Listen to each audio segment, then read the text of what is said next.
Coast Guard relies on strong partnerships to execute its missions, and this Marine Board investigation is no exception. The NTSB provided a representative for this hearing. Mr. Marcel Muse, seated to my far right, is the investigator in charge for the NTSB investigation. Mr. Muse, would you like to make a brief statement? Yes, good morning. Again, I'm Marcel Muse, the NTSB's investigator in charge assigned to investigate this accident. The NTSB has joined these proceedings to avoid duplicating facts. The NTSB, in the end, will produce its own report separate from the Coast Guard, determine a probable cause, which is required by law, and where appropriate, issue safety recommendations to prevent future accidents. Thank you.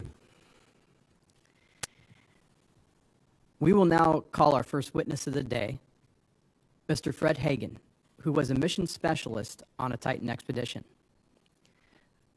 Mr. Hagen, please come forward to the witness table, sir.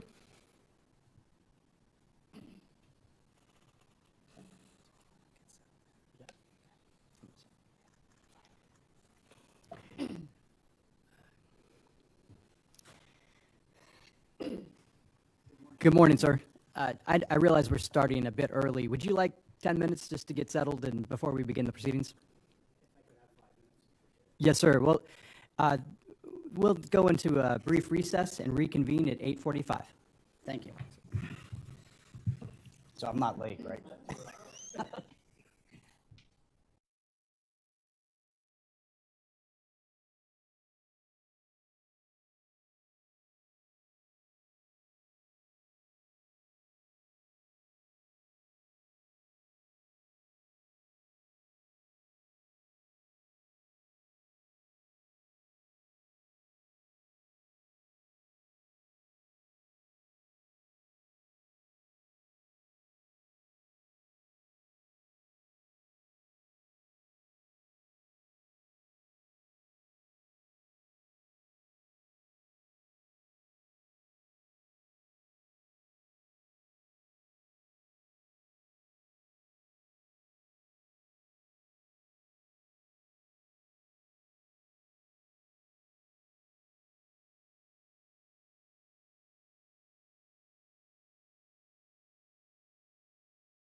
This hearing is now back in session.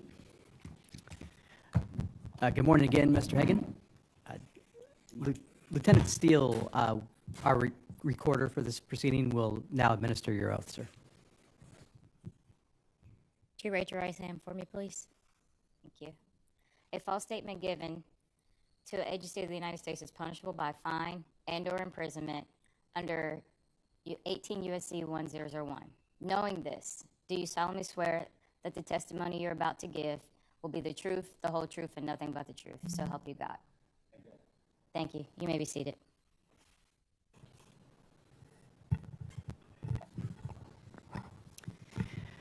Sir, Lieutenant Commander Katie Williams is going to start with the questioning today.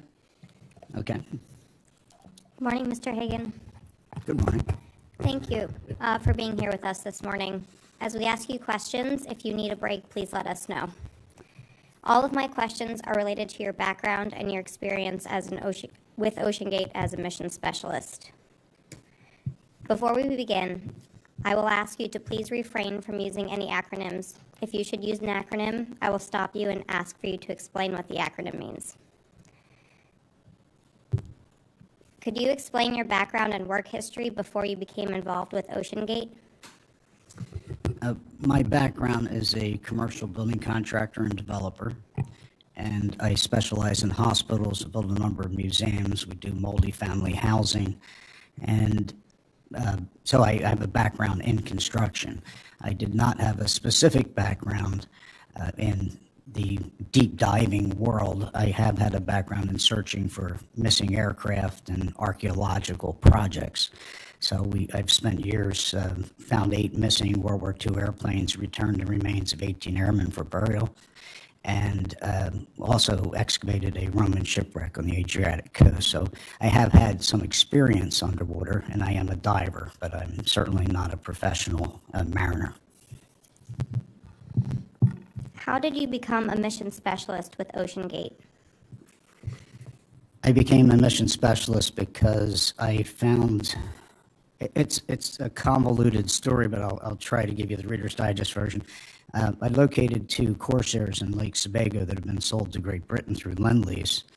And as we all know, the Royal Navy never relinquished its title to their materiel, and it occurred to me that the Royal Navy had, so I attempted to salvage them.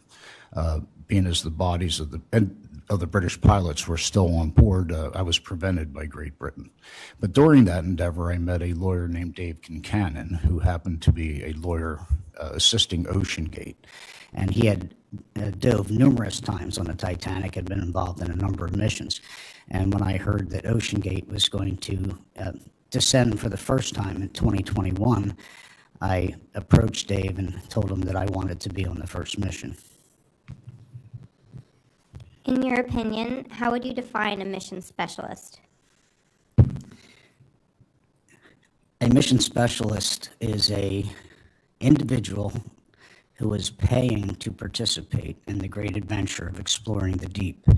And a mission specialist is not necessarily qualified in any particular way for that mission, other than that he's helping to fund exploration in the ocean. So to confirm, to become a mission specialist, did you pay OceanGate any money? I did. And what was your, at the time, what was your understanding, or what were you told your payment was for? Well, I don't remember what I was told, but I remember what I asked. I wanted to be on the first dive to the Titanic and the Triton.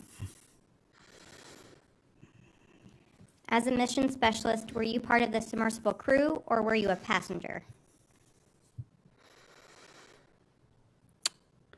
Well, both. I was a passenger and who was given the latitude to participate in the mission, and I did so. In my case, in my background, I have quite a lot of experience building things, obviously, and I'm mechanically inclined, so I was able to assist. I didn't do any of the, what I would say, critical items, but certainly tighten bolts on the dome and other things that I would qualify as what we would say in a slang version, monkey work. Lieutenant Steele, could you pull up Exhibit 029? It's the project execution plan. Sir, it will come up on the screen, but also in front of you, there are exhibit binders if you wanted to see paper. This is Exhibit 029. If you could scroll down to where it says Mission Specialists, and if it's possible, could you zoom into the specific tasks outlined? I'm sorry, say that again? I'm sorry, I was talking to Lieutenant Steele. Oh, okay. Mr. Hagen, were you involved in any of those tasks that are in bulleted form in front of you? Yes. Which ones?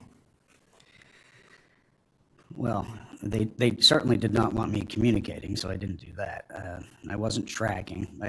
The menial tasks, cleaning inside, outside the sub, helping with the oil-filled housings, and other tasks as deemed appropriate. Did you receive any training from OceanGate for these tasks? I was always working with someone from OceanGate, so I was working at their express direction. I didn't receive outside training. It was more on-site training and guidance. But like I said, they were very menial tasks. Lieutenant Steele, you can take that exhibit down. And if you could pull up Coast Guard Exhibit 009, the Mission Specialist job description.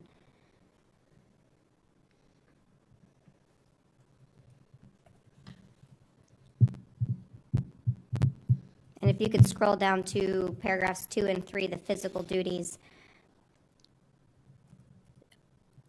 Mr. Hagen, are you familiar with this document? Or were you provided a similar document? Yes, I reckon. I don't know if it's the same document, but I recognize the verbiage.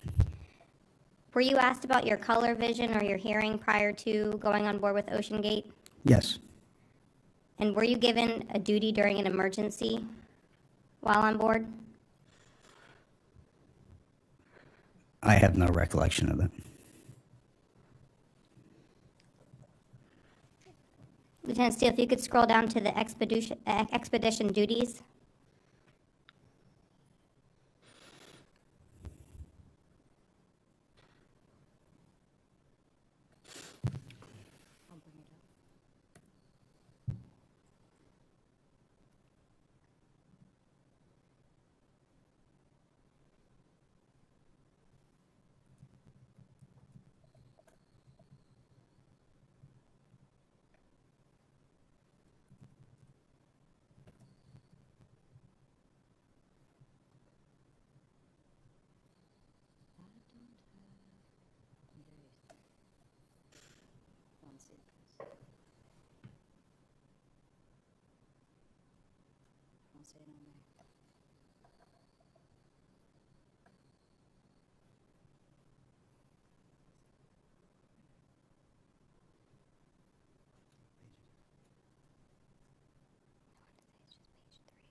I think, Commander Williams, can we go to a question while the recorder finds that next question? Yes, sir. I can just ask a general question about it. As a mission specialist, were you involved in any of the following assigned duties? Submersible navigation, data logging, media collection, surface communications, or a safety watch? Safety watch and data collection. Can you please explain what you did during those times with those duties? Well, data collection was, I was giving a list of things to track during our descent by the scientist who was on board. And off the top of my head, I don't recall what they were, but I was making notations about the experience and trying to fill in the blanks as they were given to me. The safety watch was just something I think everyone shared, and just, especially when we were towing the submersible, someone had to keep an eye on it to make sure that nothing went awry, so everyone took a turn. Were you ever asked about physical limitations or overall health prior to your duties as a mission specialist? Yes, I believe I was. And Lieutenant Steele, you can pull that exhibit down. How many dives did you participate on with OceanGate? 2 dives where we actually descended. My next questions are related to the Titan expedition in 2021. According to the dive logs provided by OceanGate, you were on board a dive on July 3rd, 2021 that made it to 1,700 meters. The dive log stated the sub lost starboard thrusters. Are you familiar with this dive? Yeah, I thought it was on July 2nd, but I'm getting old, so go ahead. Yeah, I was on the dive. And were you involved in any of the planning meetings for that dive? Of course.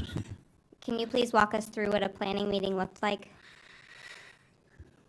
Well, with OceanGate, there was a plethora of planning meetings, so you're always either in a meeting or coming out of one or getting ready for one. So we would have morning meetings and evening meetings, but the planning meeting we would go through in sequence, every 10 or 15 minutes of the pre-launch schedule, and then what would happen while we were down, and then going through a checklist of making sure that everyone had checked each component and signed off, and it was that was the nature of the meeting. And were you assigned any tasks for this specific dive?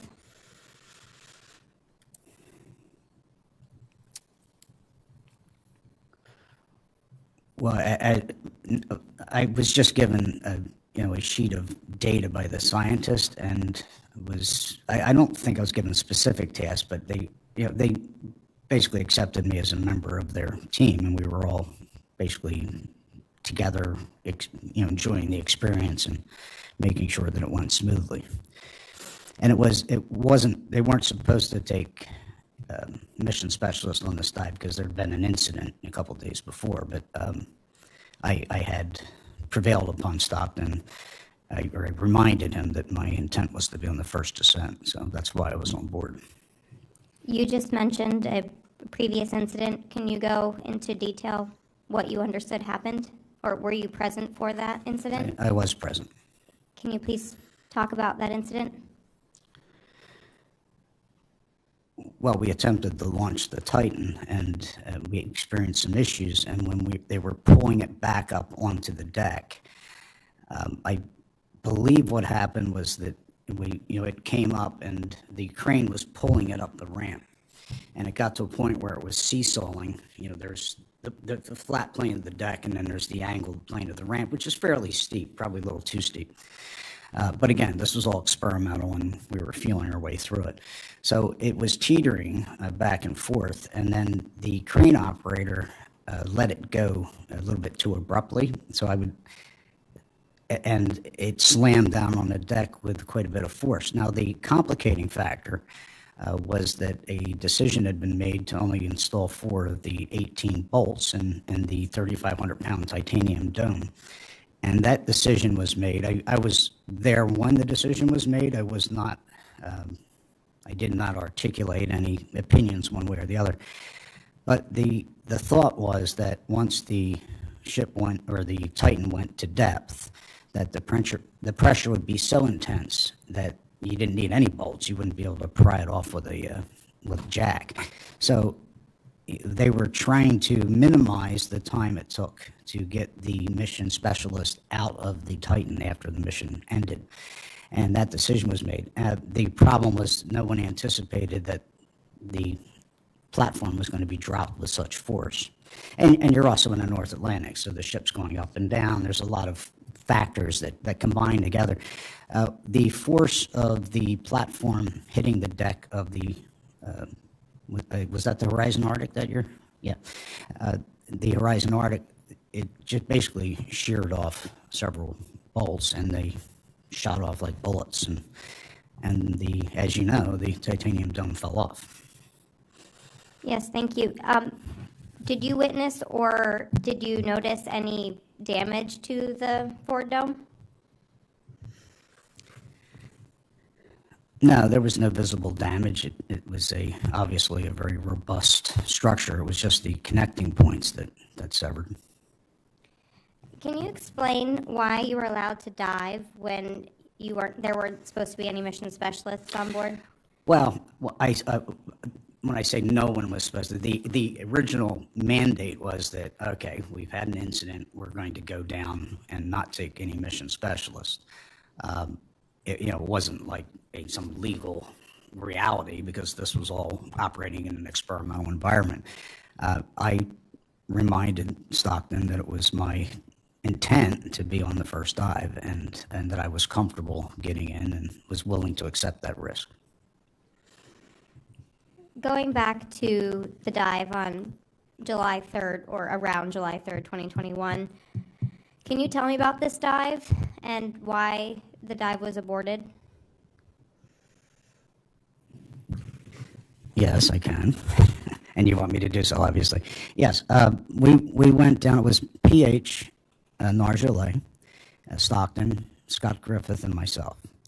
So we were launched and we, basically blew the air tanks and went down 30 meters, floated the Titan, and we began a descent. Now you have to remember, this is literally the first descent to depth, other than practice, descents in other locales. So we realized very early on that we had weighted the Titan slightly off balance. And the original intent was to go down nose forward and kind of go down on a long, gradual angle. And we had unfortunately weighted it ass heavy, so it began spiraling. So instead of going down on a gradient, we were going through it wasn't a violent spiral, it was a very slow spiral through the ocean. And we descended through the shades of light until we entered a world of utter darkness, a complete absence of light, as you're aware. And during that descent, we would see various phosphorescent creatures in the inky blackness, and all systems were off except basically a couple LED lights and the little laptop that they were using to send text messages to the surface. So we basically free fell. I believe it was for 2.5 hours. I don't recall the exact timeline, but it was a few hours. And because we were spiraling slowly through the void, we were off course and we were caught in the currents and we were in this kind of unusual attitude. So when we were approaching the bottom of the seabed, we received a text message, and again, communications were very erratic. We would lose comms, which was not unusual because of the different, climactic zones in the ocean. It was hard to get signals, but it would come in and out. But we received a text message that we were off course. So at that juncture, we were all discussing all these things together jointly. We decided to throw the thrusters on and correct our course and make our way towards what we believed was the bow. Now you have to remember that the Titan only has a sonar that can go out about 100 yards. So when you're at the bottom, you're basically operating in the blind until you actually get within 100 yards of anything. So you could actually go down and completely miss the Titanic because it's such a vast area. So, but we were given a heading by the mothership, and we then threw on the port thruster, and when we fired the starboard thruster, it failed to activate, and as everyone in this board, I'm sure, is well aware, electronics, salt water, and extremely intense pressure, they're just not always they're not compatible at all. So the starboard thruster failed, and we realized that all we could do was spin around in circles, like making right turns. At this juncture,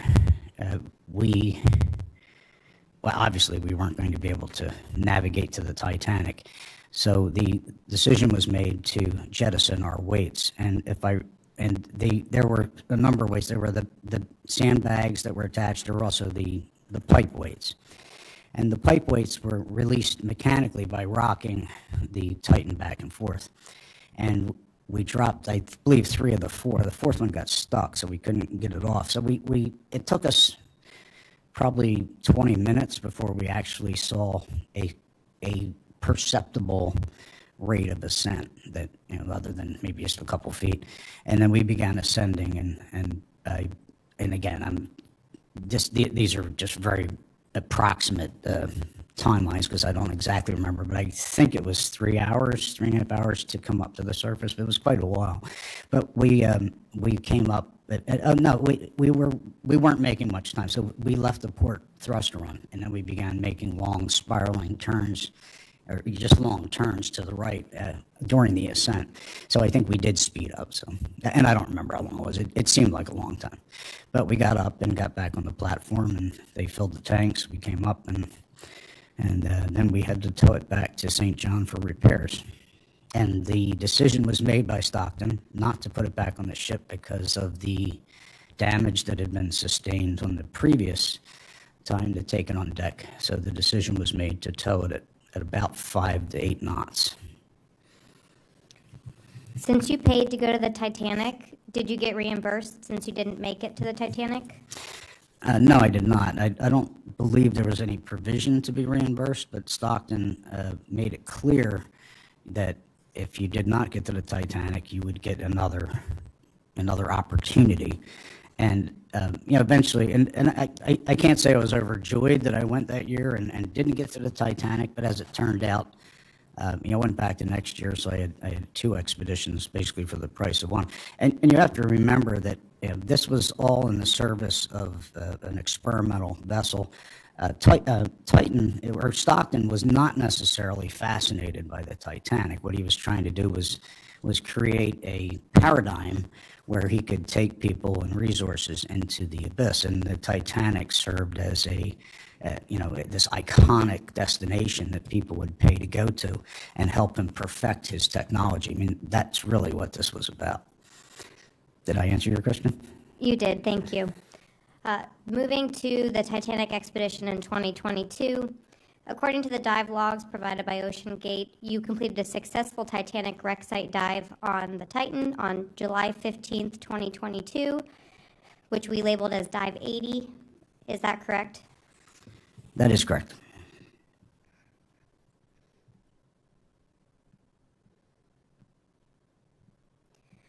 Upon surfacing on Dive 80, a loud bang was heard. Do you recall witnessing that? Do I recall hearing it? Yes. Yes, I certainly.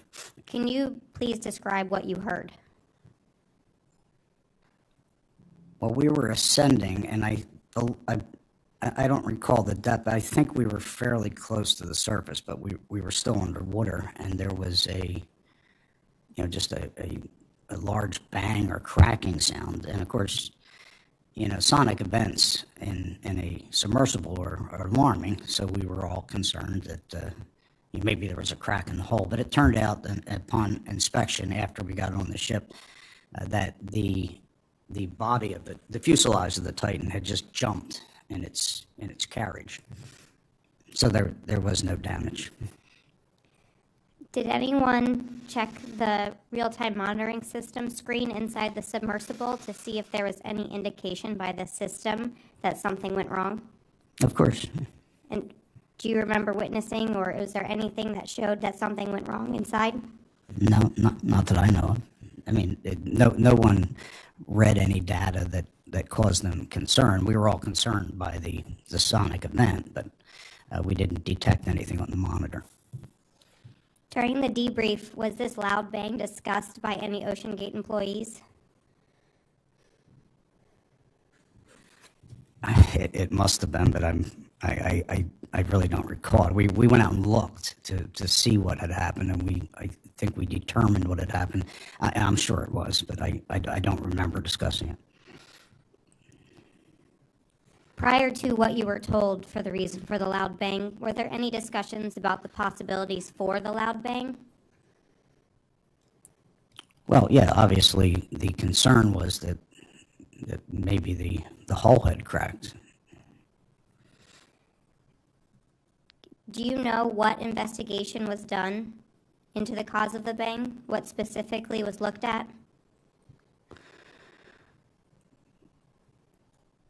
Well, we physically determined that the fuselage had jumped in the carriage, so that was the logical inference, and there was no sign. I believe at some point, I was not present for the inspection, but I believe the fairings were removed and the hull was inspected, but we had already we had determined to reasonable degree of satisfaction that the hull had jumped in the carriage. And did anyone ever present to you the real-time monitoring system data that was taken off afterwards? No, and in fairness to OceanGate, I wouldn't have had any clue what I was looking at anyway. At the time, did you have concerns about the noise? Well, yeah, you're in a submersible and there's a loud bang. You would have to be brain dead not to be somewhat concerned. When they told you what the reason was, were your concerns, were you no longer concerned? I was satisfied by the explanation. Do you know if anybody else on board voiced concerns about the noise you heard? On board the Titan? The Titan or the Horizon Arctic or any OceanGate employees? Oh, I remember it was widely discussed, and there was a level of concern. I wasn't all that concerned myself. I'd finished my dive, so it wasn't, I wasn't really that focused on it. So I apologize. I probably wasn't paying that much attention. Would you have felt safe going down to depth again after that loud bang? Well, that's an interesting question. Anyone that felt safe going to depths in the Titan was deluded or delusional. I mean, it was an experimental vessel. It was clear that it was dangerous. And anyone that wanted to go was either delusional if they thought it wasn't dangerous, or they were just embracing the sense of risk. I mean, it's kind of like jumping out of an airplane. I mean, you don't do it because it's safe. You do it because it's an adrenaline rush.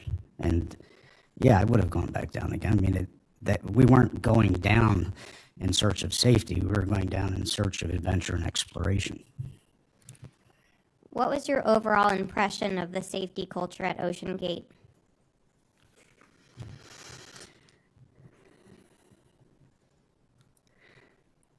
The way I would describe, well, Stockton Rush was a very interesting individual, and he was a brilliant man. He was an inventor, was an aeronautical engineer, had flown experimental airplanes, had built an experimental submersible. So this was a man who was engaged in high-risk endeavors and was comfortable with a level of risk that most people would not tolerate. At the same time, Stockton made a very conscious and astute effort to maintain a perceptible culture of safety around a high-risk environment. And by that I mean that there was a very detailed set of steps taken to abort a dive. For instance, we had what we called anomalies, which were seemingly minor events that had no real significant bearing, but if just some little issue that popped up. If there were a certain number of anomalies, it constituted a strike, or if there was a major, something that you would consider a more major impact, that could constitute a strike on its own. If you got the 3 strikes, they aborted the dive. Anyone on the ship, including the cook, had the ability to say that we're aborting the dive for whatever reason they thought. So I'm not sure how to better illuminate that reality for you, but other than to say that it was a high-risk endeavor in which a dedicated attempt was made to adhere to a culture of safety. You used the term perception of safety. So it was your opinion that it wasn't a safe. This was not. It was not safe diving in the Titan, and it was never supposed to be safe. And if it was safe, then you might as well just get in a trolley car and ride around town. But it wasn't supposed to be safe. Thank you. That concludes my questions. Okay. Sir, Lieutenant Commander Emmons now has questions for you. Good morning, Mr. Hagen. Good morning. How did the payments work for your dives as a mission specialist? Like, did you write a check? Did you wire? Who did you write the check out to? How did that work? Well, I certainly didn't write a check. I believe, I don't remember who we sent the money to, but I received an email giving me directions on where to wire the funds. I forwarded the email to one of my secretaries, and she wired the funds. I don't remember. I don't even remember exactly how much it was, but it was wired to, and I don't remember who we wired it to. I assume it was the OceanGate, but I honestly don't know. I wasn't. I mean, that was just an incidental thing to me. I wasn't paying that much attention. Were you aware of a refund policy at OceanGate? You briefly mentioned it, but from what you were told the refund policy was? I'm not aware of a refund policy. Were you ever required to get a physical or a medical exam before your dives with OceanGate? I was asked to get a physical. And did you conduct the physical? Yes. And did you have to show them proof of that physical?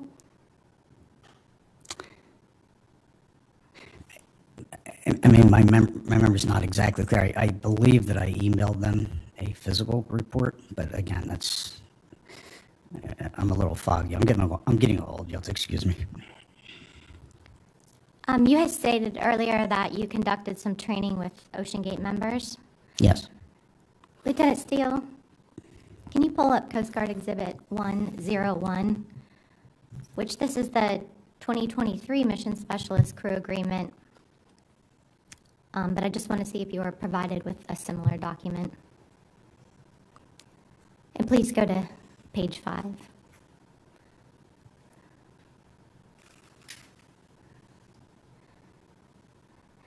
Were you ever provided a similar document? We can scroll to the top so you can read the title if it looks familiar, but it's basically a crew agreement that they sent to the mission specialists. I'm sure it looks familiar, but I probably just gave it a cursory review. And you're on page 5.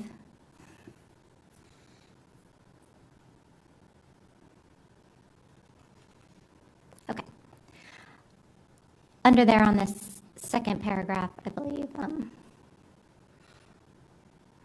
there we go, thank you. It states, I understand that as a member of the expedition crew, I will need to complete substantial training prior to the start of the expedition, up to 14 hours depending on prior maritime experience. Did you receive or conduct similar amount of time training? Mr. Neubauer, is this a document that we've established Mr. Hagen would have seen? I believe this is 2023 Expedition Mission Agreement.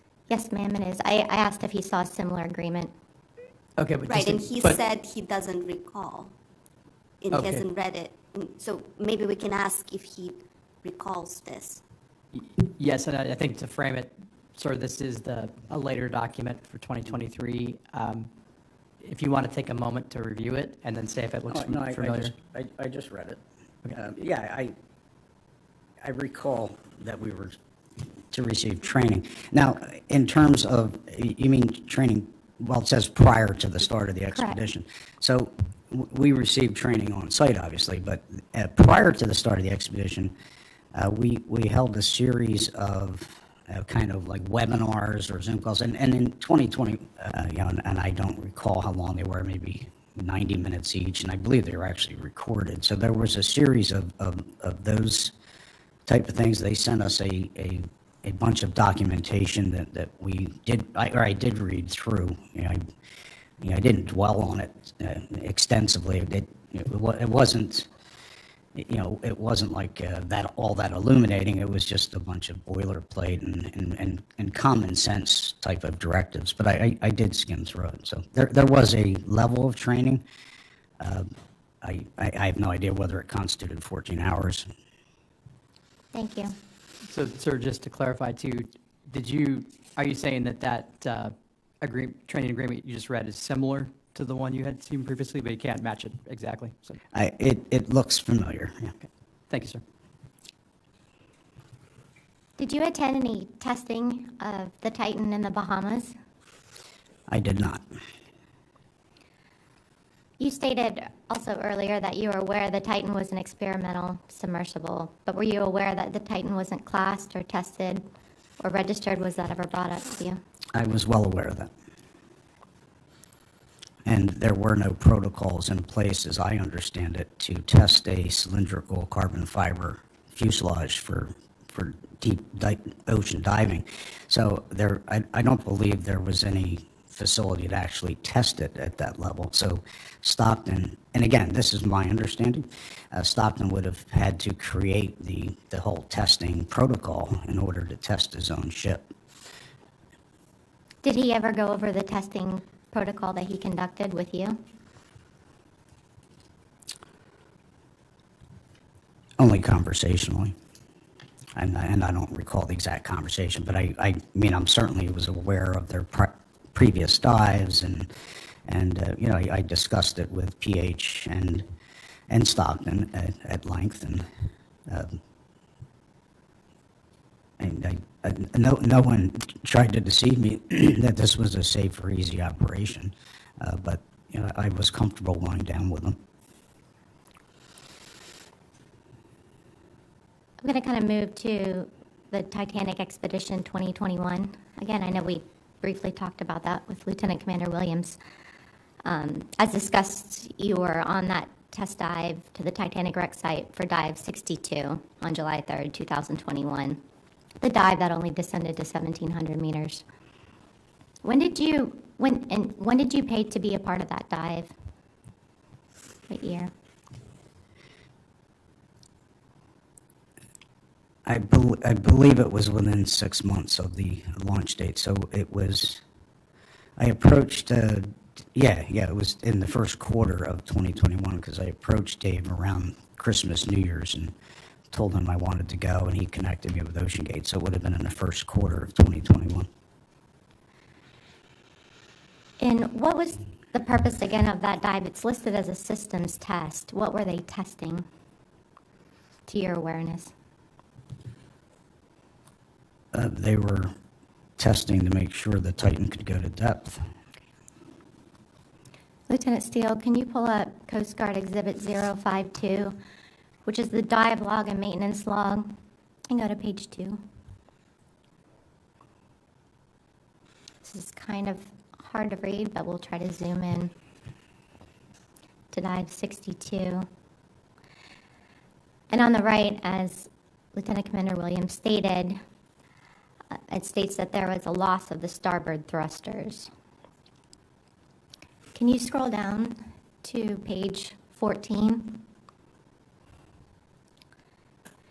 This is page 14. This is part of the maintenance log section. And if you look under dive 62 on July 3rd, 2021, there are several issues listed, and some are dive critical. And that was the dive you were on, correct? Dive 62 on the 3rd of July. Yes. Okay. I'm just going to read them for the record. It states, incident, external hull HPA valve set in the wrong position for the dive. Starboard control pod failed at 1,700 meters after pop sound heard, 0 vacuum, 0 temp, green water alarm. 2 drop weights jammed in the starboard channel. Number 1 and number 3 acoustic sensors have extreme and unusual events, thousands of hits with 5,000 to 6,000 levels only. All other sensors appear normal. Dome hinge retention plate bent, DVL intermittent, external lights flickering and drawing 14 amps, pan and tilt not functional, port battery will not turn on, rear axis camera mount broken, and sub comes off the platform in a rough launch. Were you aware of all these incidents during your dive or after your dive? Well, I had forgotten that they had an acoustic event down below, but yeah, that does ring a bell now that I'm looking at it. So I'll ask you to go into that acoustic event, but I'm going to ask Lieutenant Steele to keep this up on the screen and have you go through these from your point of view as a passenger when you're inside the submersible. Can you kind of take us through these incidents and what they look like to you from inside the submersible? You had already talked about the thrusters. Yeah. Well, and I talked about the weights being jammed. We couldn't get them off. The acoustic sensors, yeah, and now that I'm looking at it, I do recall, I mean, they were all discussing everything that was happening in a group setting. I didn't necessarily understand the nomenclature they were referring to, but I recall concerns with the acoustic sensor at depth. And The dome hinge retention plate, and I don't recall that. The DVL intermittent, I don't recall. The external lights flickering, yeah, I remember that. The pan and tilt, yeah, we had issues with that. We had issues with the battery, and no, that was the other mission. We had issues with the scrubber, but I think that was 2022. I don't remember the camera being broken, and the rough launch we talked about. Yeah, and I mean, I recall most of those. Did any of that cause you any concern while you were inside the submersible at the time? Well, there wasn't anything I could do about it. I mean, we just had to get back to the surface. And I wasn't unduly, there was a level of concern. I just figured we'd sort it out and return to the surface. How did the acoustic sensors and the monitoring, was there like a screen inside that they pulled up? Like, what did that look like? I believe it was on the laptop screen, but again, I didn't understand what I was looking at. So, to ask me to explain what they were talking about, it was all over my head. I knew that they were monitoring the whole, but I believe it was on a laptop or an iPad or something. Yesterday, we heard witness testimony from another mission specialist. They described the hull to be very quiet on dives. Was that your experience as well? Generally. The pop sound that's listed there on the second item, did you hear that sound? Yeah, we had a couple. Pop. The one up top was the loud and alarming one. But yeah, there were a couple noises. And this, just to differentiate, that was on dive 80, but this was on dive 62. Was there another? It says that 1,700 meters after pop sound. I don't recall any loud sounds on 62. No, it was the only loud one was on the 2022 mission. Okay, thank you. You can take that down, Lieutenant Steele. Thank you. Did any employees of OceanGate or past employees ever bring up safety concerns to you? Safety concerns regards the operation of the Titan. The operation or the construction of the Titan?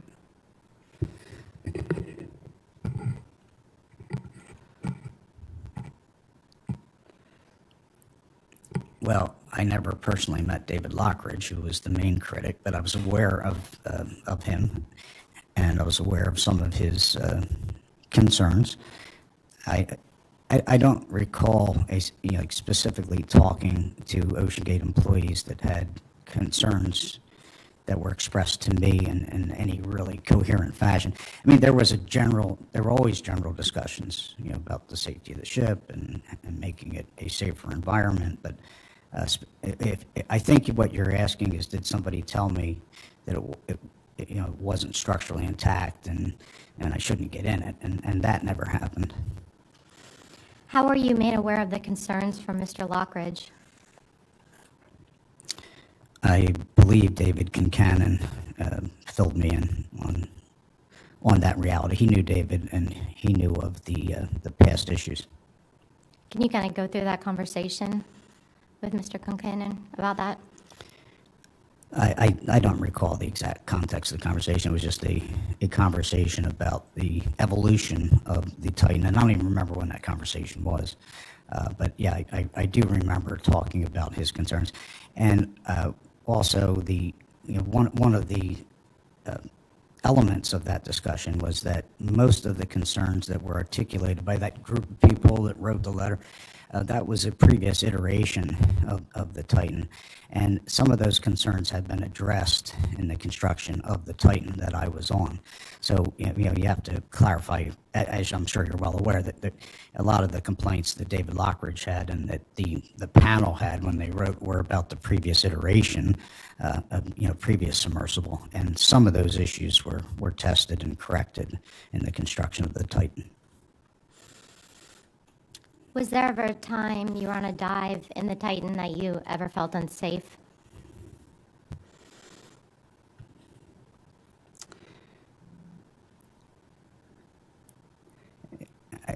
mean, it goes back to the original mandate. I mean, it wasn't supposed to be safe. It was supposed to be a thrilling adventure.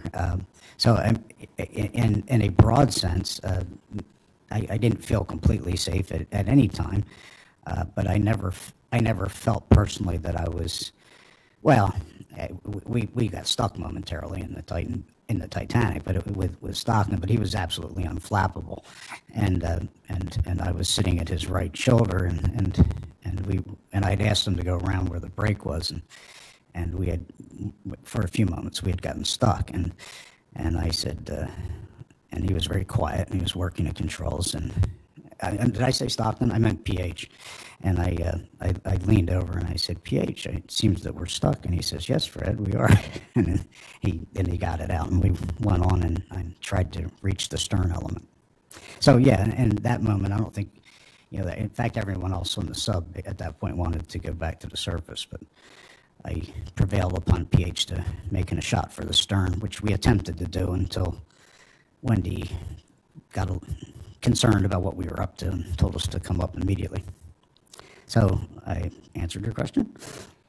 And can we just, for clarification, which dive was that on? That was the 2022 dive. Okay. Dive 80. I'm sorry? Dive 80 in Yes. 2022. Yes. And who was on that dive again with you? I know you just said PH was on that dive with you. But... Well, PH was on both my dives, and Scott Griffith was the pilot during the free fall, and during the ascent, PH took over flying in the nose when we were actually at the wreck site. And we were accompanied by two other mission specialists, the father and son, Colin and Richard Talon, out of St. John's.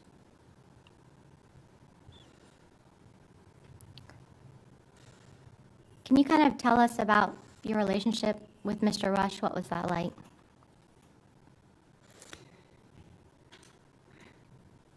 I really liked Stockton and had a lot of respect for him. Like I said, he was a brilliant visionary. He was an inventor. He had this idea of exploring the deep and colonizing it and leading humanity into the last great frontier. And I admired him. We did occasionally have differences on certain things that I discussed with him. And for someone who was a risk taker, I got the impression he thought I was a bit of a troublemaker. Not in a negative way, just kind of a carefree, tongue-in-cheek individual who enjoyed the process maybe more than I should. But so the one year at the end they gave a bunch of awards out, and of course I was awarded the Troublemaker Award. So we got along fairly well, but I also was well aware that there were times that I tested Stockton's patience. Were those moments that you tested his patience, were those while you were in a submersible, or can you kind of go into that? No, it was just breaking rules, the standard rules on the ship. That you were breaking rules? Yeah, we'll just, yes. And when you say the ship, are you talking the support vessel or the Titan? The support vessel. Mr. Neubauer, that's all the questions I have. Thank you. Sir, we've been going over an hour. Would you like to take a quick break at this time? If anyone up there needs a break, feel free. Otherwise, I'm at your disposal. Okay. Well, I'll just do my line, and then we'll take a break, sir.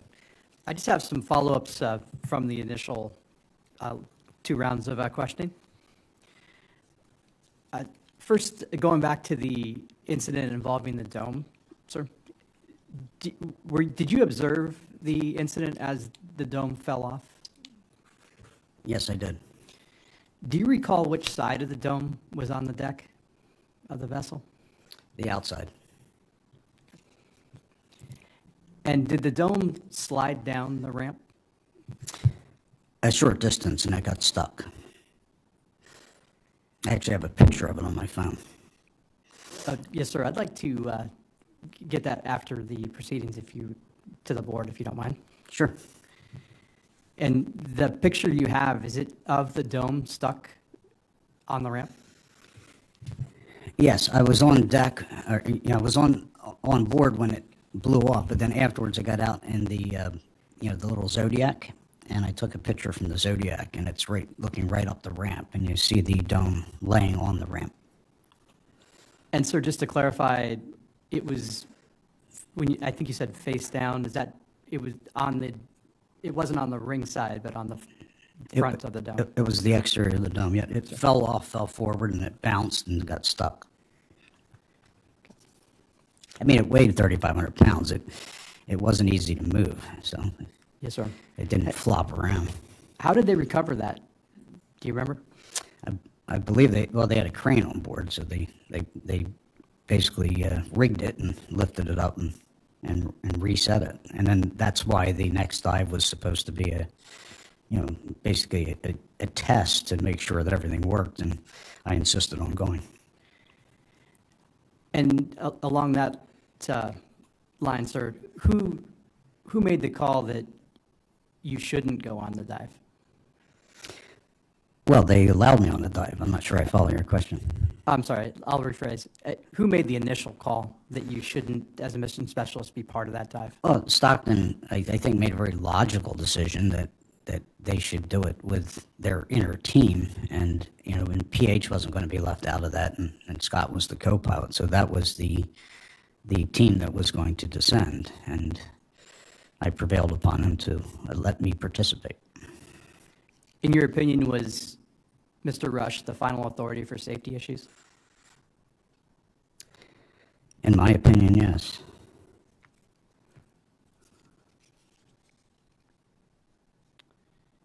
Did you ever have a discussion about the U.S. Coast Guard with Mr. Rush?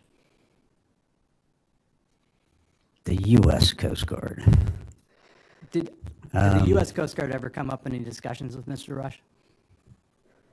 Probably, but I don't recall. I mean, the Canadian Coast Guard stormed aboard the ship in 2021, armed with AR-14s, body armor, and sidearms, and I still don't understand what they were after. Maybe to check and see if we were wearing our mask or something, but I have no idea what they were doing or why they were heavily armed with body armor. But four of them came ashore when we returned from the mission where we lost our thruster. Came on board, but that was the Canadians. I'm sure he talked about the U.S. Coast Guard, and I'm sure it'd be very entertaining if I remember what he said, but I don't remember. And sir, to clarify for the record, are you familiar with the Canadian maritime structure? Are you sure that was the Canadian Coast Guard? No, I'm not familiar with their structure, but I would assume that if they had body armor and AR-15s, they were a fairly significant element. Sir, just for the record, the Canadian Coast Guard is a civilian force that is just search and rescue, and so that it's probably another Canadian authority. It very well may be. Whoever came on, and I thought it was the Coast Guard, they were heavily armed, which was startling. I don't think that has any bearing on this hearing. I just mentioned it in passing. I thought it was the Coast Guard.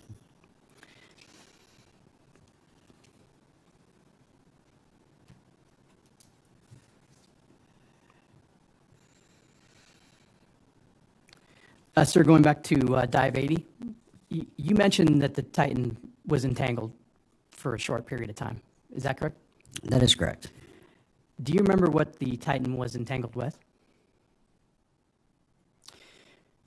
Yes.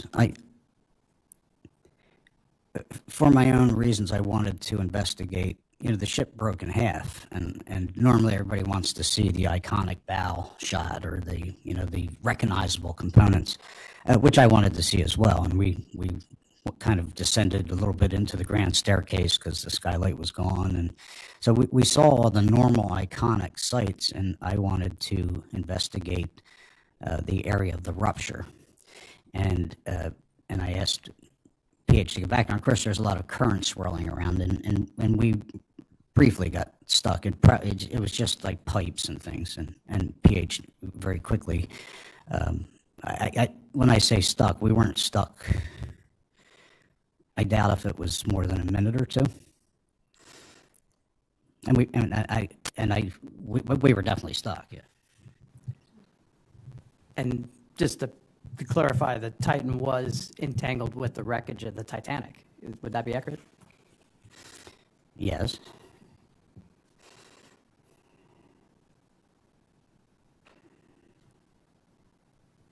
Do you remember what part of the Titan was entangled? I think we just snagged one of the skids on some pipe or something. I don't think it was that big of a deal, but yeah, I mean, obviously, when you're down there, it feels like a big deal. PH certainly wasn't overly concerned, and he very quickly piloted the Titan away from and released it. Thank you, sir. Those are the extent of my questions. Before we transition to the National Transportation Safety Board, I'd like to take a recess. Sure. And we'll reconvene at 9:50.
This hearing is now back in session.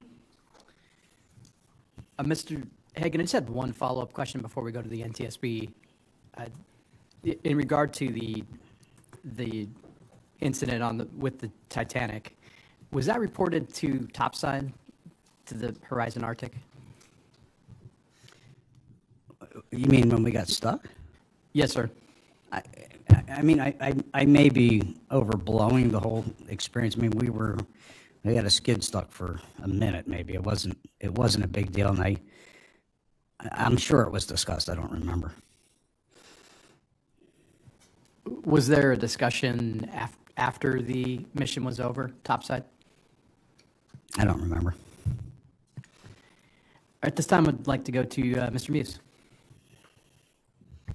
Good morning again, sir. I just have a few follow-ups. Do you hold a merchant mariner's credential from the United States or any other country? I do not. You said mariner credentials? Yes, sir. No, I don't. When you enter Canada, did you enter as a tourist or as a seafarer? In 2021, I entered as a mission specialist. Were you instructed to tell customs or immigration on your role in what you were doing there, either as a tourist or some other function? Yeah, I was told to tell them that I was participating in the mission and that I was a member of the team that was going to go down on the submersible, which was correct. I mean, I was also a paying mission specialist, or as you say, a tourist. I did not use the word tourist to the Canadians because I did not think it would be conducive to them allowing me to enter the country, especially with their onerous and anal interpretation of COVID protocols. During the visit, or as you said, when they stormed aboard in 2021, was that? Do you know? Was that when you came back from a mission, or were you sitting there doing training, about to go on a mission? I'm sorry. Could you repeat the first part? When the Canadian authorities came on board. Oh, yes. Was that? Were you sitting there waiting to go on a mission, or was that when you came? No. That was when we returned and we towed the Titan back on the platform. We pulled into dock, and immediately 4 heavily armed individuals, came on board, much to my consternation. And I initially thought they'd finally caught up to me, but it turned out it was all just some perfunctory bureaucratic snafu. I to this day, have no idea what they were doing. Okay. Thank you for your time today, sir. I have no further questions. Thank you, sir. I'd like to go to OceanGate for any questions, please. Yes, thank you. Thank you, Mr. Hagen. Just one question. You mentioned the brief entanglement with the Titanic debris during dive 80. Was that intentional on the part of OceanGate? No, it certainly wasn't intentional. It was completely my fault. Nobody's fault but mine. I was egging PH on, but it was not intentional, and it really was not a big deal. I don't want to overstate that at all. That's it. Thank you. Mr. Fawcett, I understand you have a follow-up question? Yes, sir. Thank you for being here today. My name is Keith Fawcett. So I just want to go back to Dive 80. Who made the final determination on the cause of the loud noise that was observed when the Titan reached the surface?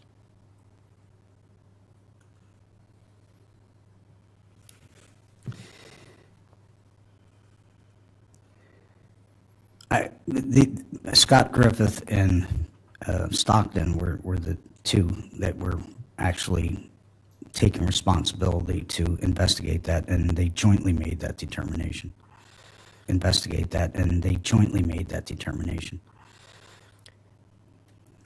Talking about the pre-dive checks, if you'll sit there for a minute and just think of yourself back in the Titan hull when you made those dives, was the process for the pre-dive checks an orderly process, as if they were following a checklist or a procedure? Yeah, it would be similar to the checklist you'd use on an airplane. You just go through and mark off things. And they were also talking, by radio, I believe, on the surface to people outside who were also responding like they were checking off items on a checklist. I don't recall exactly what those items were, but yes, it did seem like an orderly process, and there was attention paid to any anomalies or incidents, and like I said, that's why out of 100 attempts, they only made 13 actual descents to the Titanic, because of the attempt to follow a protocol, and as soon as you got past their threshold of tolerance, they aborted. During the missions that you were on, do you recall the pilot or OceanGate personnel inside the Titan saying that all of the real-time acoustic sensors were properly functioning as part of the pre-dive check?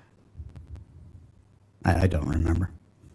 And then you mentioned getting stuck on the Titanic wreckage. Well, I'm sorry I mentioned it, but yeah. Do you, prior to your dives, did OceanGate tell you, pardon me, that they had notified the Canadian or the United States Coast Guard of the mission or the expedition so that they would be in a position to assist you if something like entanglement on wreckage or some other problem occurred on the ocean bottom? No, but I did have clear conversations with at least PH and probably others. The conversation as related to me was that there are few assets on Earth capable of getting to depth, and that if something went wrong, that we were all going to die, and PH related that repeatedly. That was a common conversational thread, I think, on board, was that there were limited assets. They probably could not be organized logistically and scrambled in time to save anyone if something went wrong, and that was the paradigm that we had to be comfortable with. Did OceanGate ever tell you that they had notified potential contractors or other submersible operators of the expedition so that they would be ready in the event there was a problem in the vessel, the Titan was on the ocean bottom? I don't recall that. Thank you, sir. That's all I have, sir.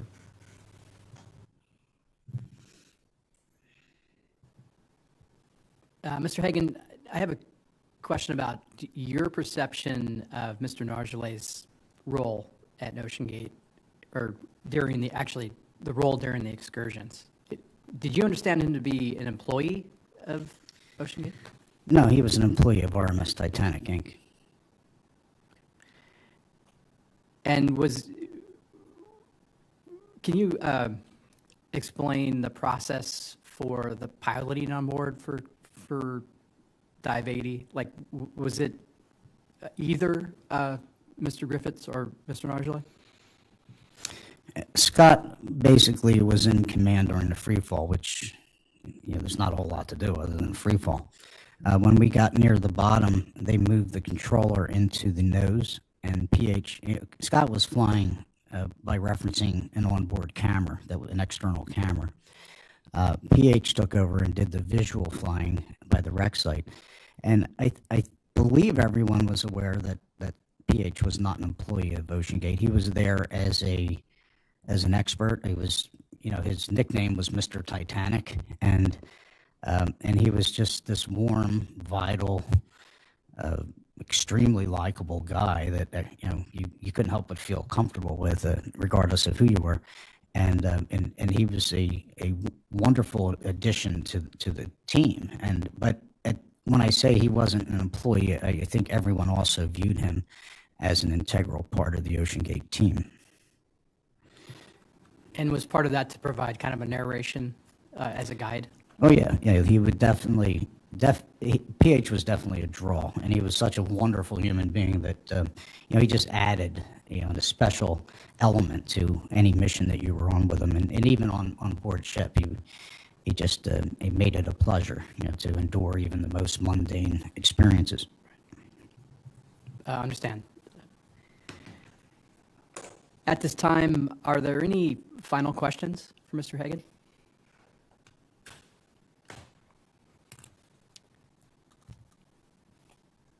Mr. Hagen, do you have anything that would be valuable to the board that we have not asked you?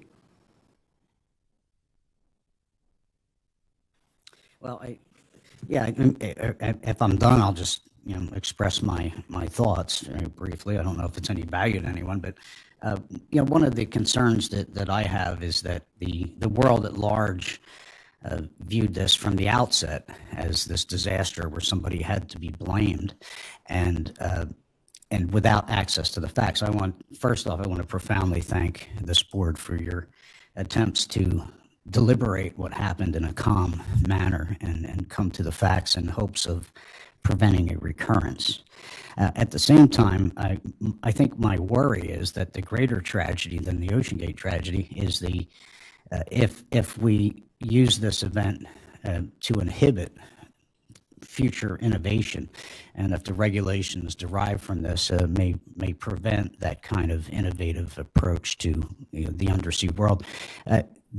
The depths of the ocean are fundamental to life, and the elements that are going to sustain us in the coming green economy need to be harvested in a sustainable fashion. So we need ways and means to access that. And the government has not currently been investing the resources to do that. So I think it's up to private enterprise to help, and hopefully with the help of the government, just as the government is working with Elon Musk. And Musk is hoping to colonize space, and I'd love to go there with him. But I did go with Stockton. He was hoping to explore and colonize inner space, which is the last great frontier. So hopefully it's a teachable moment. If you know history, in 1934 we had the airmail fiasco, and it was a disaster. The Army Air Corps tried to fly the airmail with planes, open cockpit planes that only had magnetic compasses, and it was a catastrophe. But it was a teachable moment, and from that moment, the United States had a competition for manufacturers to make designs for the next generation of airplanes, and one of them was the B-17 bomber. So the only reason that we were even somewhat prepared for World War II evolved from that teachable moment, and I'd like to think that this is a teachable moment, and my hope is that, if nothing else, the government and private enterprise team together as they have with Elon Musk in space, because inner space and the depths of the ocean are much more important in the short term than outer space. So it's critical, and I thank you all for your time. I will express I was unhappy with the Coast Guard during the disaster, and again, as it turned out, there was nothing that could have been done. But in the moment, those of us who knew and loved the people on board, we wanted every effort made to save them. And I believe there was a reaction to this, that there had been an acoustic event, and that they had been lost. And it seemed to me, from my perspective, that we should have scrambled the few assets that could have been scrambled in order to effect a rescue rather than a recovery.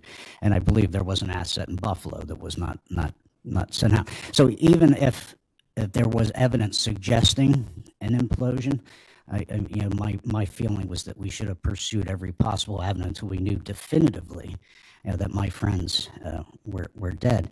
And if for no other reason, I believe it would have been an opportunity to test those systems and to put them on site. And I don't believe that happened. That's my only criticism. And again, I'm not blaming anyone. I just wish that it happened. But I do thank you for your inquiry, and you've been very calm and deliberative, and I appreciate your tone, and I wish you all the best. Thank you. Thank you, sir. Just for the information, for the record, we do have Coast Guard witnesses coming to testify about the search and rescue efforts next week. Excuse me. Mr. Hagen, thank you for your testimony. You are now released from these proceedings. If we need further information from you, I will contact you directly. If you need further information about this hearing, you may contact our recorder, Lieutenant Kelly Steele. At this time, the hearing will recess and reconvene at 10:20. Thank you very much.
This hearing is now back in session. At this time, we will hear testimony from Mr. Dave Dyer, University of Washington Applied Physics Lab.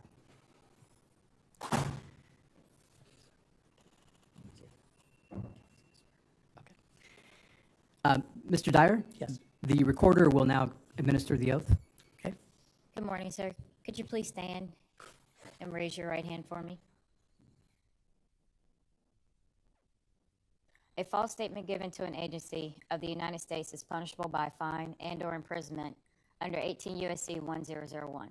Knowing this, do you solemnly swear that the testimony that you're about to provide will be the truth, the whole truth, and nothing but the truth? So help you God. Yes. Thank you. You may be seated. Thank you.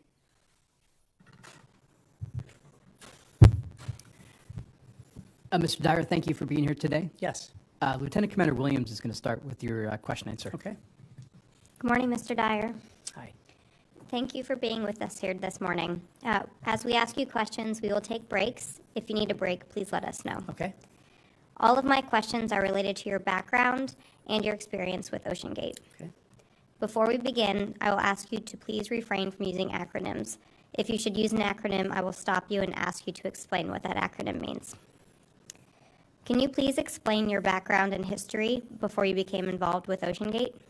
Yes, I have a degree in ocean engineering from Cal State University, Long Beach. Right after graduation, I started working for Rockwell International in their marine autonomy group. Most of that was working on advanced submarine warfare projects. That involved submarine communications, it involved boundary layer control, and it involved sonobuoy type technology. From there, I moved over to Hughes Aircraft, working in the dynamics group, so we would do the analysis for shuttle and Ariane and Titan launches to determine how satellites would survive or have issues with the launch. During that time, I also did some work with GM. GM purchased Hughes Aircraft shortly after I was there.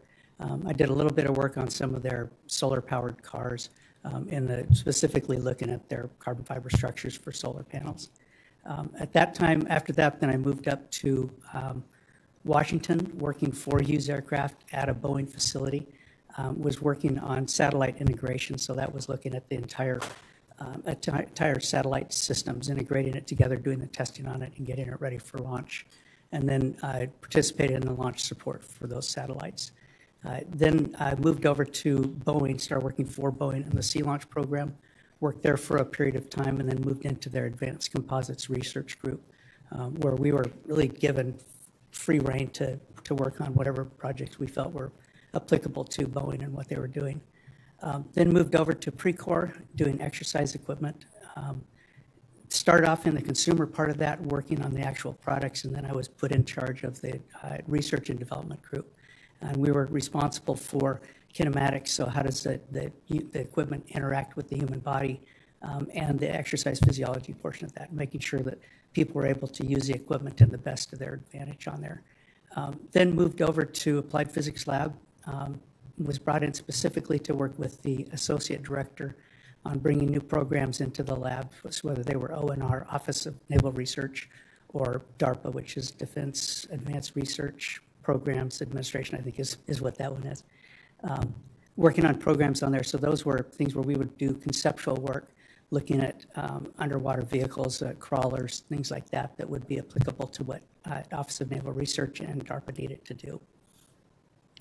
That was when we, at that point in time, about halfway through that, Mr. Miyamoto started working on developing what he called the collaboratory, and that was meant to be an interface between industry and the university. And the goal of it was to give industry access to research that was going on in the universities that they normally wouldn't have access to.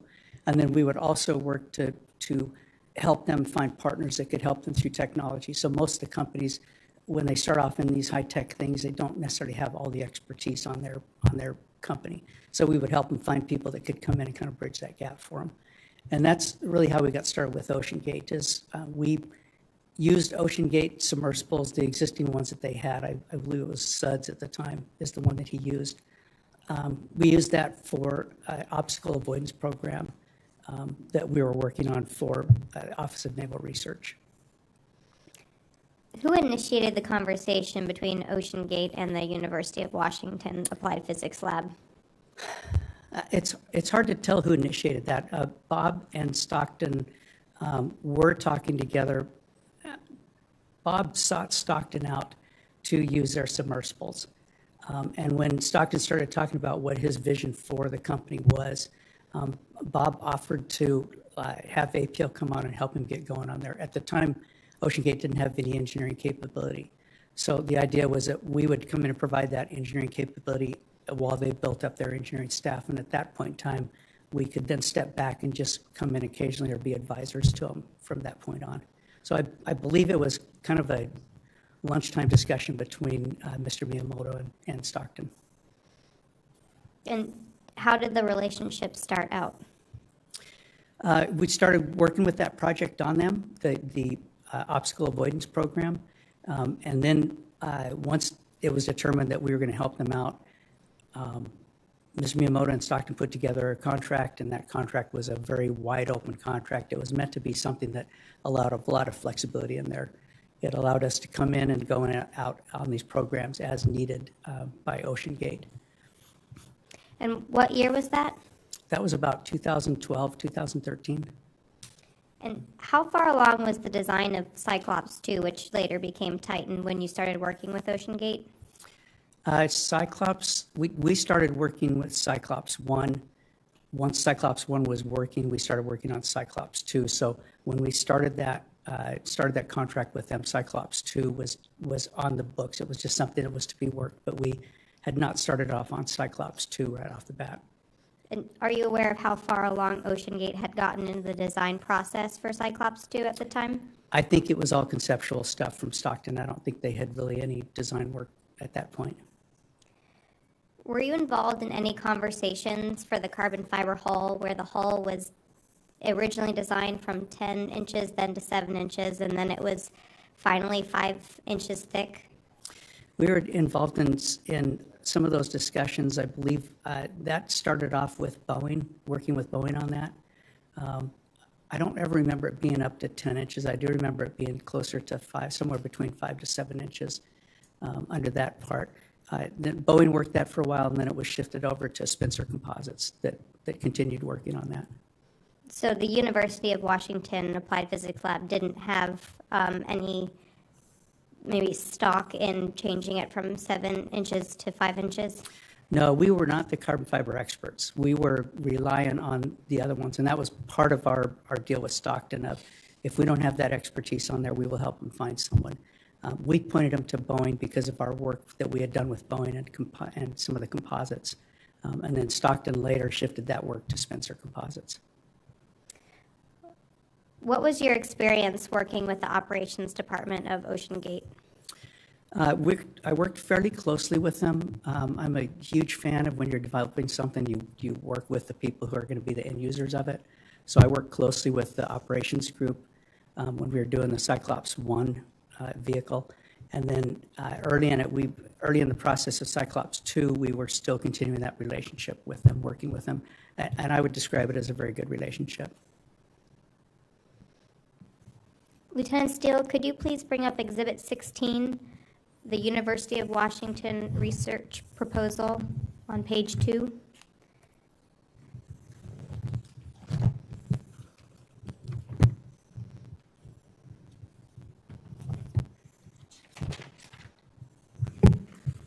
Mr. Dyer, are you familiar with this document? Yes. And what was your understanding of the intent of this research proposal? The intent was to provide engineering expertise to OceanGate as they work through the design of Cyclops 1 and then moving that into Cyclops 2. Lieutenant Steele, could you please scroll down to page 4?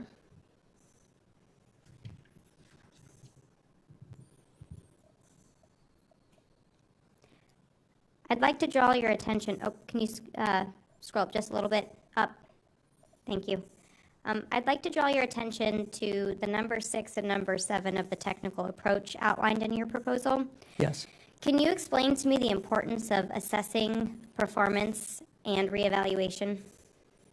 That's huge. That's the key to success. You've got to be able to take your designs, prove the design through test and evaluation, and you've got to be able to understand what that test data gives you and understand what the impact is on the design. So it's crucial. Now drawing your attention to the second paragraph on the same page. I think you might need to scroll down a little bit. The proposal states trade-off studies will be provided to look at the basic design and fabrication of the pressure hull, especially the mating of the pressure hull to the exterior viewing ports and necessary through-hull connections. Can you explain to me what is meant by trade studies? It's looking at possible solutions. So when we start off, you'd look at it, you develop concepts of this is what we think can happen on there. And as you go through the design on that, you start refining it, start doing analysis on that, and based on that analysis, you refine your design even further. At some point in time, you can take a step back and you can look at, okay, we're heading down this path. This is the implication, or this is the impact of this design. Are there other alternatives that might be better for this? Are there trade-offs that we can look at that might benefit the program? And were these trade studies to be completed by UW-APL, or was it to be done externally, or could it be a combination of the two? It could be a combination of the two. How much involvement did the University of Washington APL have with the design of the carbon fiber pressure hull? We were involved in the initial concept on that. We were providing concepts, and the first group that we worked with was Boeing. And we relied on Boeing to provide their expertise for the carbon fiber. We were providing expertise for deep ocean work and what was required for that. So we were helping them understand what the loads would be and what those design requirements would be. But we were really dependent upon them to actually define and design the carbon fiber structure. We were involved in doing the interface between the dome and the carbon fiber structure. But again, that was in collaboration with Boeing. So as we would present ideas and concepts, they would take a look at it and give their feedback. And then we would take their feedback and either incorporate it or convince them that what we were looking at was adequate. And Lieutenant Steele, could you please bring back up that exhibit and go to page 5, paragraph 2?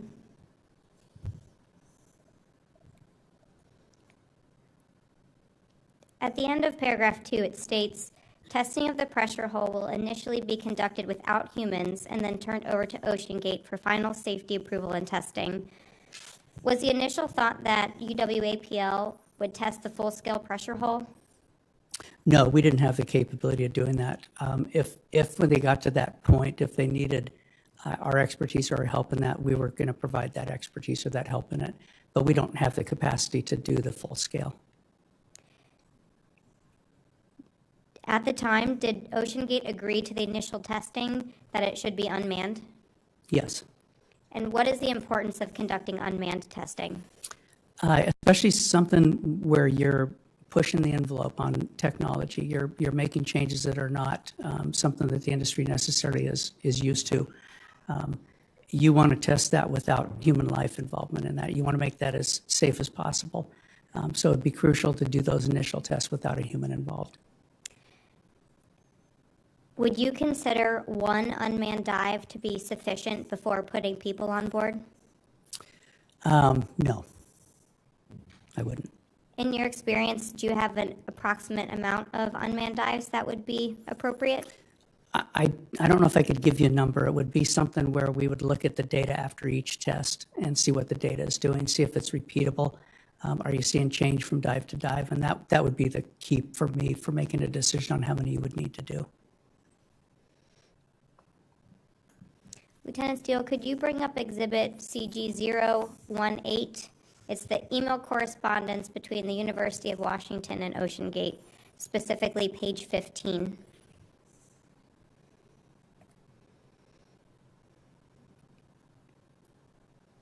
Could you scroll down a little? Thank you. In that correspondence, the University of Washington states, to complete items 1 and 2, I will need some level of test data to ensure my FEA, finite element analysis, model adequately represents the carbon fiber hull stiffness and interface boundary conditions. Mr. Dyer, in your experience, what type of test data would be required? Sorry, stand by for a moment. You said that this is an email from APL. I just want to confirm, does Mr. Dyer recall this email? Is this his email? Because no names appear. Yes, thank on you. what he's looking at. I think it's the first question. Mr. Dyer, do you recognize this email? I recognize the content. I don't know if I could say I recognize word for word, but I do recognize the content, yes. And are you familiar who it was to and who it was from? I'm not. That looks like something that might be from me, but I don't know that for sure. Okay. Thank you, sir. Lieutenant Commander Williams, do you know who this email is to and from? Sir, my questions are actually relatively general, so I don't think it would matter who it was from. In that case, do we need, I mean, what are we referring to on the document? We can ask him generally. Okay. Yeah, but let's keep the questions very general, realizing that we don't understand who's behind this chain. Mr. Dyer, what type of test data would be required to ensure your finite element analysis model adequately represented the carbon fiber hull stiffness? Typically, when we look at the finite element analysis versus hardware, we look at strain data, we'll look at accelerations if they're appropriate, and we will look at the pressure chamber data as well. So as the pressure is applied to it, are you seeing changes in that profile as it goes down, unexpected changes in there, or does it look like the pressure hull is reacting according to what you thought it was going to react to? In your experience, is this a required engineering practice when developing a new design? Absolutely. And do you know if any test data was ever received from OceanGate? The first test that I recall them doing was a scale hull test of a carbon fiber hull. It was I don't remember the scale, but it was a relatively small pressure vessel. That had strain gauges in it. That one failed prematurely. It failed before it reached the design depth on there. And I believe that data was provided to either Spencer or Boeing. I don't remember who it was that laid that hull up. Whoever laid the hull up, it was provided to them. And then the second or follow-on test, that one included accelerometers for the acoustic emissions system in there. That was data, that was about the time we were phasing out of there, and I don't recall ever seeing the data from that. I know that the data was collected, but I don't recall seeing that data. Thank you. Commander Williams, we've confirmed that email, Mr. Dyer, was from you to Mr. Nissen. Okay, thank you. We understand that after the design aspects of Triton were absorbed in-house by OceanGate, the University of Washington Applied Physics Lab was still utilized for pressure testing. As we understand it, there were third-scale model testing and component testing completed at University of Washington Applied Physics Lab. Is that correct? That's my understanding. The last test that we were actively involved in was that scale model that failed. The rest of those were tests that OceanGate did on their own without us necessarily being involved in that. Were you involved in any of the third-scale model testing? Just the first two cylindrical models, the ones that failed prematurely. Yes, we were involved in those. What was your experience during these tests? The first one, the data was collected and provided to, and again, I don't remember if it was Spencer or to Boeing, but the data was provided to the group that did the analysis on that. They built a second one because of that failure. The second one had carbon fiber end domes on there because that was one of the goals that OceanGate wanted to try and see if they could achieve. That was another one that failed. And again, that data was provided to the company that did that layup, and I believe that one, I'm almost for sure that one was done by Spencer because of the dome portion of it. We didn't see the data on any of those that I can recall. When you say it failed, can you explain what you mean by failed? The first one collapsed. It was a catastrophic failure. The second one was also a catastrophic failure, but I believe it was the domes that failed as opposed to the cylindrical section.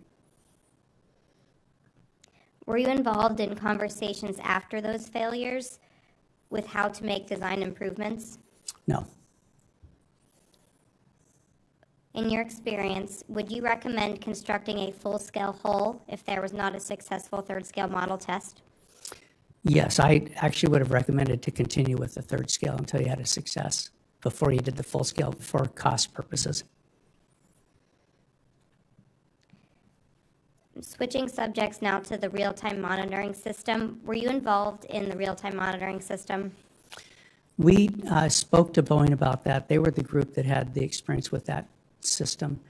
We asked Boeing if they would provide that system or put that into one of the third scale models so that we could take a look at that and see how that would benefit the program.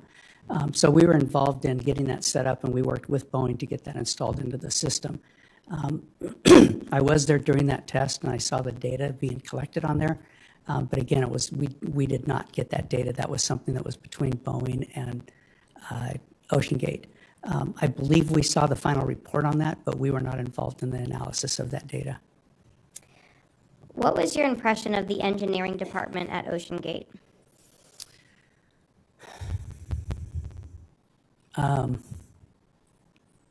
It was a tough group to work with. They had a different mindset on how to proceed with the program than we did. Can you please expand? Yes. Could we clarify what time period we're talking about when we refer to OceanGate engineering team? Thank you. Yes, I think that's important. What date are you referring to? This is around the 2015-2016 timeframe. Yeah. The biggest difference, the part that I struggled with the most is, in my experience, when you have a system, you evaluate it as a system and you look at fabrication and the implications of fabrication as a system. Mr. Neeson wanted to isolate those. He wanted to look at just the carbon fiber hull, just the dome as individual components. And where we really started butting heads is when we were looking at the fabrication of the titanium dome. I wanted the foundry to see what the entire system looked like so that they could provide feedback if they saw anything that they thought was suspicious or that they wanted to put some caution to. And Tony didn't want to do that. I provided that information to the foundry, and that was when Tony really got upset, and that was shortly after that is when we were removed from the project. Why did OceanGate and University of Washington Applied Physics Lab stop working together?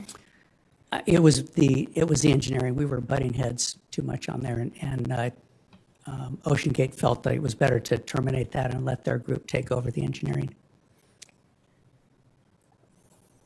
What was University of Washington's Applied Physics Lab impression of the glass spheres? For propulsion, the housing, glass housings. Yes. We like glass spheres. Those are things that are used in the industry, and they're nice and reliable.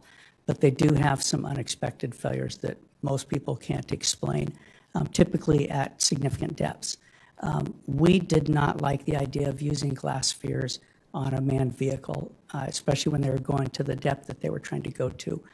Had it been shallow, we would have been okay with it, just because of the energy would have been somewhat constrained.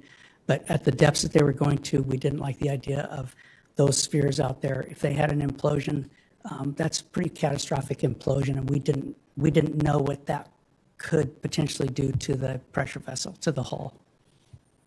And did you make these concerns known to OceanGate? Yes. And is that one of the reasons, or is that the only reason that University of Washington Applied Physics Lab and OceanGate stopped working together? That was one of the reasons. That was probably the final reason on that. That was kind of what ended that relationship. But that was not the only reason. Can you explain what some of those other reasons were? It was, like I mentioned before, just the mindset and the philosophy on engineering and developing a new product. We'd had too many conflicts on how we would go about doing that. What was your opinion of the submersible, specifically Cyclops 2, which later became Triton? What was your opinion of that submersible at the time, that that OceanGate and Applied Physics Lab stopped working together?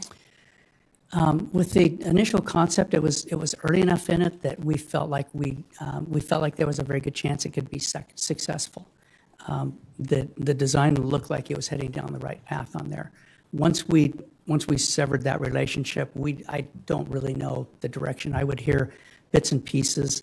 I don't believe Stockton and I talked for quite a while after we severed on there, so I was only hearing bits and pieces of information on what was going on. But we actually felt fairly decent at, like, the direction. We knew that the design was not complete, and it was not ready to go full-scale fabrication by any means. But we felt like it at least had a chance of heading down the right path. Were there specific design aspects that you recall as to that were not completed before you and before the University of Washington and OceanGate went your separate ways? Yeah, the carbon fiber hull final design was not complete in my mind. We had some preliminary FEA on there. We had the third scale test that had some failures in it. So in my mind, that design was not complete because of those failures. They had not figured out what happened on those failures from my perspective. And I had not seen an effort to modify or to change the design based on what they saw in there. The titanium spheres, that was about the time we left is when they were shifting away from the glass dome on the forward part. They were going more towards titanium spheres. So that was very early in the design process. We had done enough work to say this is the ballpark so we can at least talk to foundries and start getting a feel for what it would cost to fabricate this and how they would go about doing that. But the design was nowhere near complete on that portion of it either. Okay, thank you. I have no further questions. Lieutenant Commander Whaley. Good morning, Mr. Dyer. Hi. I want to discuss, or before we move away from the topic we had just discussed, the 17-inch glass spheres, which were the motor pipe controllers, which were external to the pressure vessel. Yes. Can you explain the importance of those as for the propulsion of the Titan submersible? Yeah, those house the motor controllers and the interface between the internal electronics in the sub and the external. So that was the interface to those motor controllers. And the motor controllers are the device. They're the electronics that control the actual thrusters themselves.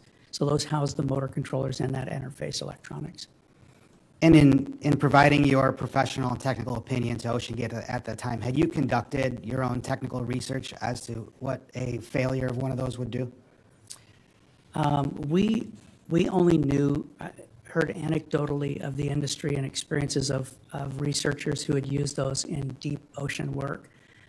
Typically, when they failed, they lost the entire vehicle, meaning the vehicle either completely shut down or the vehicle was completely lost.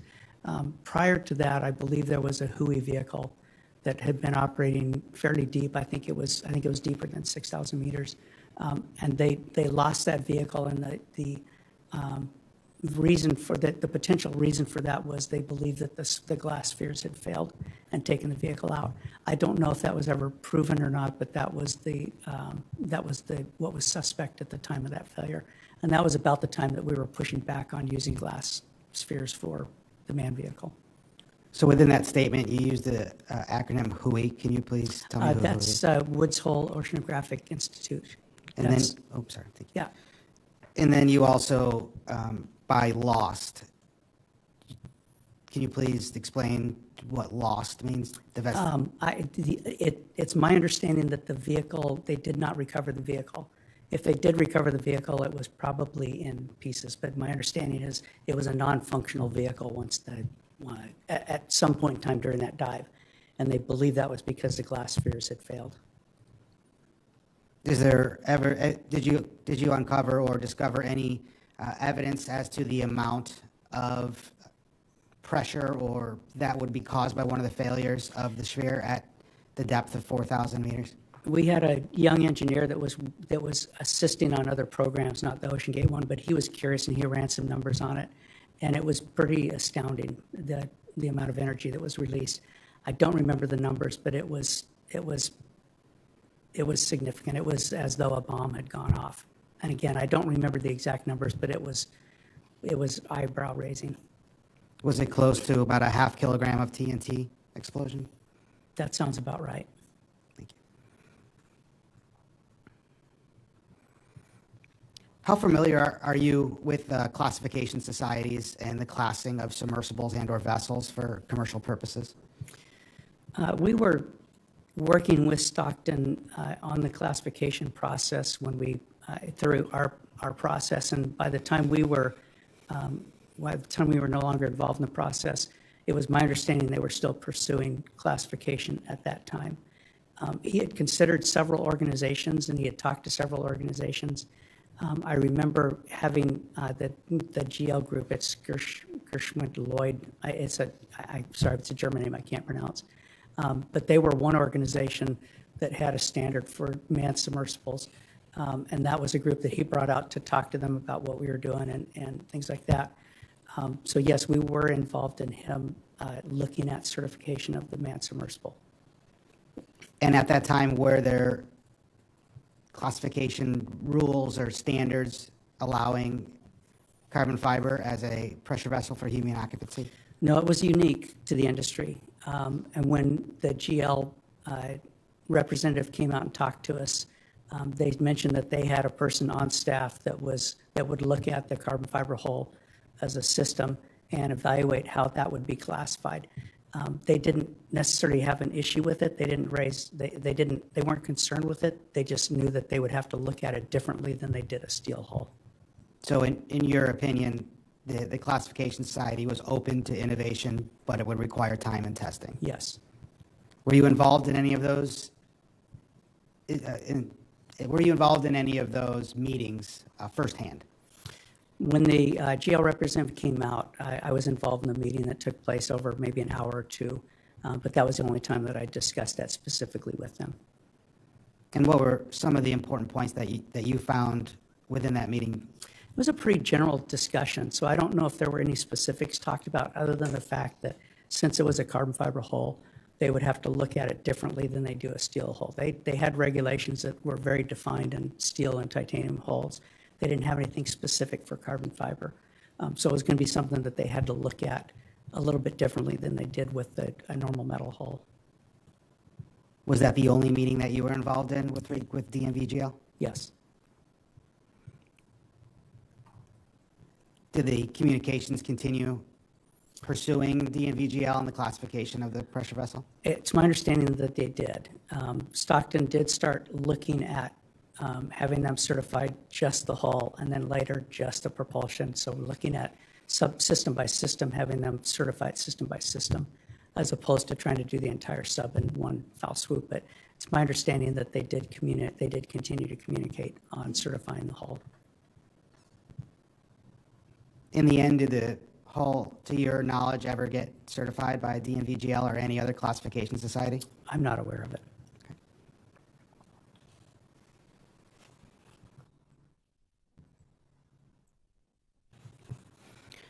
And just to clarify for the time frame, and while we know that there were 2 Triton hulls, this was the first hull and then around 2016, 2017? Yes. You had mentioned the Cyclops 1. Yes. And the majority of your work was done on the Cyclops 1 to act as a act as a test bed for the applications that were going to be used on the Cyclops 2 and Triton, correct? Yes, that's correct. Were you involved in the process from when those applications went from Cyclops 1 to the Triton, and how did that transition go? That transition took place, the majority of that took place after we were no longer involved in that. So I'm not real sure on how that transition went. Okay. And did you take part in any dives aboard the Cyclops 1? No. I supported a dive. Actually, no, I'm sorry, I did not. I did not support a dive. Did other members of the faculty in the University of Washington Applied Physics Lab take part in any dives? I don't believe so. I'm not aware of that. Were you involved or were you made aware of any incidences that happened while on test dives for the Cyclops 1? I'm sorry, you asked Cyclops 1. Yes, sir. I was involved in a dive on the Cyclops 1 that they did in Flower Gardens. I supported those dive operations, which Cyclops 1, to be clear, was the steel-hulled version. Yes, so I was involved in one of those dives on that. Correct. And I did go down, I went down in Antipodes. I did not go down in Cyclops 1. And can you tell me a little bit more about the Flower Gardens dive on the Cyclops 1? Yeah, the intent of that dive was to reach a depth of 500 meters. The goal that Stockton had on that was to get it certified for 500 meters. So we went out to the Flower Gardens area, got the sub prepped, put the people into it, and they did a dive. I don't remember if there was more than one dive. I remember one dive specifically. I don't remember if they did multiple dives or not, but I do remember one dive specifically. And you use the term certified. Was certified to a classification standard? So it was certified. It was a certification group, and I don't remember the name of the group that did that certification. But they had a representative out there to participate in the dive, so he could verify that they had gone to a specific depth.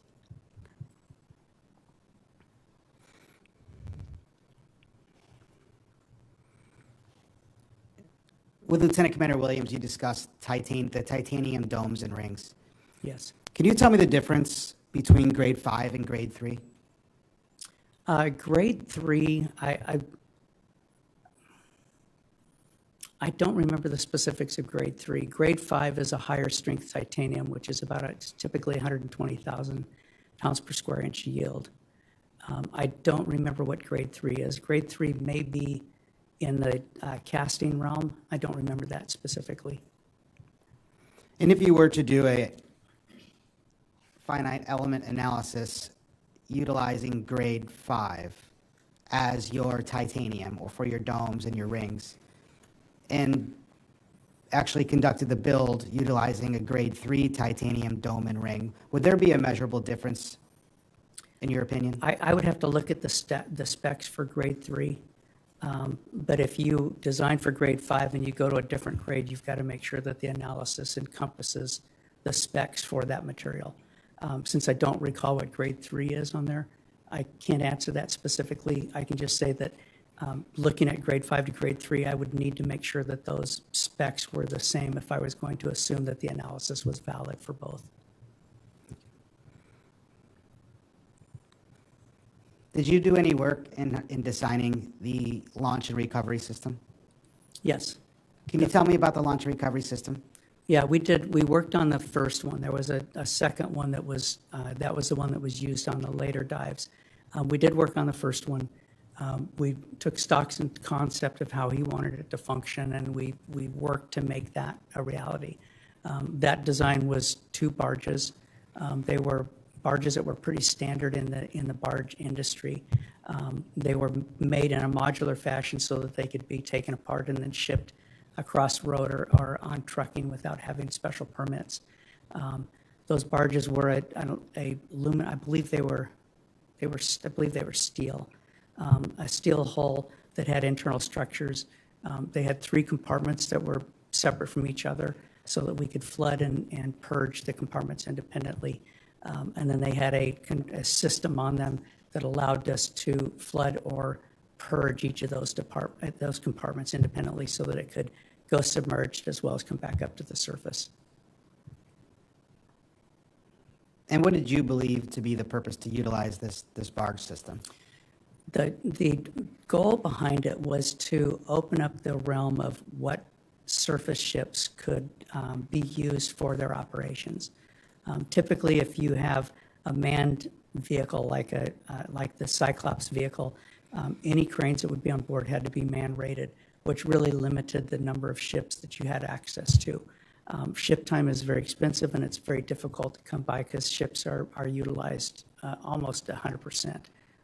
They have to be in order to be functional. So it was really to open up the realm of what you could use, what access you had in order to support dives. This allowed them to put the vehicle on the barge at port so that you could load the vehicle without humans in it, and then tow it out to site, transport people over to it, and then launch and recover them without the use of a man-rated crane.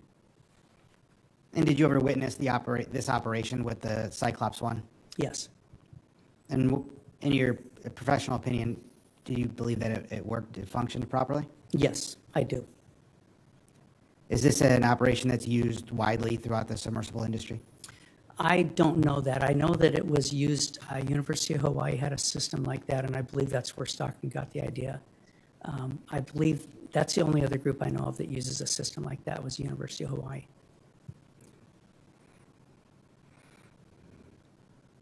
While you were working on the project, did you have any interaction with Lloyd's, the Classification Society, Lloyd's Register? Just the one meeting where they came out to talk to Stockton about classifying the hull.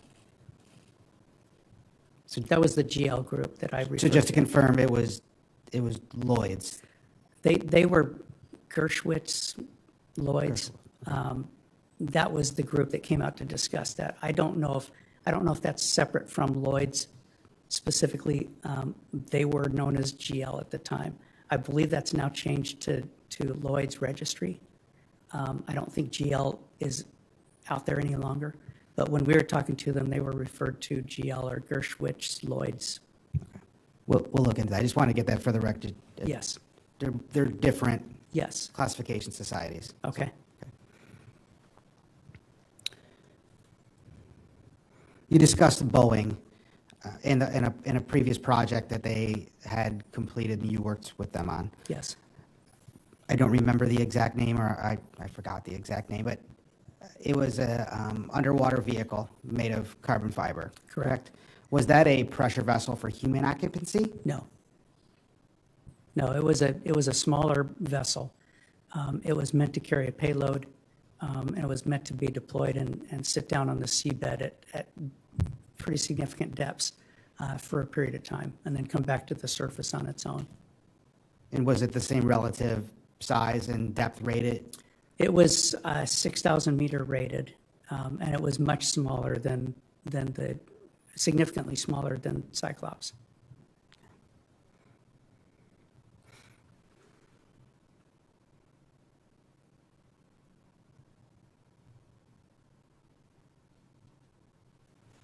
Thank you, sir. That's all the questions I have for now. Thank you. Mr. Dyer, would you like to take a break? Or? I'm fine. Thank you. Okay, we'll keep going then, sir. All right. I just have a couple follow-up questions Sure. from your initial testimony. Can you further explain the concerns or the break you had with OceanGate regarding the domes fabrication?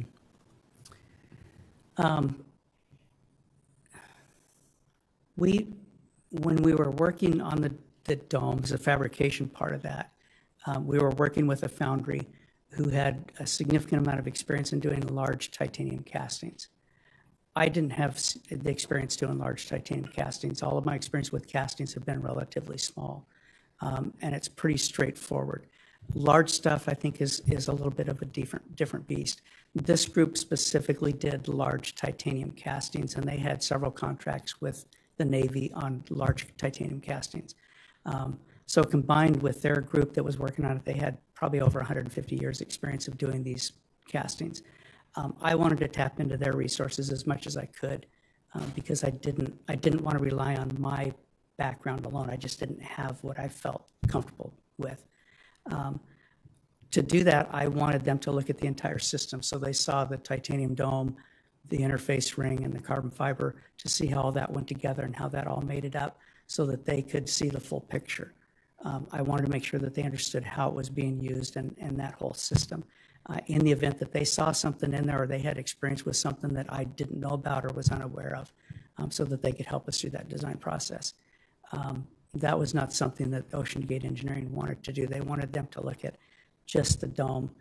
For some reason, they did not want them to see the carbon fiber hull or the interface ring. They wanted them to look at just the dome. And I realize we're still talking about the prototype Titan Yes. hull, but would it be important to match the contraction rates between the titanium and the potential carbon fiber connection point? Yeah, that was one of the things that when we did the conceptual stuff, that was something that we were concerned about. We wanted to make sure that the deflection between the dome and the cylindrical portion matched as close as we could. We didn't want non-uniform compression on there. So that was something that we worked on, and that was, we specifically made the dome elliptical shape, and we specifically modified or had the interface ring designed in a certain cross section so that we could try and match those two deflections. And so I'm now just thinking about the shape of the Titan prototype, and actually the cylindrical shape of it. Yes. Would it be possible to build a steel or titanium hull in the same shape? Of the cylindrical shape yourself? Yes, sir. Yeah, yes, you can definitely do that. It becomes very heavy. Its displacement to buoyancy ratio becomes problematic. It's doable, but you end up having to add a substantial amount of external flotation in order to make sure that it can still float. The whole purpose behind a carbon fiber hull is you get to a point where the carbon fiber hull has enough buoyancy that you don't have to add extra flotation to it. Now you're just adding ballast to it to take it down and to trim it out. That's the benefit of a carbon fiber hull.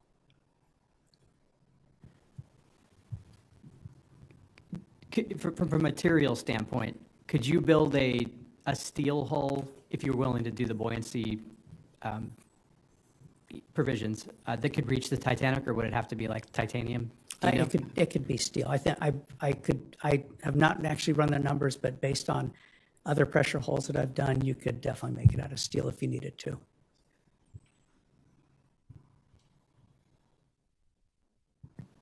And before I shift over to the NTSB, sir, I just want to make a couple clarifications for the record.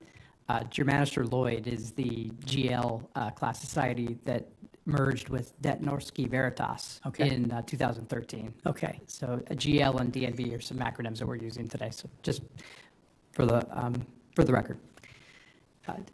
At this time, I'd like to go to the NTSB.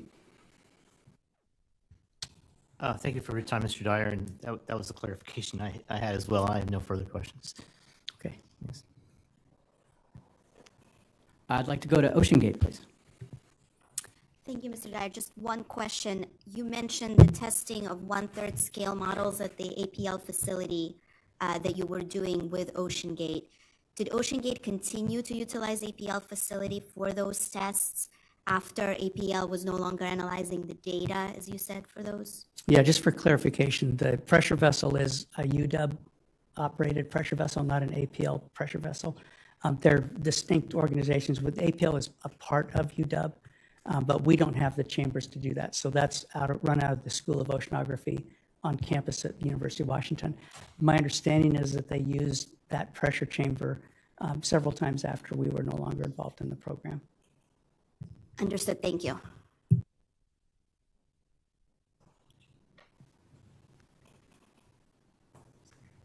Mr. Dyer, we've been going for a while. I'd like to take a 10-minute recess and to see if we have any final questions for you, sir. Sounds great. Thank you. Great. This hearing is now in recess, and we'll reconvene at 11:20.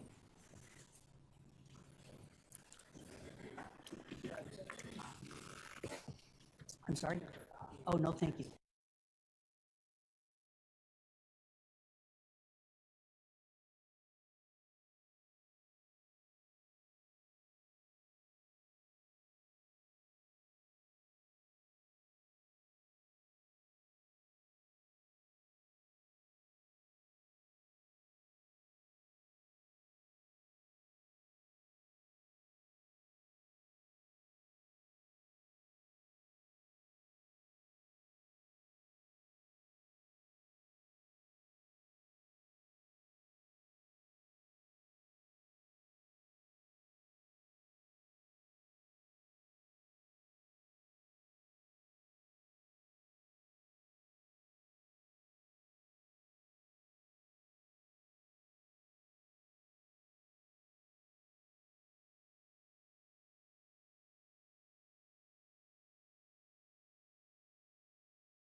The hearing is now back in session.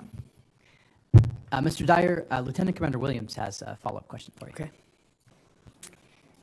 Mr. Dyer, you mentioned Stockton's vision. What was Mr. Rush's, or at least what was your opinion of Mr. Rush's vision for the company when APL and OceanGate first started working together? Specifically, was it related to oceanographic research, exploration, tourism? When he first started, our impression was that he was focused on the research aspect of it, trying to make access to manned exploration more accessible for researchers because it was so expensive otherwise. Did that change throughout the time you worked with OceanGate? He changed in, not in his ultimate goal. His ultimate goal was still to provide that for researchers, but his goal, I guess you'd describe it as opening up so that he could help to fund the development, further development of it. So he started opening it up to tourism and ultimately to the Titanic dives because that was his way of trying to bring money into it so that they could continue development to get to that ultimate goal of supporting the research industry. Were you aware that OceanGate was going to take paying passengers during their operations? He had talked about that with us. I don't know if he had finalized that or if he had decided about that.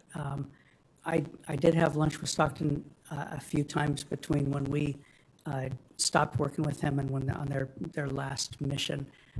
So I knew that they were doing paid tourism on the Titanic at that point in time. I don't remember that being something that he decided when we were still working with him or not. And to clarify for the record, what year did OceanGate and APL stop working together on the submersible design? I believe it's about 2017. At that time, did you have confidence in OceanGate's engineering department's ability to complete a safe design of a carbon fiber submersible? I would say I was more questioning than lacking confidence. It was just questioning whether or not they would be able to pull that off adequately. I don't know if you call that lack of confidence. I was really questioning whether they could do it. Thank you. I have no further questions. Yeah. Mr. Fawcett? Good morning, sir. Hi. Keith Fawcett. Yes. So you mentioned acoustic sensors on the prototype hull, Yes. and that would be the real-time monitoring acoustic sensors? Yes. Those are used to monitor the integrity of a hull or structure, is that correct? Yeah, the idea behind acoustic emissions for carbon fiber or composite structures is to be able to detect any anomalies that are occurring when it's under load. They ultimately want to get to the point where they can identify where that event is taking place and characterize that event so that they can understand what that event means. In other words, is it just a settling of the structure, or is it a precursor to a failure? So ultimately, they want to be able to pinpoint where that event took place and the severity of that event. So if you're using that system during a dive with a carbon fiber hull, would the real-time monitoring sensors be able to predict a catastrophic failure of the hull in time to protect the people engaged in the dive? If the system had been properly characterized, it could predict when you were getting close to a failure of the system. In other words, if you understand what those events mean, you can start determining whether or not you need to get the hull out for NDT, or whether you feel like you've just exceeded what it's capable of doing and you need to put the hull up on the shelf for a museum piece. If it's properly characterized, you can use it for those types of situations, yes. But while you're on a dive and you're at depth under extreme pressure, and you noticed and you had that system employed, would it predict, while you were on the dive, a catastrophic failure? I don't think predict is the right word. I think it gives you an understanding of the integrity of the hull from dive to dive. You would make the decision before you even went down that the hull is usable for the next dive at the depth you're going, or it's not. I don't know that you necessarily want to rely on that mid-dive to say, wow, we need to get out of here and get back up. I think you need to use it more of a understanding the condition and the integrity of the hull before you do a dive. So you would use it forensically and not during a dive? If you had a system on the dive that was, say, color-coded, where the display said red, green, and yellow, would that mean anything in the course of a dive to the people conducting the dive? The only way that I could see that meaning something is if you went from green to yellow. Mr. Dyer, just OceanGate has a Yeah, Mr. question. Newbar, I believe Mr. Dyer testified earlier to kind of, I just want to establish basis for knowledge, because we're putting a lot of facts here before Mr. Dyer without establishing that he knows this. Right. I think a good question here is, Mr. Dyer, were you aware of a color coding system on the acoustic monitoring system for warnings? I was not aware that it had been implemented. I was aware that that was there, they wanted to do that. But I was not aware that it had been implemented. Okay. So the basis of this question is, if it were implemented, what would your opinion be, sir? Yeah, I think the only benefit in a dive would be if you've gone from green to the next level. If you see a change from that green status down to one of the other status mid-dive, I would think you would want to abort the dive. I wouldn't wait till you get to a red status. A red status, in my mind, means a failure is imminent. Thank you, sir. Thank you. Commander Whalen. Thank you, Mr. Dyer. You had mentioned observing a dive that took part in the Everett Marina. There was a safety event or near-miss report for a dive that happened on April 30th of 2015. Were you part of that dive? I don't believe I was. I think that was Pete Brodsky that was part of that dive. Did Mr. Brodsky share any of his experiences with you? He mentioned that the hatch was leaking when they submerged, and it was decided to continue down and let the hatch seal itself under pressure. That's really all that he mentioned on there. Okay, thank you. And we've been discussing the real-time monitoring system and the acoustic emissions and strain data. Yes. With regards to a carbon fiber hull, and speaking of acoustic emissions, what is that acoustic emission that it's measuring?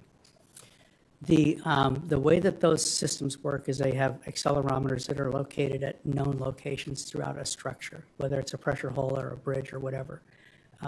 It monitors the response of those accelerometers. So it's looking for any sign that something has shifted, failed, the load path has changed, any event that accelerometer could pick up. Ideally, that system needs to be characterized so when you get an event on accelerometer, you know what that event means. It doesn't really do you any good if you just see an event. You don't know what that means, other than we had an event at this location. But the intent of it is to look and see if you can find some event that has given you some idea of what's happening in the structure. For a composite structure, they're looking for, are you seeing delaminations occurring? Are you seeing fibers break? Anything that would start compromising the integrity of that structure. So an event may mean that the carbon fiber structure is breaking down, or the carbon fiber strands are breaking, causing an acoustic event? It could mean that, yeah. It could mean anything in that system has made a sudden shift from what it was doing right before that event took place. So it could be a bond failure, it could be a fiber breaking, it could be a delamination occurring, or a bunch of fibers breaking. It could mean anything. That's why it's so important to characterize it before you rely on it to do much.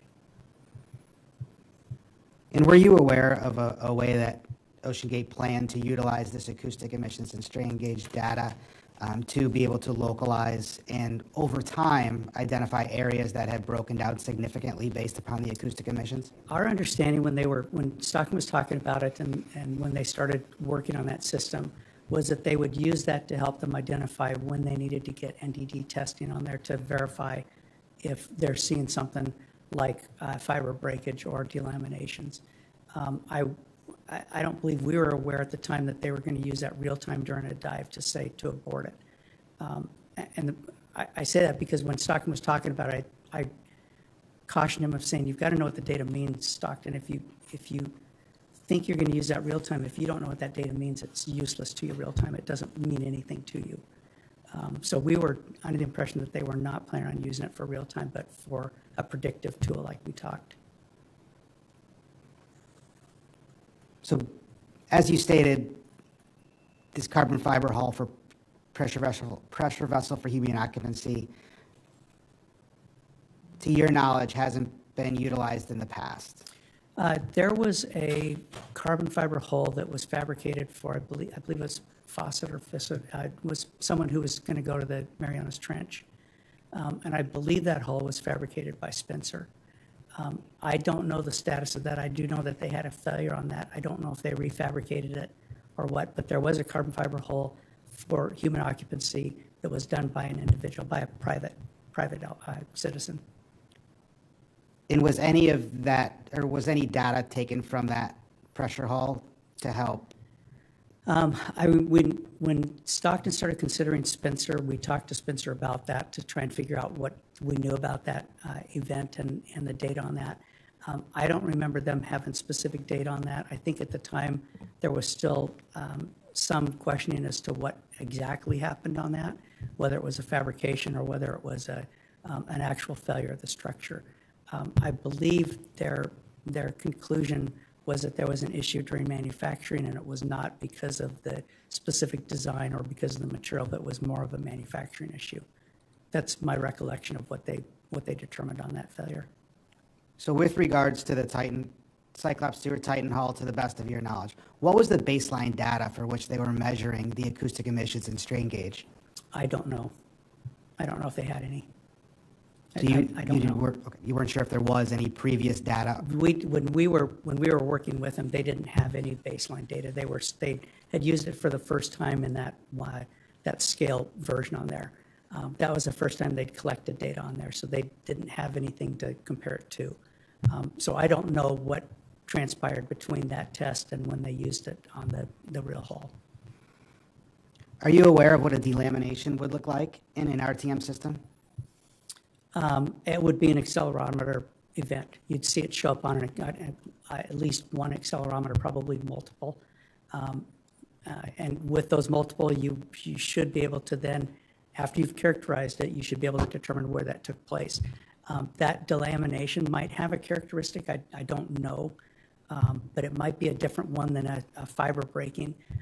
But testing should let you determine if you can tell the difference between a delamination and fiber breaking.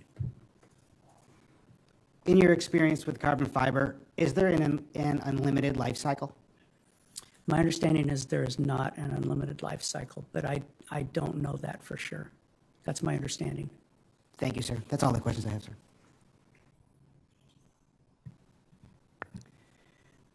Mr. Dyer, would you feel comfortable talking about maintenance of carbon fiber? Maintenance and just overall how you should store and maintain carbon fiber hulls? Yeah, I don't think I would. I don't think I have expertise in that. Sir, were you aware of the control systems that were used on the Cyclops and what were projected to be used on the Titan hulls? We worked with Pete. Pete Brodsky was the one who did the control systems on there. We worked with that on Cyclops 1, so I'm somewhat familiar with that. Were you familiar with the game controller operation? Yes. Did you ever have any concerns or voice any concerns about that system, sir? The only concern we had on that was the wireless portion on that. And we made sure that the controllers that were being used had the ability to plug in to be wired. We didn't want to rely on Bluetooth alone. We were fine using Bluetooth as long as they had a fallback of being able to plug it in with a wire. Could that be accomplished on the Cyclops? Yes. Well, as far as I know, I believe they could drive it wired. They didn't have to rely on wireless. Sir, thank you. Just at this time, are there any further questions from the board or for Mr. Dyer? Okay. Mr. Dyer, is there anything that we haven't asked you that would be valuable to the investigation? I can't think of anything offhand, no. Mr. Dyer, thank you for your testimony. Thank you. You are now released as a witness from this Marine Board investigation. If we need to contact you for further information, I will contact you directly. If you have any questions about the proceedings in the future, please contact the board's recorder, Lieutenant Steele. Okay. Thank you again. Yeah. We will now recess and recess for lunch and reconvene at 1 p.m. Thank you very much.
This hearing is now back in session.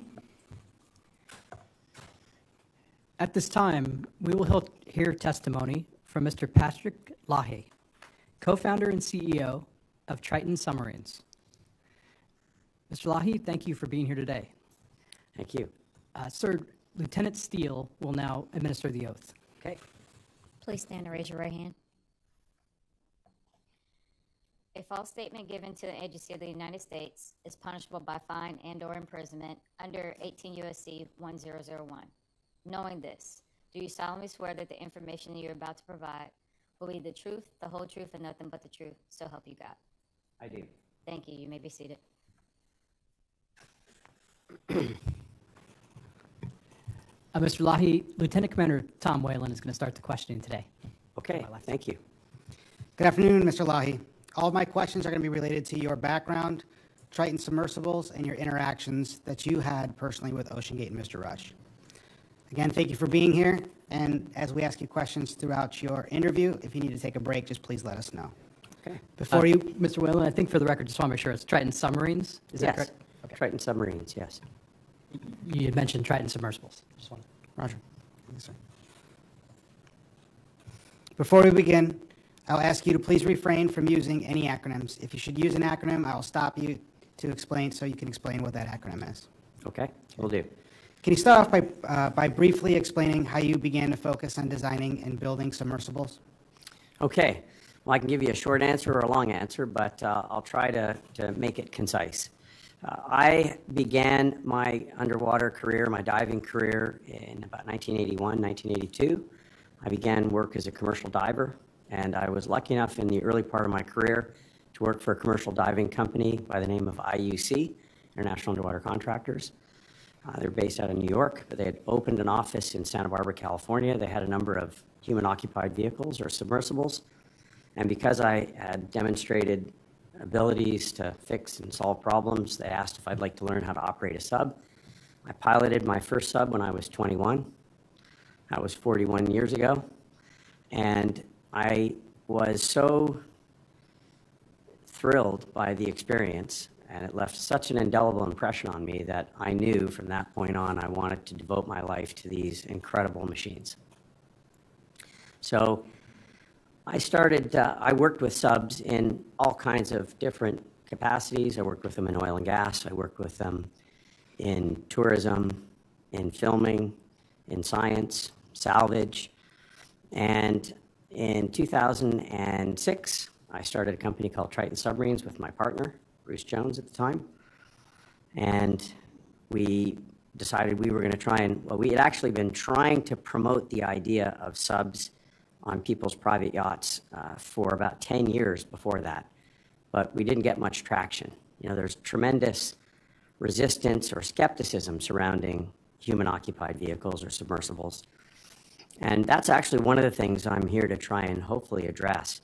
I think people's perception, by and large, is that subs are dangerous and scary and complicated, and that only crazy people get in them. But I can assure you that they're anything but. They're magnificent machines, and they allow people to visit a part of our world they couldn't see any other way and to do it safely. So we embarked on this crusade of trying to promote the idea of subs on yachts beginning in about '94. We found our first customer in 2006, a gentleman by the name of Chris Klein, and we built him a little two-person sub that could dive to 1,000 feet that he put on the back of his motor yacht called Mind Games. And that really got the conversation started. People started to pay attention. Rather than me telling them that owning a sub would be a great idea and how much fun it would be and how exciting it would be to go and visit these parts of the earth you couldn't visit any other way, we now had somebody who was a peer of theirs saying how wonderful it was to have a sub, and speaking, excitedly about the extraordinary experiences he was having in the sub we had built for them. That really started the ball rolling, and subsequent to that, we've sold, I think 30 subs. We've got 4 or 5 under construction right now. Triton builds subs that dive as shallow as 100 meters, or as deep as, which is 330 feet, or dive as deep as 11,000 meters, 36,000 feet. In fact, Triton built the deepest diving sub in the world. I'm very proud of that fact. And right now, the company employs about 54 people. We have 35 in Vero Beach, in Sebastian. We moved to Sebastian. And we have 19 people in Barcelona, Spain. Sir, what's the difference between a submersible and a submarine? It's a very good question. And often people don't recognize the difference. But a submersible is a craft that is not capable of regenerating its own power. A submarine has to have the capacity to regenerate its own energy supply. And so the thing about a submersible is it's usually powered by batteries or some sort of an energy source that's limited and limits its endurance. So you're not going to get in a submersible and cross an ocean or transit a great distance. They're not really built for that purpose. Submersibles are built to explore a smaller area, imagine like a neighborhood or whatever. And the idea is that it will allow you to generally go much deeper than a submarine, because typically military submarines are quite limited in their diving depth, whereas we build vehicles that go extremely deep. And they allow you to get into a part of the world that we've really spent very little time exploring. That's the thing, I suppose, that I find most exciting about them. Do you have, or have you ever held a merchant mariner credential? A merchant? A merchant mariner credential? A MMLD or merchant mariner license? No, I have not. So you've never been licensed by United States Coast Guard? Oh, yes, I did have a 100-ton ocean operator license, and actually I was one of 7 U.S. Coast Guard licensed submarine pilots or submersible pilots. We set up an operation when I worked for Atlantis Submarines in 1987. It was the first tourist submarine operating in U.S. waters that were controlled by the Coast Guard, and we worked directly with the Coast Guard to get their approval and involvement in the operation of that sub. Can you tell me a little bit more about that process specific to you? Well, it was an interesting process because it was all brand new. There were no rules governing the safe use of a human-occupied vehicle that's carrying passengers for hire. And so we worked closely with the Coast Guard to help establish those rules. And I think it resulted in the publication of a thing called the NAVIC 593, I think it was, as I recall. Amazing that I actually remember that. And that really sort of spelled out what the rules would be for a sub that was carrying passengers for hire in U.S. waters that were under Coast Guard jurisdiction. And just for the record, NAVIC stands for Naval Vessel Inspection Circular. Okay. Correction for the record. There you It's go. Navigation and Vessel Inspection There Circular. you go. Well, that's an acronym you guys would know better than I do. So.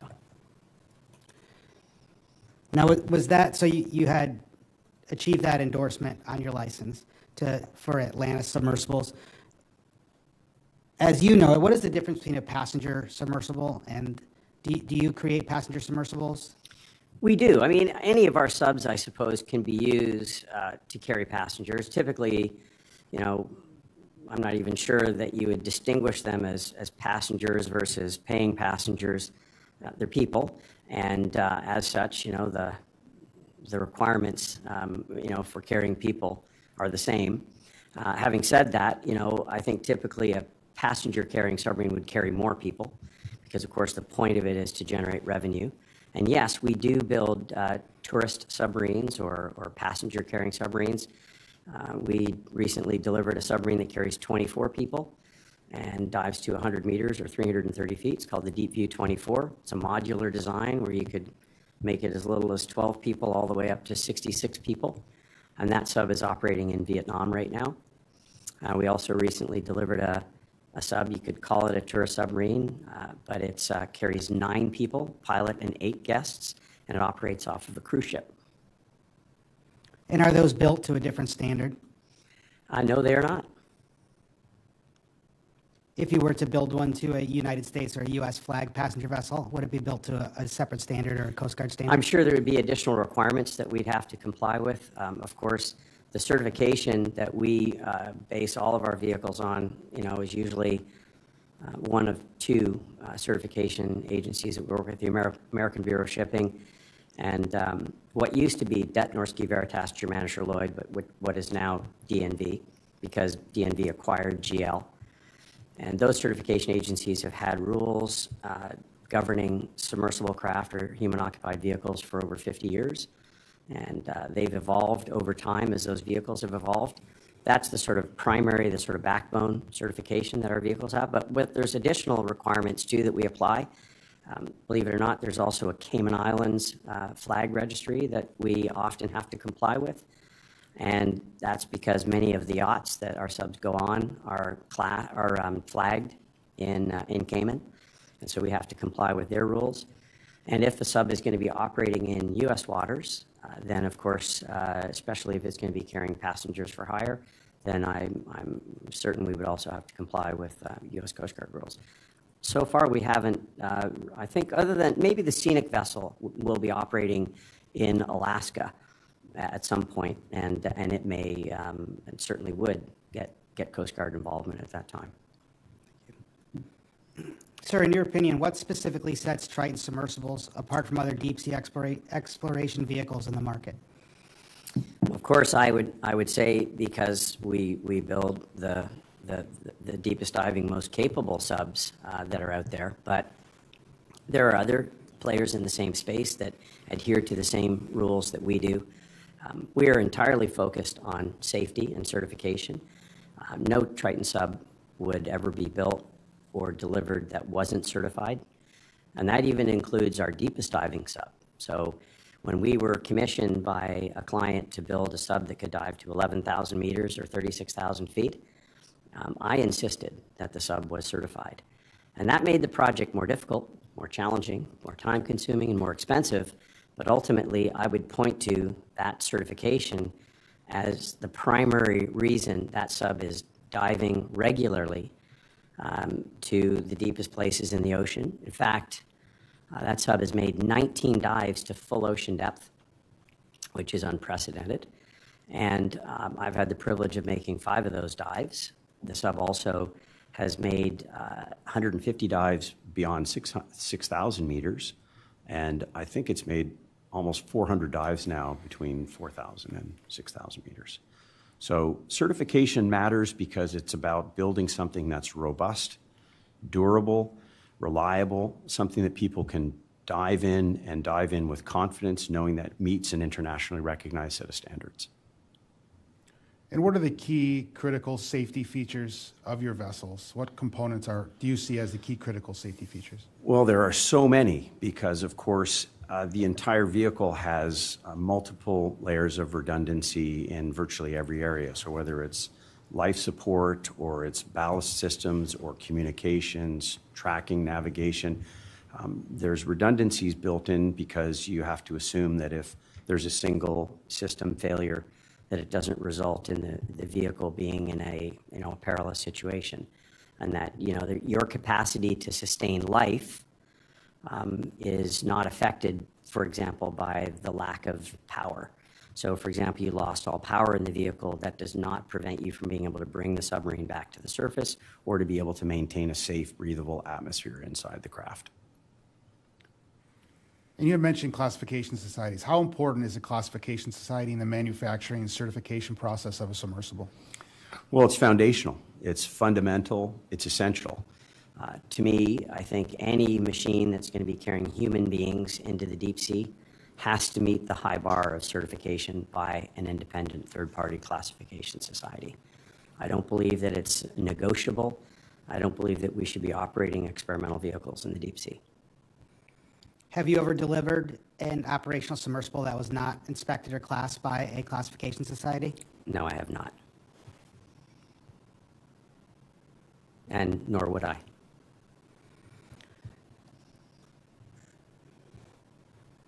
So I want to talk a little bit about the pressure hull, or the pressure pressure vessel for human occupancy portion of the submersibles. Can you talk about the importance of the pressure hull and how that is tested and created with Triton submersibles? Sure. Well, the certification of a pressure hull actually begins at inception. As as the engineers are busy doing calculations and analysis, and they're creating a design, all of that stuff has to be reviewed and approved before anything is actually made. Then we have to select materials. Those materials have to come from a known source, and that source has to be an approved source of material supply. And once we do get that material, coupons of that material are removed and tested independently to verify the characteristics of that material, so that, in fact, you don't just take a certificate from a manufacturer as evidence of its characteristics. You actually have to prove that it has those physical characteristics. Then the material is made into a shape, whatever that shape might be, and then the other parts are added to it. The whole thing is tested. In our case, it's usually 1.25 times its maximum allowable working pressure or maximum diving depth. And in the case of a new vehicle, those designs are usually strain gauged so that you have data that supports that initial analysis and substantiates that your initial assumptions about the design were in fact true, and they bear out through the actual readings that you get from the sensors that are in the craft when it's being tested. And then, of course, because this boundary is the thing that protects human beings, it's only part of a system. So you have the pressure boundary, which obviously is the thing that protects the people from the crushing pressure, but then you have all the other systems. So any pressure boundary other than the pressure hull also has to go through that same testing regimen, whether it's a battery pod, a ballast tank, or a housing for a motor or a pump. Everything has to be tested to 1.25 times its diving depth. Can you walk me through the testing procedure? So you've mentioned tested. Are they manned tests, unmanned tests? No, they're tested in a chamber without people. And the chamber we use chambers all over the world. We even have the deepest rated chambers in Europe are in our facility in Barcelona, Spain. We do a lot of our own testing, but we do it in the presence of a surveyor. So the surveyor actually comes and witnesses these tests and substantiates that you've followed a test procedure. So a test procedure is always written for whatever assembly it is that's being tested, and then they verify that you follow that procedure, and then the results of that become a permanent record, permanent part of the submarines or the submersibles documentation set. So walking you through the test, what they try to do is simulate what a dive might look like. For example, if you're building a sub that dives to 1,000 meters, as I said, it would be tested to 1,250 meters. So instead of being tested to 3,300 feet, it would be tested to, I think, 1,250 meters. It's like 4,100 feet or something like that. I don't have the calculation in my head, but you guys can do the math, I'm sure. And you try to simulate a pressure cycle that simulates how long it would take the vehicle to reach its targeted depth. And then you have a period where you're sustaining that pressure at depth, and you make sure that there's no creep on any of the instrumentation. In other words, that the hull isn't changing in its characteristics, and then you bring it back to the surface. Usually there's multiple cycles that would be required as part of that certification. And what you want to prove, again, is your initial assumptions. So today, we're very lucky. We live in a very exciting time. There are analytical tools and software that engineers can use where they can predict the performance of a pressure boundary with incredible accuracy. Give you an example. We tested our full ocean depth sub in Russia, the only test chamber in the world that could actually conduct that test. This was before, this is when we were allowed to go and use that test facility, which we can't today. And when we brought it to its full diving depth, plus I think it was 20% in that case, we predicted there would be a 28-liter, what do you call that? We have a graduated cylinder that measures the the compression of the hull, and we predicted it would be 28 liters, and it was exactly 28 liters.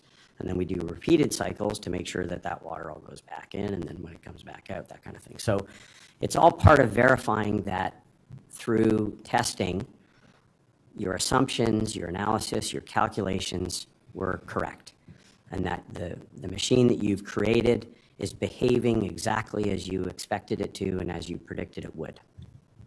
And so is all this testing done solely with Triton subs, or is it done in conjunction with other classification societies? No, it's done hand in hand with the classification society. So they're present when this testing is done. They participate in it, and they actually will submit a procedure for the testing that we're going to do. They'll review it. They'll make changes to it if they feel those changes are warranted. And then ultimately you arrive at a procedure that everybody's agreed on. That includes everything from where the instrumentation is going to be put, to how many cycles are used, to what sort of pressurization rate, how much dwell time you spend on the bottom, all of that. And then once that's been approved by the classification society, they send a surveyor out to witness it as it's being implemented. Have you ever attempted to classify a new or a novel submersible structure with class? Well, yeah, I would say that we're constantly building new sub-designs. We're always challenging conventional thinking, trying to innovate, but we're doing that within the confines of the classification society rules. I'm a firm believer in innovation. I think innovation is a critical part of progress, forward progress. But innovation has to be done within the crucible of a set of rules that give you guardrails. You can't just go freestyle. In your experience working with the class surveyors, they've been amenable to change and innovation as long as it's within their construct? Yeah, absolutely. Not only are they amenable to innovation, they participate in that innovation. They have tools and people who have capabilities better than we do. So their contribution to the certification of a novel design, of a new vehicle, a new design, is an essential part of our capacity to actually achieve the objective of building a new design. They contribute meaningfully to our capacity to do that. So as the classification society, do they only take part for the initial certification, or is there testing or interval testing over the years that they take part in as well? No, certification is a process that never ends. It begins at inception with those initial design, analysis, and so on, and follows through to the time the vessel is completed and delivered, and then it continues through the lifetime of that vehicle with annual renewals and special periodic renewals that, depending on the classification society, can be as little as 3 years or as many as 5 years. But there are specific requirements that have to be completed every year. Well, there's weekly, there's monthly, there's quarterly, there's annual, and there's special periodical requirements that we have to fulfill. You have to keep records. Logs have to be maintained, charge logs, maintenance logs, dive logs, comm logs. The idea is that you are operating and maintaining a craft in accordance with our rules as a manufacturer and the rules of the classification society. So just so I understand, a lot of the submersibles that you design and build, you then sell to customers. Yes. And they're no longer your property, they're now owned by the customer. So at that point, is there an obligation for them to ensure that they maintain the classification standard? Yes, if they don't continue to fulfill the requirements that we've outlined as the manufacturer and those of the classification society, then class will be canceled. And I'm very proud of the fact that every sub that we've delivered, even the ones we delivered 18 years ago or 17 years ago, they're all in class, they're all still rated to their original depth, and they're all still being used by people that we maintain a great relationship with. That relationship is very important, not just to the customer, but to me as a manufacturer, to us as a manufacturer. We want to make sure that that sub is being maintained appropriately, it's being operated responsibly, it's being kept in the condition that it needs to be in order to continue to be used safely. And you had just mentioned being operated safely. Can you explain how important is the human aspect of operation of a submersible? Well, the human aspect of operating a sub is essential again. It's foundational. You know, we don't deliver a sub to a customer that hasn't been properly trained. And our training isn't just teaching somebody how to make it go up and down and backwards and forwards. That's the easy part. As part of our training, we teach a client how to operate and also maintain a craft. So we teach them how to do maintenance procedures. We show them how to take things apart, to rebuild things, put them back together, test things, and so on. And while, you know, as a client's experience level increases and their dependency on us is diminished, because that's to be expected, once a client becomes more familiar with the vehicle, once they become more experienced with it, their capacity to do much of this work by themselves increases. It's still, of course, being done with the oversight of the Classification Society. They don't just get to do it on their own. But our direct involvement is oftentimes reduced, but we typically still are supplying them with equipment. We're still being consulted when they want to make modifications, when they want to add new equipment, if they want to make an upgrade. And sometimes as well, we get involved in their actual surveys, the annual surveys, the special periodical surveys. Oftentimes as well, those subs are returned to our facility and we actually undertake that work together with their personnel.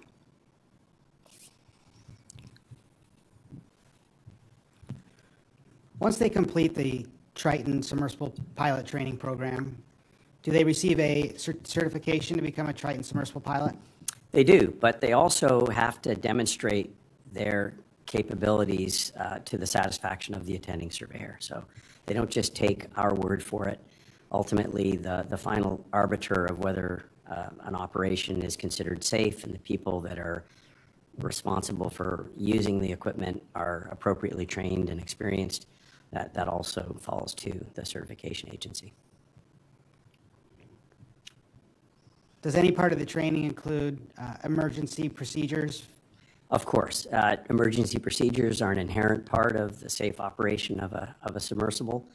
And as part of any training, they would be taught how to conduct emergency procedures of every kind, yeah.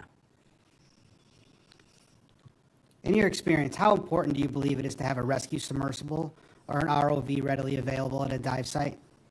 Well, I think having a rescue asset is an important part of a safe operation. Of course, a lot of rescue capabilities will depend on the operational area. Are you operating in a remote site where there's absolutely nobody nearby that might have rescue assets available?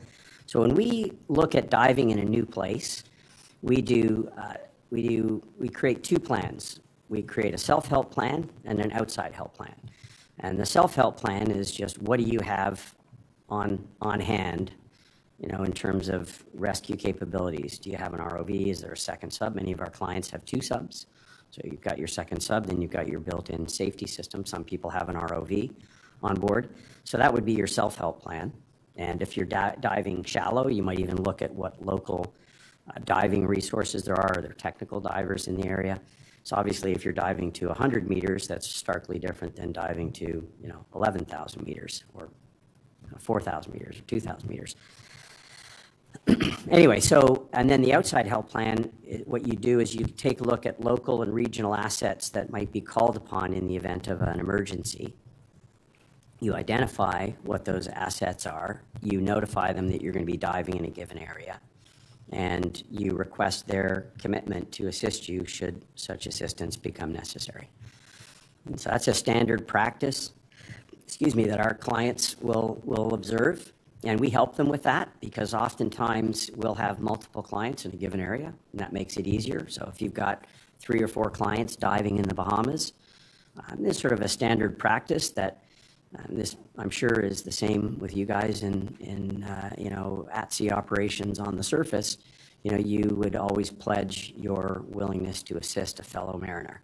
And that applies to people who are diving underwater. So our customers, even if they're not directly in contact with one another, we will help them facilitate an outside help plan that ensures assets within the area could be called upon should they be needed. And so we will communicate that to one another, and then they have their plan. Sorry, a bit of a long-winded answer. I want to talk about a few of the submersible systems. Can you discuss and talk about the drop weight systems that you employ with Triton submersibles? Sure. So on our deeper diving subs, we'll use drop weights as standard, sort of a consumable. That would be in a sub that's probably diving deeper than or 4,000 meters and beyond. Shallower diving subs tend to use drop weights as emergency systems. So we have drop weights, we have jettisonable components, jettisonable arms, jettisonable battery pods, and so on, jettisonable weights, but they wouldn't be used as standard operation. They would strictly be used in the case that your primary, secondary, and maybe tertiary ballast systems were not working. So it's way down the line in terms of backup and redundancy. Like for example, a typical Triton sub will have 4 independent means of coming back to the surface. You got your main ballast tank system, you got your thrusters, you got a water ballast system, and then you have jettisonable weights that you can employ. And those jettisonable weights are usually powered by an independent battery if they're frangible bolts, or an independent hydraulic system that's manually operated and has no dependency on power. Again, to ensure that if you had a situation where you've lost power, it doesn't hinder your ability to bring the submarine back to the surface. And by the way, the main ballast tank system also doesn't have any dependency on power. So drop weights are typically only employed on very deep diving submarines where using conventional ballast systems is impractical because the energy required to run a pump, at 36,000 feet is so immense that you just simply, wouldn't do it. So in the case with the Titan submersible,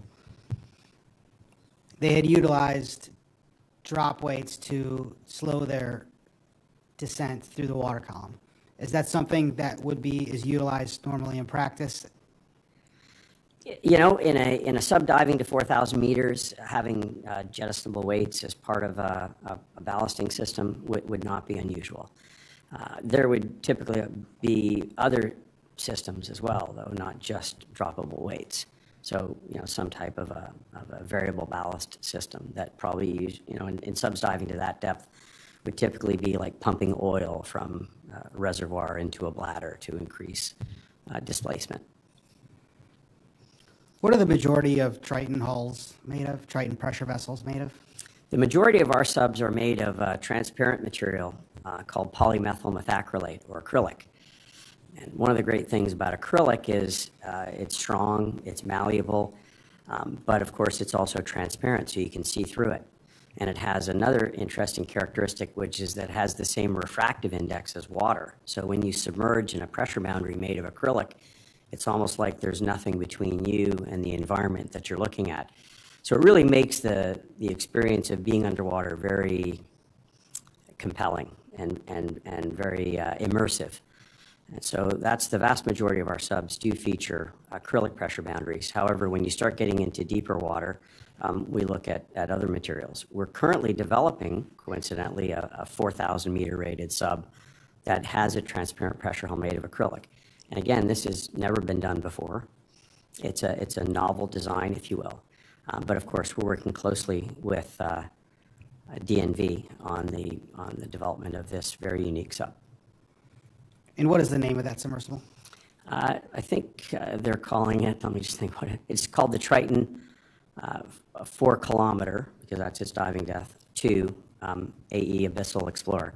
But I think our client just calls it the Explorer sub. Interestingly, 4,000 meters is the sort of average depth of the ocean. So the idea behind being able to get to 4,000 meters, which is just over 13,000 feet, is it gives you access to, I think, around 55 or 60% of the seafloor. And what's the maximum occupancy for that submersible? Just 2 people.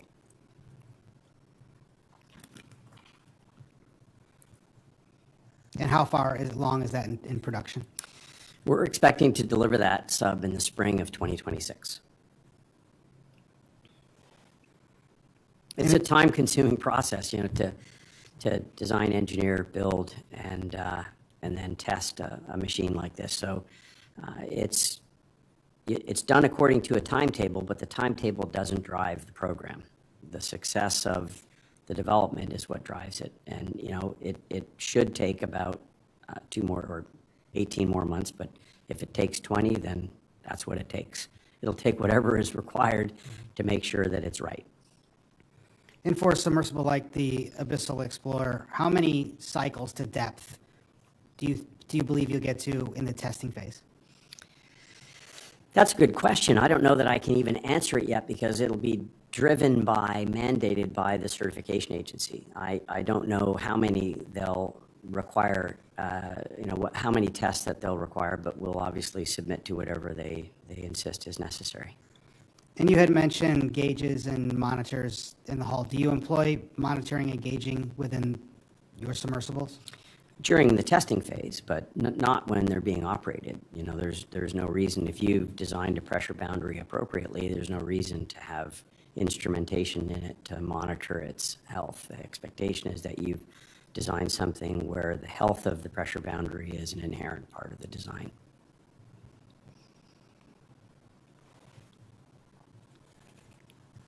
Commander Willing, can I ask a follow-up to that? Of course. Sir, you said you could not have to monitor it real time, but that be under the conditions that it would be receiving some kind of annual testing or kind of maintenance monitoring over time? Well, the maintenance monitoring, yes, that's baked in. It's a requirement to maintain class that you go through a series of checks annually, just like they do with an aircraft. An aircraft goes through, annual maintenance as well in order to renew its certification in much the same way that a submersible does, a classed and certified submersible does. Thank you. Sir, I'd like to turn to some questions with regards to OceanGate and Mr. Rush. When did you become aware of OceanGate? Trying to think of exactly when, but certainly we were reading about their activities probably as far back as 2015, 2016. Interestingly, they actually bought a couple of subs that I was involved in building. Like you guys are referring to a sub as Cyclops 1, that sub was Lula. We built it in Devon in Tavistock in the UK, and at the time we built it, it was ABS classed, and it had a vegetable oil burning diesel engine in it, and it was a classed vehicle. So they renamed it, and I don't know what happened to the certification, but certainly at one time that was a classed vehicle. The Antipodes, which is another craft that's owned and operated by OceanGate, was a sub that I was involved in developing. Again, an ABS classed sub. And at all times when we were involved with it, it was certified. I don't know what the condition of those subs is any longer, and nor do I know if they're still classed. I don't remember what your question was, but I just thought I'd get that in there.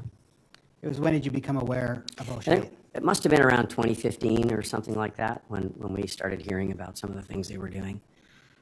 And I actually saw the craft in 2019, very briefly. I was on a sailing vacation with my family in the Apcos in the Bahamas, and I walked up to the bar, as you do, and I had a Triton t-shirt on, as I often do. And the team walked up to me and asked, why I had the Triton shirt on, and told them that it was my company. They told me they had a sub in the Bahamas that they were testing, and would I like to see it? To which I said yes. And they said the next day they would take me over and show me the vehicle. That was the one and only time that I saw the sub. That was in 2019. I think it was around March. It was just before, coincidentally, we went out and did our dives to 10,932 meters or 35,865 feet in a classed vehicle. And when you went to go visit the submersible, what was your impression of the working environment? Well, I mean, I didn't specifically expect or plan to see it. It was just coincidental. And so the next day they took me over and gave me a quick sort of tour of it. And, I wasn't particularly impressed by what I saw, and I told them, they were very nice people, and they seemed well-intentioned. I just said it looked to me like a lot of the stuff was not quite ready for for prime time, and that there were many things in it that I thought had not been executed as appropriately as they should be. And there were a few things that I saw that concerned me, like they had these glass spheres that they were using as junction boxes, and I said, you can't have those on a human-occupied vehicle. And if you do, you need to fill them with liquid. Do you remember what month it was in 2019 that you had? I think it was in March 2019, because we went out to the Marianas Trench in April, so it was just before that. Were you aware that the hull was a carbon fiber hull? I was. Have you ever built a submersible of a carbon fiber hull? No, I have not. Did Now, you ever- interestingly, though, and it's worth mentioning because the idea of a filament wound pressure boundary is not a new idea, right? This idea that it was innovative or cutting edge. I was operating subs in the early 1980s that used filament wound cylinders as pressure boundaries. All the atmospheric diving suits, the ADS suits that I piloted in the early part of my career, had a filament wound cylinder. It was GRP, not carbon fiber, but glass reinforced plastic instead of carbon fiber. But it was still a filament wound cylinder. It had an aluminum piece on each end, tie rods that bolted the whole thing together, a hatch on one end and a window on the other end. And it was small. It was like the size of a sofa. You could sort of slide in it, and it was just for one person. And limited diving depth, 610 meters, about 2,000 feet. But they made 27. Last one I operated was number 27. I think they made about 30 of those. And they were all certified by Lloyd's Registry of Shipping because they were being built by a company in the UK. Naturally, they'd gravitate to their classification society in the UK. I heard years later they were taken out of service. I don't know why they were taken out of service and what prompted them to do that, but I made plenty of dives in them. But we, Triton, have never built anything with a filament wound cylinder or a carbon fiber cylinder. We do use carbon fiber. We use it on fairings because it's a light, strong material, but we don't use it in anything where it's a structural boundary.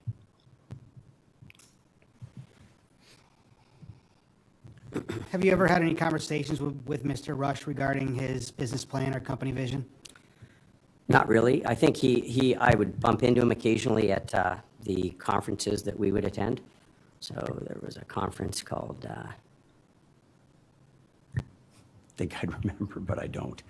And I would see him there. He knew I wasn't a huge fan of what they were doing. Again, I am unashamedly someone who believes that human-occupied vehicles should be certified and accredited. And despite the additional cost, time, trouble, expense, anguish, it's an essential deliverable as far as I'm concerned. So I'm just not a fan of people operating machines that aren't accredited and aren't certified. I think we need to have an independent peer review rather than us putting something together that we think is great. I think you need to have somebody look at it objectively and agree that it's great, and or tell you, where you might not have it right and where they may have ideas about how it could be made better or improved to ensure that ultimately the machine that people are going to dive in is safe. Are you part of the Marine Technology Society? I am. And were you aware of the letter dated March 27, 2018? Yeah, I was a signatory on the letter. Okay. Recorder, can you please bring up Exhibit 68? Is this the letter in which you were signatory? It's redacted at this time. Yep, it is. Was the letter ever delivered to Mr. Rush? I assume so, yes. Can you tell me about the letter and what the purpose of the letter was from the MTS? Well, I think the letter was essentially to encourage him and his organization to take a step back and to look critically at the machine they were creating and to ensure that it was going to be safe for its intended purpose. And that's the advice I would give anybody.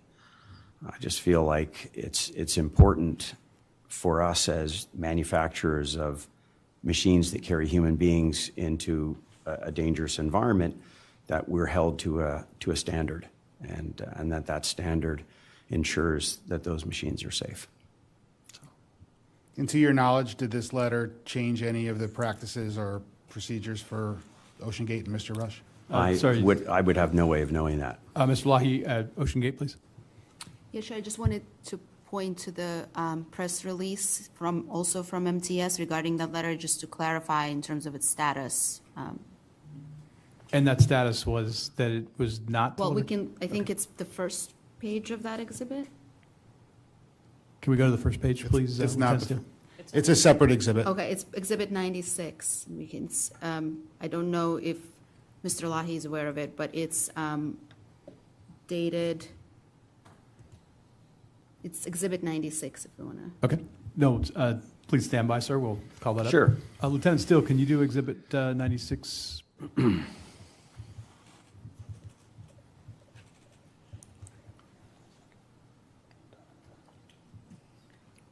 I'll be able to bring that up after the break. Okay. Let's see. Sir, we have actually been going for about 45 minutes. Can we take a short recess? I'm okay, but if you guys would like to take a break, I'm not going to complain. Okay. Yes, sir. We'll now take a short recess to get those exhibits back and reconvene at. Actually, we'll have to take a longer recess because we have to contact another witness over the break. So we'll reconvene at 2:10, if that's okay, sir. Okay. Oh, 2:10, okay. I have it, Mr. Neubauer. You have the exhibit? Okay. Okay. Let's please keep going then, because I need to take a hard break at about 1:55. Okay. Lieutenant Steele, is this exhibit 96? Yes, sir. Okay. Yes, and well, is it okay if I ask Mr. Lahi about it now? Yes, well, let's. Sure, go ahead. So were you, Mr. Lahi, were you still a member of the MTS this is from a year ago, I believe? I'm not familiar with this letter, and I don't believe I was a signatory on it. I'm not familiar with it, so I'm not. I mean, I can see it's following the tragic loss of life. Right. So were you a member of MTS at this time? I believe so. I'm not even sure, honestly, if I still am or not. Okay. I think I am.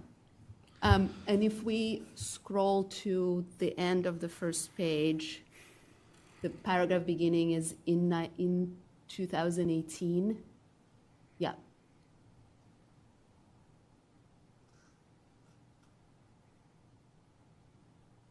It states that the Submarine Committee, were you a member of the Submarine Committee of MTS in 2018? I believe so, yeah. It says that the Submarine Committee never signed or sent this draft letter to OceanGate, and the draft letter was not approved or issued as a formal statement on behalf of MTS. I was not aware of that. Wow. Well, okay. Yes, sir. I think you stated during testimony you thought that it had been delivered. I assumed it had Or assumed. been, yeah. But on the record, it was not. Oh, wow, incredible. Why was it not sent? Sir, you don't have any knowledge of why it wasn't sent? No, I don't. I assumed that it was, yeah. No, for the record, no, it was not, and incredible. And that's noted. Commander Whalen? Thank you, sir. Within the commercial submersible industry, what has been the most challenging part of working within the industry for yourself? You know, in light of this tragic event, or just generally? In light of this tragic event. Well, certainly one of the things that has happened, and I suppose it's not that surprising given the mythology that surrounds human-occupied vehicles.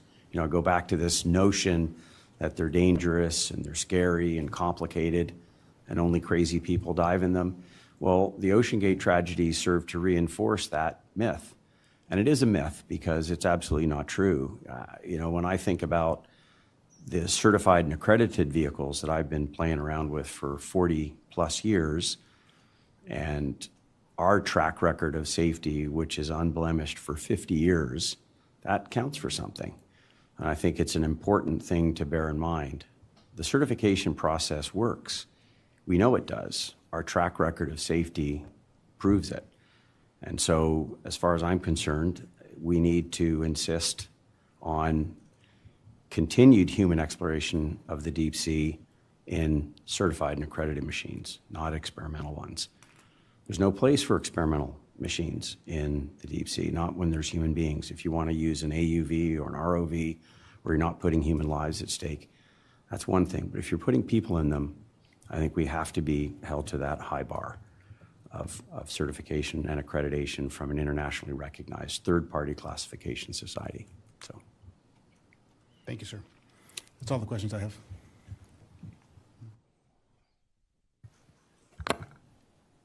Lieutenant Commander Williams.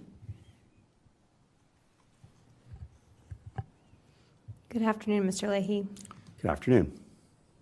When testing the new pressure hulls or components of the submersibles for Triton, did you take any of those, or did any of those tests take the component or the pressure hull that you were testing to failure? No.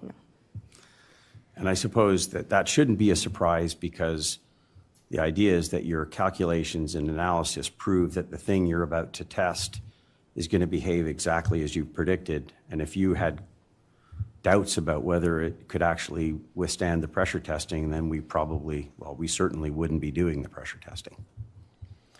You mentioned that Triton has utilized innovative systems that were outside of normal specifications allowed by industry standards or classification society rules. Can you give some examples of such novel designs? Sure. So, for example, our full ocean depth sub, the Triton 36002 as we call it, and our numbering system isn't that creative, 36,000 feet / 2 people. It was a sub that nobody had ever certified a vehicle to dive to that depth. So if you looked in the rule book, under full ocean depth subs, the section was blank. So those rules had to be developed, and we developed them in concert with the classification societies, much like we developed the rules of operating a tourist submarine together with the United States Coast Guard in 1987. So we had ideas about what we thought was going to be necessary, and then we worked collaboratively with DNV to ensure that whatever testing we were doing, whatever unique features the craft was going to be fitted with, had the type of redundancies and backups and so on that they would insist upon. And so it was very much a collaboration with the certification agencies. And approximately how long did that whole process take?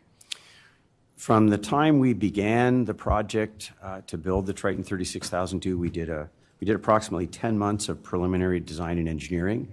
Then we presented the client with our findings in terms of a preliminary design and budget and time frame. And then 2 years from the signing of that contract, we delivered the sub. Then we went out and realized there were a few things that we still needed to get right, brought it back in and did another few months of corrective stuff. Sometimes you take something out, things don't work exactly as well as you'd like, and so you address those and continue. Has Triton utilized an acrylic pressure hull that was outside of the traditional shape allowed by PVHO or pressure vessels for human occupancy? Yeah, I'm actually glad you asked that question, and yes, we have. We pioneered a new idea for an elliptical pressure boundary, which was something that had never been seen before. It was a brilliant idea by one of our principal designers, a guy named John Ramsey. It was a super clever idea, a way to get more people into a smaller volume while ensuring that they're still comfortable and they still have a great view. We then had to take, because that was an acrylic pressure boundary that had never been created before, the geometry fell outside of PVHO. DNV stipulated a series of additional testing requirements and so on, and some additional analysis that was needed to prove that the design, while novel, was still safe and still complied with their rules. And to confirm, that did receive DNV certification? Yes, it did. That's the sub I mentioned that's operating on the cruise ship, the cruise ship sub that carries 9 people, pilot and 8 guests. Dives to 200 meters, so the diving depth is less because it's not a spherical pressure boundary, it's an elliptical shape, and as such, it doesn't have the strength characteristics of a sphere. We've heard through testimony that the forward dome got knocked off of the Titan and fell onto the ramp. In your experience, had a sub been classed, what would have been required if something like this happened to one of your subs prior to diving? Well, first of all, it would have been an all stop, and there would have to have been a report issued to the certification agencies to explain what had happened and to find out what had been the cause and what was done to ensure that it didn't happen again. But the idea of the front dome falling off is, well, it's ridiculous. How long did it take for the submersible that dives to 11,000 meters to get certified? How long did that take? It was a 2-year, well, I guess a 3-year process, because they began with us during the initial phase, looking at our calculations and our analysis and our initial design assumptions, and it carried through to the time when I completed I guess the final step in the certification process is actually taking the vehicle with human beings in it to its maximum diving depth. We call it the final checkout dive. And I had the privilege of conducting that dive with the DNV surveyor, Jonathan Struve, a brilliant guy, incredibly smart engineer who was really a co-designer of that sub. That's how involved he was in the development of that vehicle. And we took that sub to 10,932 meters, which is about 35,865 feet. And we even salvaged a lander, pulled it out of the mud, and sent it to the surface as a further demonstration that we hadn't just built a sub that is an elevator, takes you to the site, and can't actually do anything. We proved it could conduct meaningful work on the bottom, and that was a very important part. I wanted to build a sub that had utility, that could actually do work on the seafloor. I think we need to take a break now, but we'll reconvene with more questions afterwards. Okay, thank you. Thank you, Ms. Lahi. This session is now in recess, and we'll reconvene at 2:10. Okay.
Okay,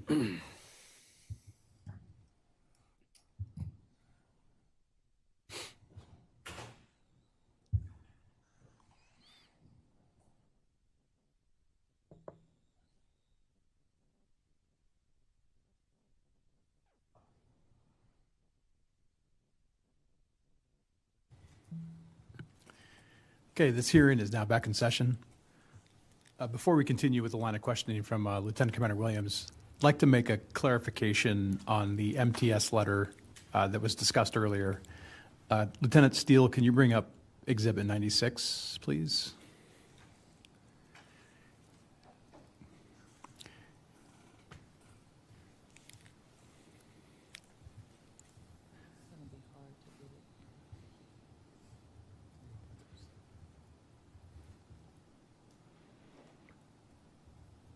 I'm trying to find. Okay.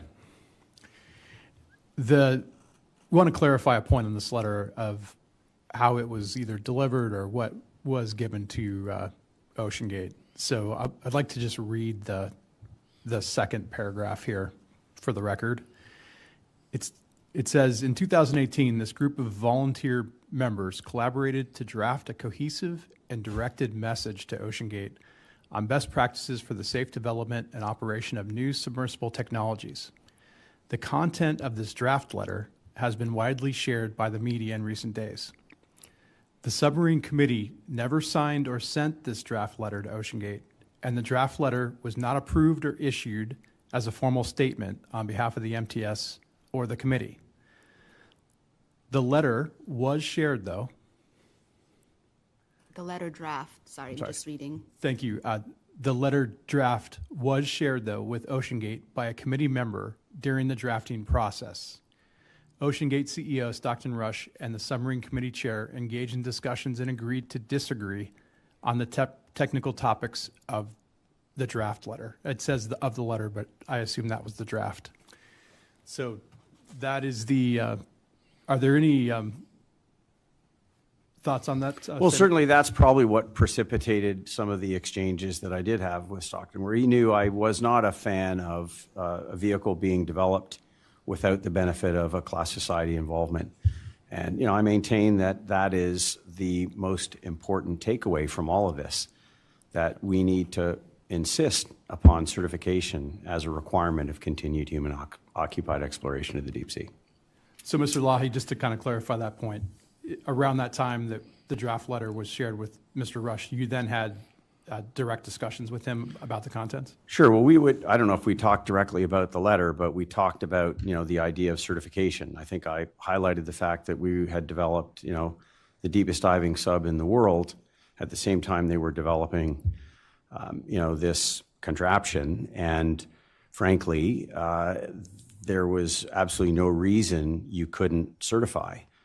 And, yes, there's additional cost, there's additional time and hassle associated with it, but the end result is you've got a piece of machinery that meets an internationally recognized set of standards and that people can use with confidence, knowing that an independent peer review of a third-party classification society has been conducted on it.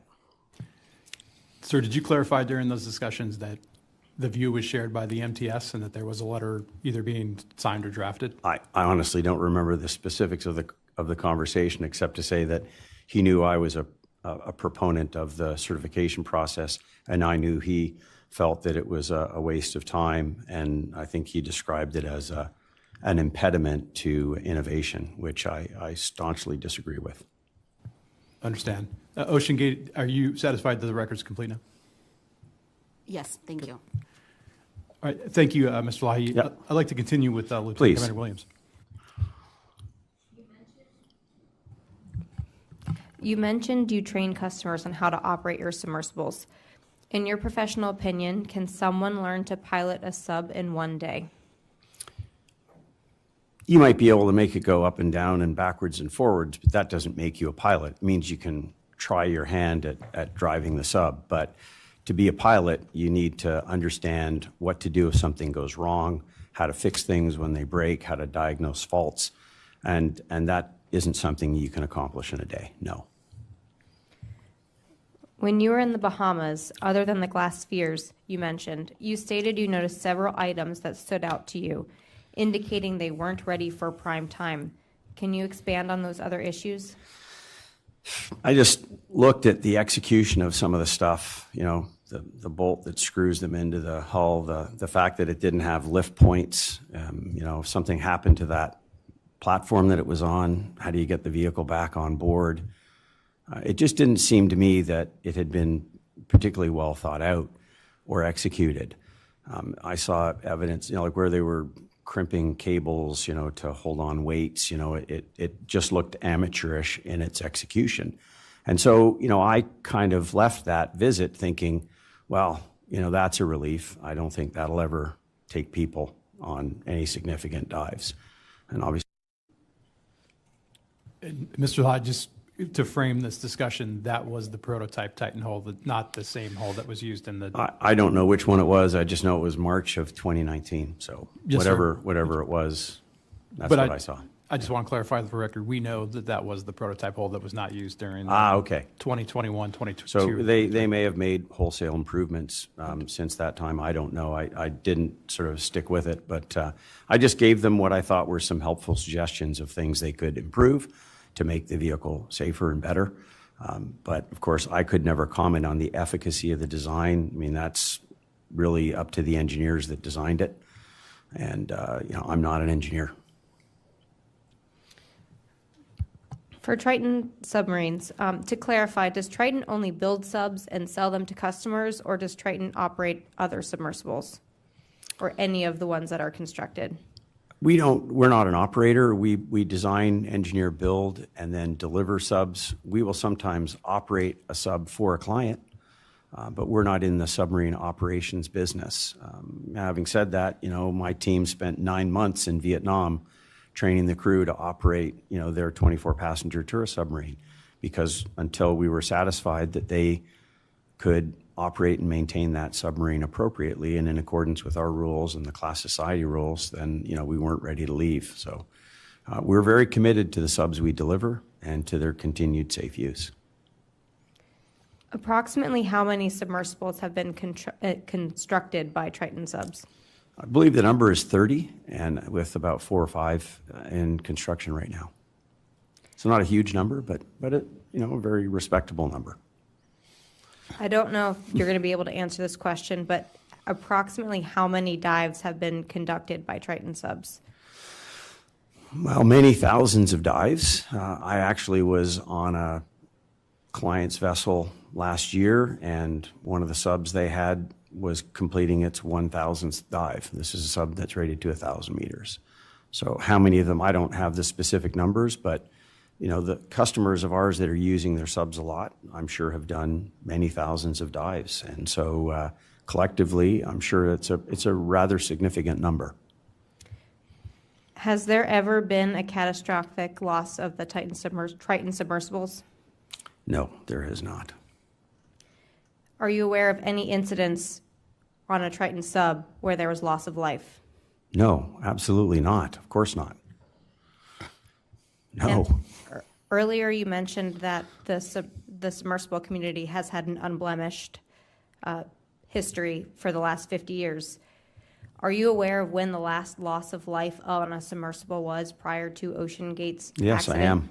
I'm very familiar with it. It was a sub that was actually ensnared in a net off the coast of Florida. It's one of the subs that belonged to the Harbor Branch Oceanographic Institution.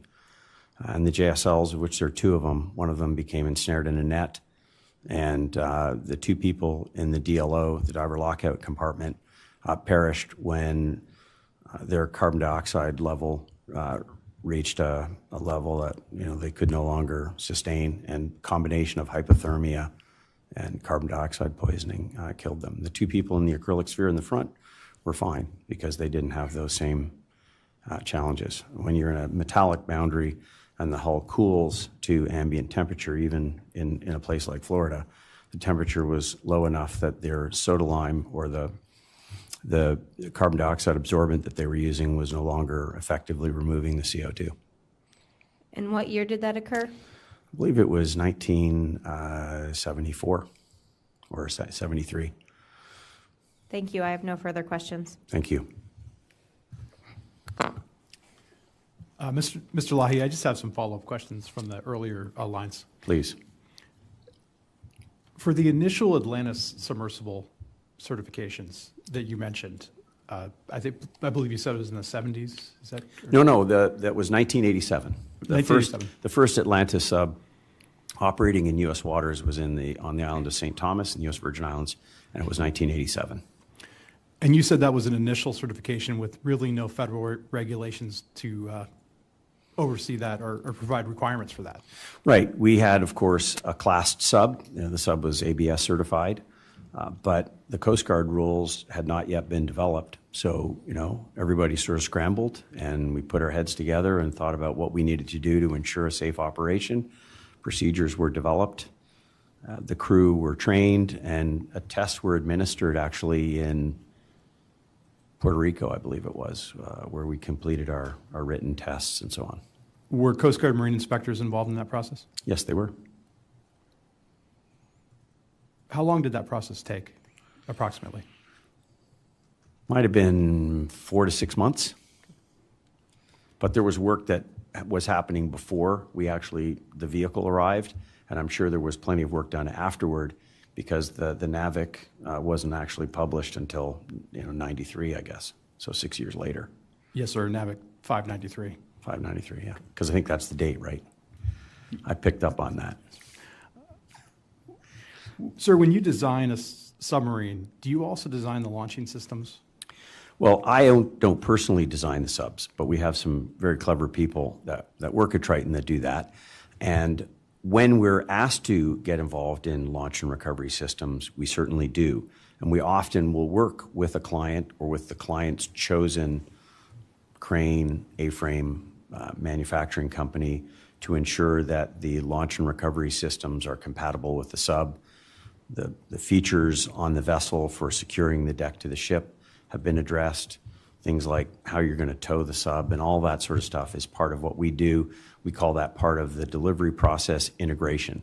And we want to make sure that that goes smoothly and that whatever launch and recovery system has been specified is appropriate in terms of its loading, limits, and so on for safely launching and recovering the sub.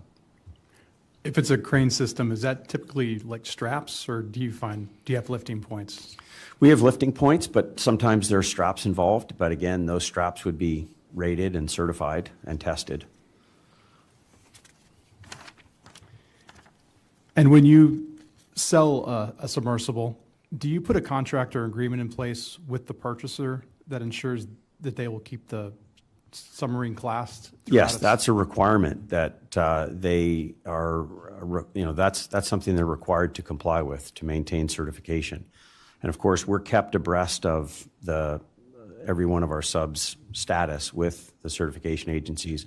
We have somebody in our office whose sole job is classification society related issues. And if a sub is about to fall out of class or has fallen out of class or has been laid up or whatever, we're aware of it. And then we interface with the client to help them address whatever might account for why it hasn't been put back into service or put back into class. Have there been occasions where submarines have fallen out of class? Not fallen out of class. What they'll sometimes do is they'll put them in what they describe as laid up status. So if a sub isn't going to be used for a prolonged period, rather than using up the clock, if you will, your certification clock, they'll lay it up, and then they'll do what's called a reactivation survey when they're ready to put it back into service.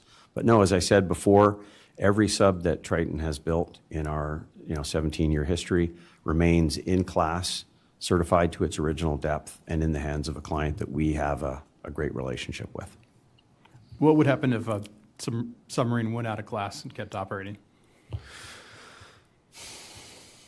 Well, that would be a problem because I think our customers uniformly recognize and agree with the importance of certification. So any more than they would allow their ships to lapse, because they're all classed as well, by the way. So in many cases, the ships are classed by the same organizations that class the subs. And the people that class the vessel would certainly not permit them to let a sub be on board a vessel if it wasn't classed. And if anybody were using a sub that was not classed, then that would, I mean, I don't believe, I can't think of an example of when that's ever happened, so. Do you know if your submersibles are registered or flagged? Some of them are. Not all of our customers choose to flag their subs, but some of them do. And as I mentioned before, oftentimes they're flagged in the Cayman Islands, and believe it or not, as obscure as this may seem, the Cayman Islands actually has rules governing the safe operation and maintenance and continued operations of a human-occupied vehicle, of a submersible. The submarines that are not registered or flagged, would those be recreational use? I don't know that it's a requirement for a sub to have flag status that's being used to carry passengers. I'm just trying to think if the sub in Vietnam or the one on the cruise ship, if they have a flag status. You know, I'd probably have to ask our classification society expert. I don't actually know. But I don't think it would change anything, you know, because fundamentally, whether it has a flag state affiliation or not, the certification would still be the primary reason that, you know, it's safe. Certification by a third party. That's right. Independent third-party certification by, you know, it can be a variety of them, but ours typically are always, well, ours are all either ABS or DNV. Out of curiosity, you mentioned earlier about a submersible having power systems that were limited, like batteries. Did you mention what type of power systems a submarine would then have? I don't know if I touched on it, but happy to do so. Vast majority of submersibles are powered by batteries. There's a whole range of different battery chemistries, as I'm sure you know, particularly today with the onslaught of batteries that are being developed for electric vehicles. So we're fortunate in that those developments in battery technology have made their way to our vehicles and have enhanced their performance immeasurably. So whereas a sub powered by traditional battery technology, lead acid, for example, might have had a 6-hour operational endurance with the new battery chemistry, you might easily double that endurance and eliminate the dangers associated with hydrogen gas evolution, the need to ventilate, the need to do maintenance. Life expectancies are increased, charging rates are faster. So it's the definition of a transformative technology. But yes, the vast majority of them are battery powered. I know that fuel cells is another area that is being looked into, and there have been examples of some that are fuel cell powered. And we've even built some that have diesel engines, so they get a little push from that. Thank you, sir. You're welcome. At this time, I'd like to go to the NTSB for any questions. Good afternoon again, sir. Good afternoon. Earlier, we talked about emergency response, and you mentioned coordination. And is that a service that Triton provides? When we're asked to, we absolutely will assist a customer with that. But we provide them with the templates that they need to create their own self-help and outside help plans.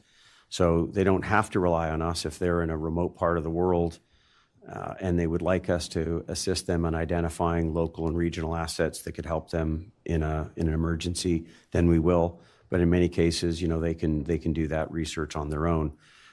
Quite often, though, we will get consulted because we, having been in this business a long time, we have contacts in many places in the world, and giving them the names of a local ROV company or another sub that's in the area, they will sometimes reach out to us. Other than the Navy or other navies, is there one company out there that's tracking where all the emergency assets are at?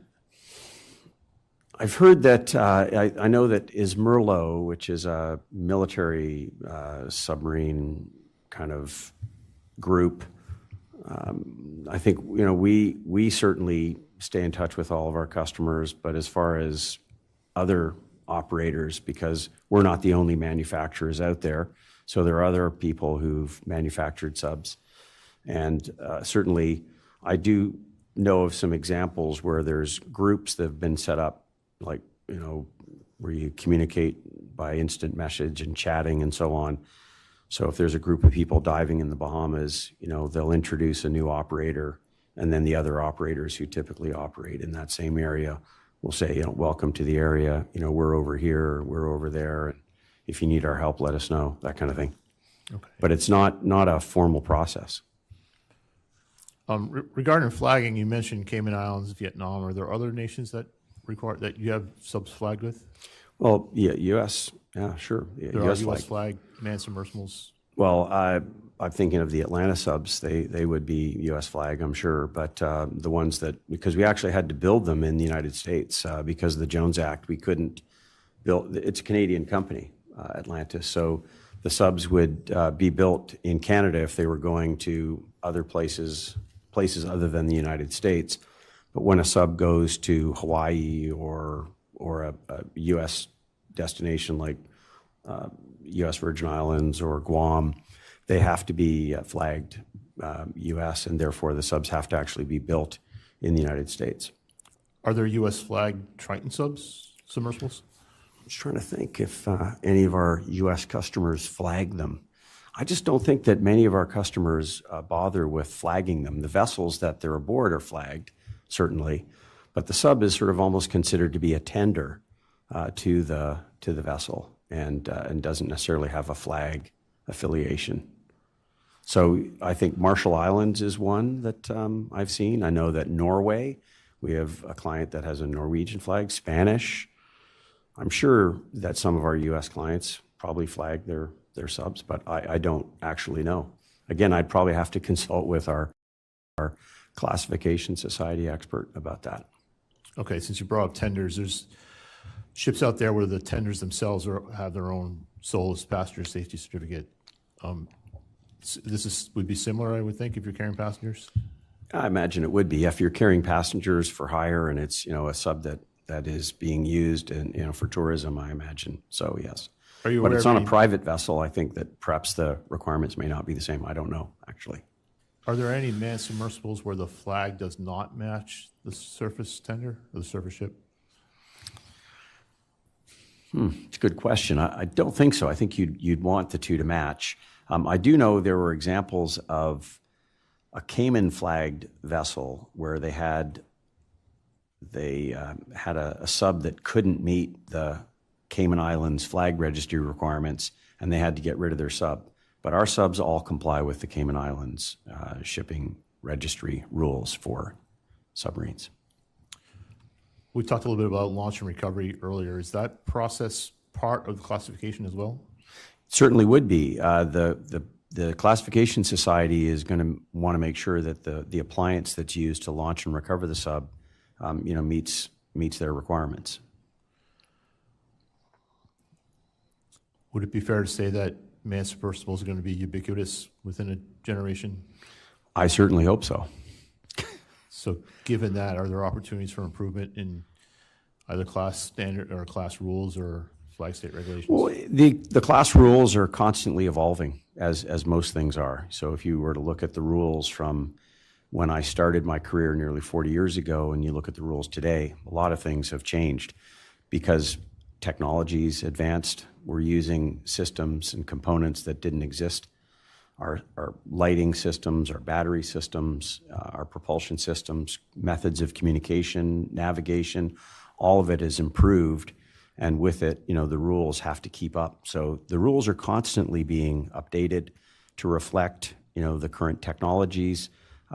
Another thing that's happened, and again, I'm not a designer, I'm not an engineer, but I do know that the software tools that engineers have access to, their capacity to analyze complex structures and to perform finite element analysis, all of those things have dramatically improved.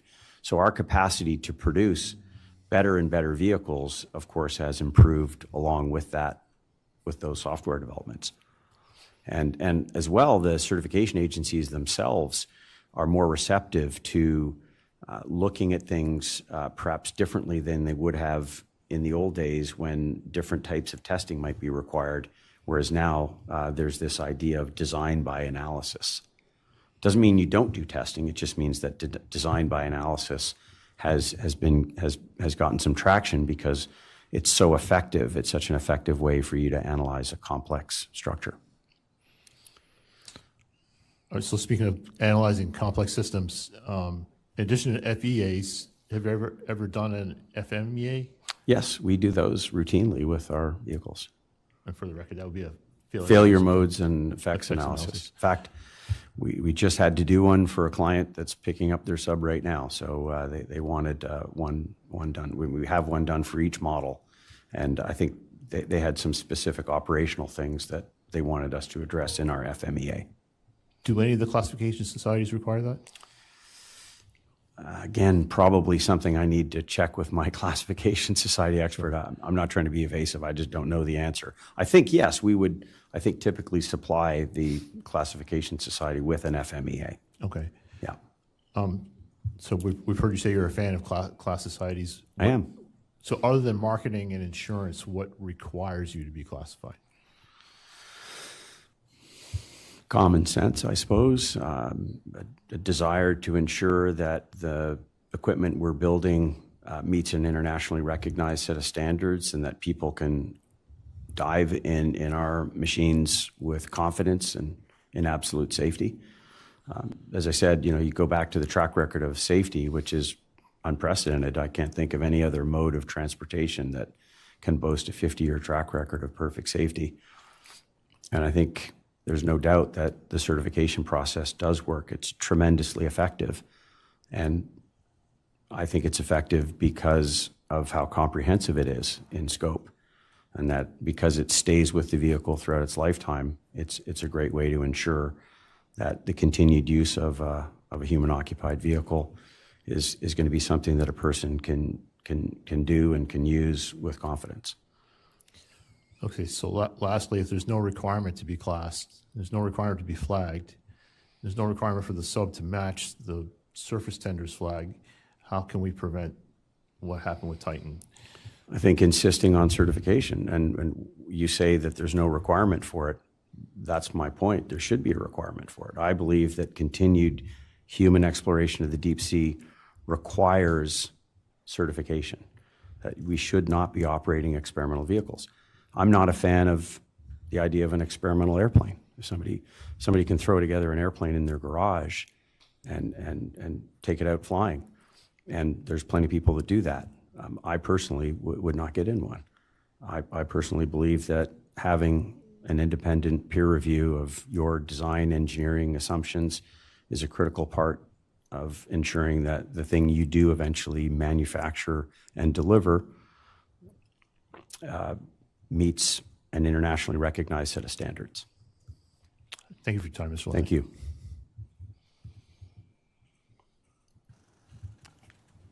At this time, I'd like to go to OceanGate for any questions. No questions, thank you. Mr. Fawcett, I believe you have a question. Yes, sir. Good afternoon. Keith Fawcett. Good afternoon, Keith. I just want to follow up on a question that Commander Williams asked. So this was, she asked a question about a class submersible where the dome falls off after a dive. And you, I believe you stated, correct me if I'm wrong, that if it was classed, it would require a report to class. That's correct. Any incident involving a sub, a class sub, has to be reported. So whatever that incident, if somebody has a slip and fall, if you have a component failure, whatever, there's so many incidents, I can't think of a specific one, but we have to report it. And then what was done to correct it also has to be reported.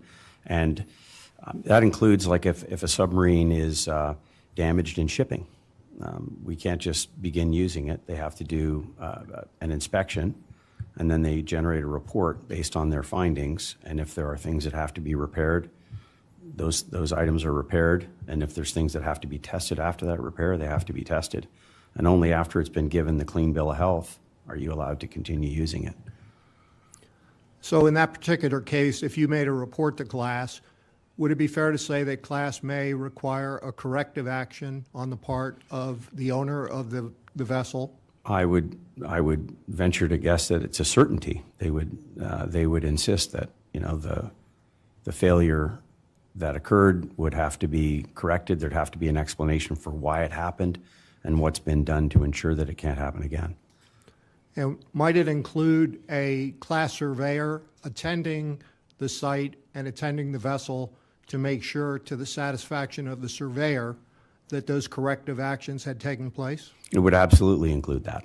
Thank you, sir. That's all I have, sir. Thank you, Mr. Fawcett. Mr. Lahi, I think you mentioned earlier for your acrylic submarines that you used the design basis analysis to, is that correct? In some of them, yes. Was that because it was a new hull material? Yes, that's right. It was designed by analysis, I think the term that's used. Did you find that process to be lengthy, or was it, how long did that take for a standard Well, I didn't new design? personally conduct that process, but our engineers did. And it didn't dramatically, well, it didn't change the delivery schedule of the vehicle. So I would say that it didn't, you know, hinder our capacity to complete the vehicle on a timeline and according to a schedule that we'd committed to. Thank you. For the record, the Coast Guard does have a process for a design basis analysis from our Marine Safety Center. I just want to put that on the record. Sir, at this time, are there any final questions for Mr. Lahi? Oh, I'm sorry, Commander Whalen. You had mentioned a few times with regards to the classification societies and having a class vessel is not a requirement, but more of a recommendation. It's a requirement for, you said, what other nation was that? I apologize. I'm not sure I understand the question. I'm sorry. The Cayman Islands. Yes, Cayman Islands requires a classification society. They do. Well, the flag state, they have very specific rules about the operating and safe operating, maintenance, and piloting of a sub, and that's because the first real sort of tourist subs actually arrived in the Cayman Islands ahead of when we first deployed subs in the U.S. Virgin Islands. And so, not surprisingly, when the people in the Cayman Islands, you know, saw that there was equipment out there taking people underwater, they decided they wanted to develop some rules for how those subs would be safely operated and maintained. I think they largely came out of here's another acronym for you, AODC, Association of Offshore Diving Contractors, which is the world I came from, oil and gas. A lot of those rules were developed in the oil and gas industry in the 70s and the 80s. Are you aware of any International Maritime Organization or IMO requirements to be for submersibles? I'm sure there are some IMO requirements, but again, I'd probably have to defer our classification society expert on that. Thank you. Yeah. Are there any further questions for Mr. Lahi? Mr. Lahi, is there anything the board has not asked you that you think would be valuable for this investigation? Not that I can think of, except I would like to say that, you know, aside from the tragic loss of life, which was both regrettable and unfortunate, the fact that machine killed 5 people and created such a frenzy throughout the world about human-occupied vehicles had a sort of an unexpected consequence, and that is that legitimate operators of subs who go through this very arduous, time-consuming, expensive, and necessarily thorough accreditation process were sort of grouped in with that. And I think I appreciated having an opportunity to participate in this hearing so I could share with you the stark difference between the beautifully designed and thoughtfully engineered machines created by those of us who do value the accreditation and certification process and those who tend to focus on experimental vehicles. I think as long as we insist on certification as a requirement for continued human-occupied exploration of the deep sea, we can avoid these kind of tragic outcomes. And I'll finish by just saying that I believe that submersibles are the most magical machines on the planet. They transport human beings to what I consider to be the most beautiful part of our world, which is in the deep sea. And they do it with absolute safety. And I think we don't want to discourage people diving in subs. What we do is we want to educate people as to the difference between an experimental sub and a certified sub, which, as I mentioned, has this incredible track record of safety to substantiate that they are machines that we don't need to be afraid of. And I do hope that as a result of this inquiry and the eventual acceptance of certification as an important requirement for continued use of a sub, that more people get to have the privilege of seeing the ocean from the perspective that I've had the privilege of seeing it. Because if you want to create advocacy, if you want to create passion and love of the ocean, put a person in a human-occupied vehicle, and you'll have an advocate for life. So thank you very much for your time today. Thank you, sir.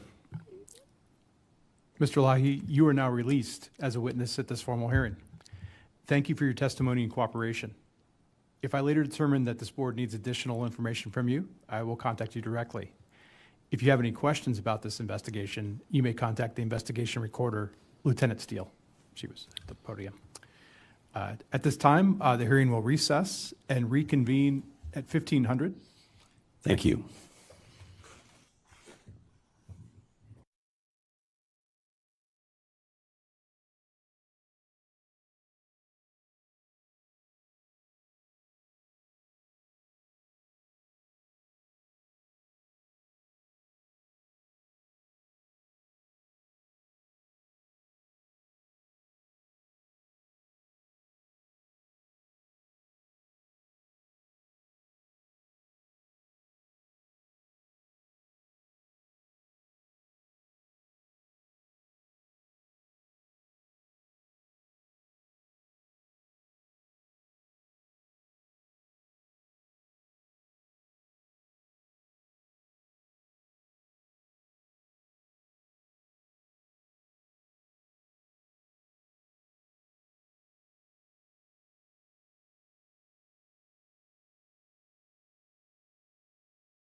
The hearing is now back in session. We will now hear virtual testimony from Ms. Antonella Wilby, former OceanGate contractor. Ms. Wilby, can you hear me? Yes, I can. At this time, can you please stand and raise your right hand, Ms. Wilby? Lieutenant Steele will administer the oath. Good afternoon.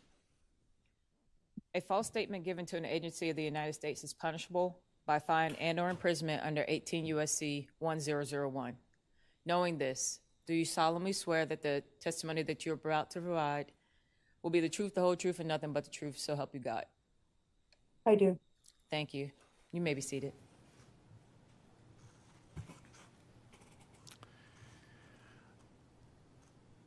Thank you for your time today, Ms. Wilby. We appreciate it.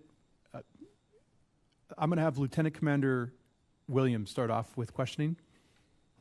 But before we start, do you have any questions or for the board?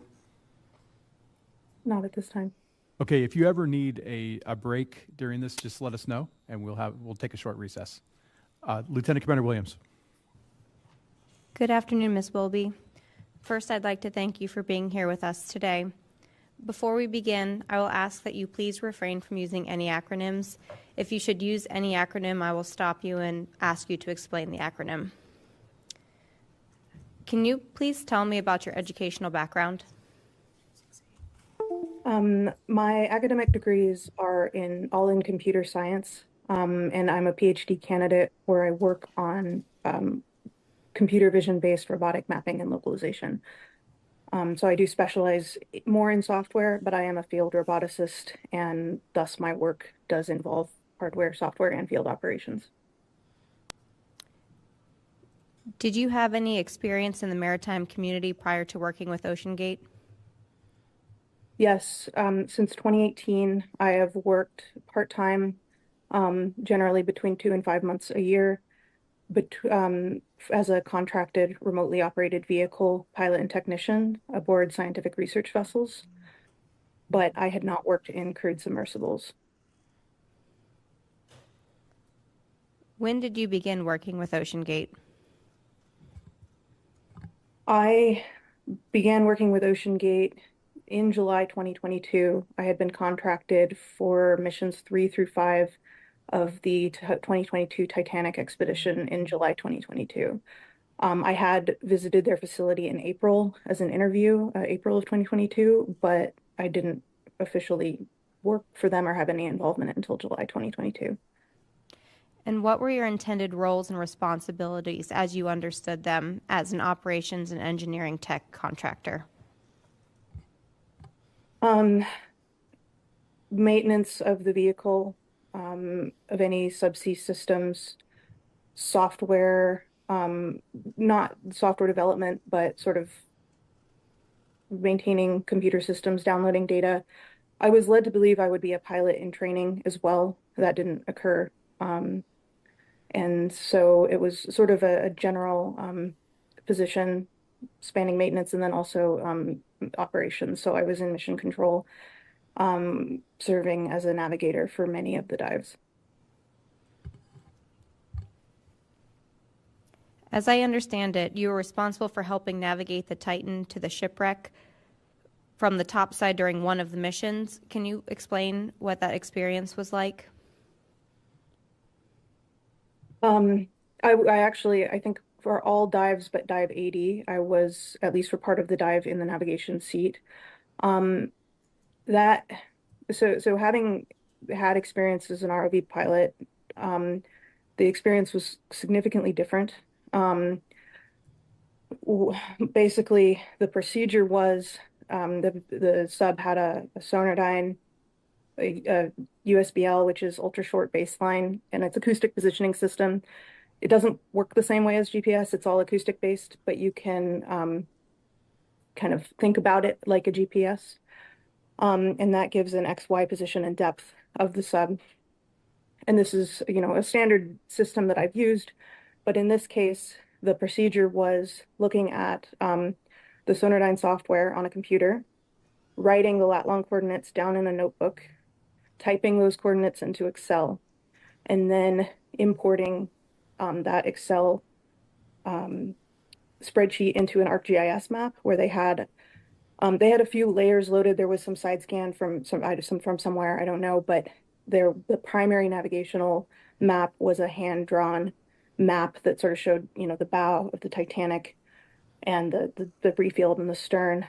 I realized during one of the dives, one of my concerns with this system, in addition to everything else, there was delays because there was this manual process of typing in or first writing down the lat long coordinates and then typing them in, and then we tried to do that every 5 minutes, but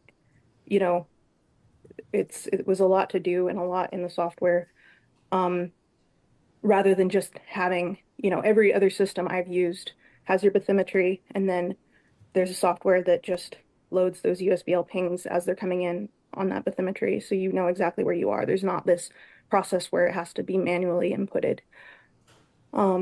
One of my concerns with that system that I realized after a few dives is that, and I had used ArcGIS briefly in high school, but I had no real prior experience with the software at this point. So I don't have a super thorough understanding of how it works, but basically the coordinate frame, the absolute positioning where you would have the USBL and lat long, they inputted the Titanic map to that, and it was manually aligned. So there was like a reference point on that map that you would manually align with the ArcGIS coordinate system. So it would be, properly in absolute coordinates.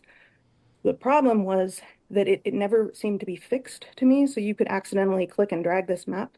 And so you might be looking at the map and plotting the pings and thinking, oh, maybe the Titanic is, I would say 50 meters to the west, when in fact it was the map itself that had shifted. So there seemed to be a lot of problems with this system, and it caused issues, particularly in Dive 79. It caused a significant issue where, and there was also sort of what seemed to be a communications breakdown that contributed to that.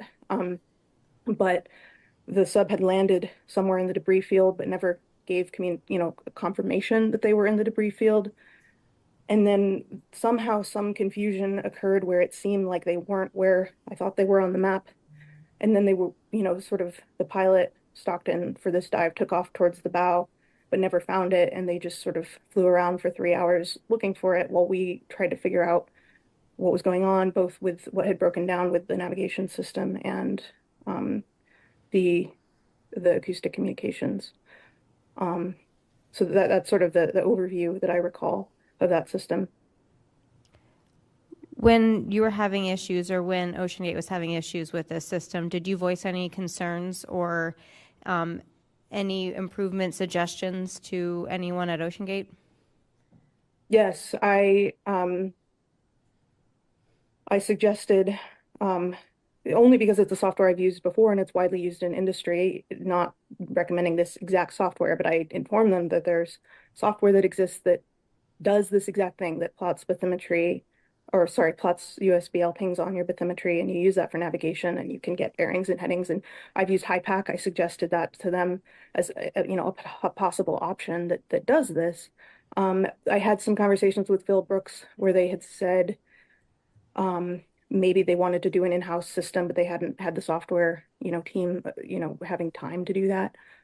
And I did, especially after Dive 79, I was quite concerned about this system, especially after I realized that you could get a lot of error just by accidentally moving this map a few pixels off the reference point. And of course, underwater, you're limited by the distance your light sees. So even, 50 meters, you could be right next to something and not be able to see it. So I did raise those concerns, and I did suggest certain solutions, but I was told that, they had the world's foremost expert in ArcGIS set up that system, no idea who that was, and that, I wasn't being solution oriented. So I kind of let it drop. After that conversation, I was no longer on the navigation team. So as I understand it, you were present during Dive 80 on July 15th, 2022, where a loud bang was heard upon surfacing. Am I correct? Yes. can you please tell me in detail about what you know about that dive? Yes. So as I said, following Dive 79, I was no longer on the communications team, which included the navigation seat. So I was assigned to Sonardyne deck operations, which basically consisted of, being on deck and turning on and off that Sonardyne unit for launch and recovery. For the dive itself, I was on standby, and I spent most of that dive on the deck and in the like container where there was a little the shop with spare parts and such. So I was not in mission control for any part of that dive. And I wasn't aware until the next day that anything had really gone wrong. Like watching the launch and recovery, it actually, to me, looked relatively smoother than any launch and recovery I had seen prior. And it wasn't until the sub did come up, I think slightly later than scheduled, or I don't quite recall, but for some reason they delayed the debrief until the next morning. Whether it was too late or it had been an early start, I don't quite recall. So at 9 a.m. in the debrief meeting on July 16th, 2022, we were going through the debrief, and one of the customers stated that on ascent, as they were getting fairly close to the surface, I don't know what depth they were actually at, but they heard a bang as loud as an explosion. I later spoke to some of the people who had been in the small boats helping with the launch and recovery, and one of them told me, I recall clearly, one of them told me they heard it from the surface. Again, I don't know exactly what depth that occurred at. Stockton's response when the customer brought that up was to kind of, it seemed to me, immediately shut it down. I recall him saying, "We're not at the part of the debrief where we're discussing ascent and recovery, so we'll discuss it later." Later, we got back to it, and he, again, just sort of, I felt brushed it aside. He said, "Well, it was probably just the sled banging against the frame, and then, oh, well, deep sea vehicles just make lots of noise due to pressure changes." And, I will say, as an ROV pilot, I've never been aboard the vehicle, right? So I don't know what sort of sounds they make. I will say that I've, at this point been in dozens of launch and recoveries of ROVs and have never heard anything from the surface other than, thruster noise when it's right at the surface. Like, and if that did happen, that would be incredibly concerning, even for a vehicle that doesn't have humans aboard, right? You don't want to lose that vehicle. And so I just felt that didn't seem like the customer's concerns were taken particularly seriously in that meeting. So following the debrief, I went to Amber Bay, the director of administration, to raise my concerns about what I had just heard. And I told her, I'm really concerned about what this customer has said, and that there was a bang as loud as an explosion. And I asked what's being done. And her response to that was that, yes, many people are concerned about you. You don't seem to have an explorer mindset. And I was kind of taken aback by that because she didn't acknowledge what I had just said and asked, what was the procedure was, what was going to be done. And then so I pushed on it a little. She did tell me that the engineering team is having meetings. I was an engineering operations tech, but I was a brand new independent contractor, so maybe I was definitely not involved in those meetings. And I continued pressing on it a little bit to kind of say that, reiterate that I felt this was quite concerning to hear this report, especially in the context of the haphazardness I'd seen in the rest of the operation. And everything I said, she sort of turned it back around on me and said, well, yeah, you have a bad attitude. You don't have an explorer mindset. We're innovative and we're cowboys, and a lot of people can't handle that. And at the end of the conversation, I was actually slightly worried about being sued for breach of contract because for some reason on Mission 5, almost every single one of the staff, like employee engineers and techs, other than the pilots, as well as I think every contractor but me, maybe one other was still contracted. I don't really know for sure. But they were sending the entire, technical staff home. And they had started making jokes, like in Mission 3, that I was going to be sort of the de facto lead engineer because I was going to be the only one aboard. And this scared me because number one, I had seen a system 3 days prior. I had zero experience. I don't have experience in crewed submersibles, in life support systems.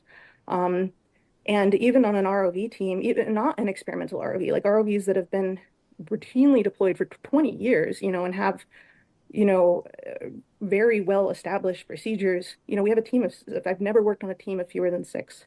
Sometimes it's as many as 10.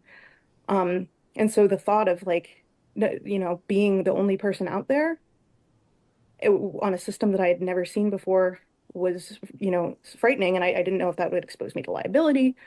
But I also was worried that, if I was the only one and I quit, that might sort of inspire them to sue me for breach of contract, because then they would have no other techs aboard. And so I was a little worried, but by the end of that conversation, she asked if I wanted to be sent home, and I said yes. And so, they booked me a flight for the next day. After this meeting, I went to Phil Brooks, the director of engineering, and I asked him if they had seen anything in the dive, like the strain gauge data or the acoustic emission data that corresponded with the customer's report of this loud explosion sound. And he said, well, Stockton and I looked at the data, and, we did see movement in the hole in the strain gauge data. And at this point I said, well, so I want to just make it clear. I am not an expert in carbon fiber at all. I don't really have any expertise in any composite materials. I do have, experience maintaining pressure vessels, but, I've only ever worked with deep sea vehicles. They're generally either titanium or stainless steel. Sometimes acrylic and aluminum are used in shallow water applications. But I do not have any composite experience, but more from a common sense standpoint, that seemed very worrisome to me. And I pressed, and for me as an engineer, like my brain immediately just goes to analyzing all possible failure modes. And despite not being, any sort of expert in composites, it also appeared that, I certainly am not an expert, but it didn't appear that anyone else aboard had specific expertise in composite materials, nor did anyone employed at OceanGate at the time seem to have any of this expertise. And so for me, I certainly wouldn't want to make that judgment call, but I would want someone with expertise in this particular material to be reviewing this data and determining what was a problem and what wasn't. And so I did bring up, delamination to Phil as a, could that have been, something indicated in these data? And he said, well, it was only a few microns. And I asked if they were going to continue diving the sub, or if they were going to stop the operations until they figured out really what had happened. And he said, well, we'll do the next 2 dives on mission 5, and then when it gets back to Seattle, we'll do a visual inspection. And after this conversation, I was still very concerned, because again, as a non-expert, like, my very rudimentary understanding of carbon fiber is that, the structure, the strength of the materials comes from, like, molecular bonds and, the layers, affixed on top of each other. And so, like, just the difference of a few microns, it seems somewhat meaningless to me without further context of, like, where it was and, the size of whatever this few micron movement was. It just seemed like just because that sounds like a small number doesn't mean that that's not cause for concern, at least with my rudimentary understanding. So I flew home the next day, and I was still really concerned. And by this point, I had decided I wanted to say something before the next dive, because they were going to be diving the sub a couple days later. And, in the background I come from, the culture is sort of, anyone who has a legitimate safety concern should feel free to raise that concern without fear of retribution. And, even if I was wrong, I felt like something should still be said. And so I had decided I was going to go to the board of directors, but I didn't actually really know who the board of directors were. They had mentioned that there was some astronaut on the board of directors, but, like, I didn't really know how to contact them or who they were specifically. And so I spoke to one of the media, like her job. She was an OceanGate employee. who is a social media and marketing expert, or that was her job. And I spoke to her mostly because we had been cabin mates, and she had been with the company for, I don't know how long, but certainly longer than the 2 weeks I was there. And she was an employee and, knew how the company worked. And, I just wanted, I guess my reasoning was that if, the board of directors was all Stockton's cronies, there might be no point in going to them because maybe they wouldn't take it seriously. Again, not knowing who they were. And if they were independent, maybe they would take it seriously. And I texted her and asked this question, are they Stockton's cronies? And she said, no, as far as I know, they're fairly independent. Why? And so at that point, I called her on the phone. And she had left the previous week, so she was not on board for Dive 80. And I explained to her what had happened. I explained to her my concerns. And I said, I'd like to raise this issue to the board of directors. I think it's important that this be raised before the next sub dive. And she cautioned me very strongly to reread my NDA because the board of directors is separate from OceanGate and they're not covered under the NDA. And any disclosure to them may be considered a breach of my NDA. And she also cautioned me that the company is extremely litigious. And that kind of matched with certain things I'd heard. I don't recall any specifics, but I kind of, Stockton would sort of make these flippant jokes about, well, if I don't like you, I'll just sue you. He joked about firing me after I refused to dive for their launch and recovery, scuba dive for their launch and recovery operation because I felt it was entirely unsafe. And so at this point, I guess I just weighed all the factors and, as a non-expert, as a contractor who had been there for 2 weeks, I don't have inside knowledge of, what might have been done that I wasn't privy to, right? And maybe there were procedures in place that I just wasn't aware of. But frankly, the thought of being, sued over something like this, I couldn't defend myself against that. And so after mission 5, they did 2 dives and to the Titanic depth, and I had people on board telling me, what was going on. And they completed those 2 dives, and I thought, well, maybe I was wrong, right? I'm certainly not an expert, and, I would have been happy to have been wrong. So I never did reach out to the board of directors after that conversation. Did you observe anyone inspecting the hull of the Titan after the loud bang? No. In fact, I asked Phil about that, and he said, well, they couldn't inspect it from the outside, and there was so much on the inside that had to be taken apart. And he said, well, that's too much trouble. That's why we have to do it in Seattle. It would take time. It would delay the dives, basically. And so, no, I saw no one inspect it at all. From your experience, what is your opinion of the safety culture at OceanGate?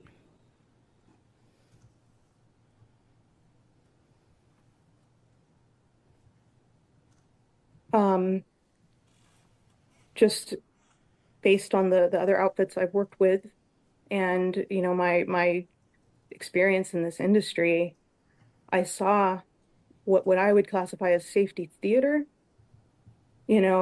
People carrying expensive equipment to, as a locator beacon and, these sorts of things, but when actual safety concerns were raised or even plans asked about, like as an example, when I was asked to scuba dive for the launch and recovery operation, I asked several very basic questions about the dive profile, depth, duration, what the water temperature was. Like these are, any scuba diver would ask these.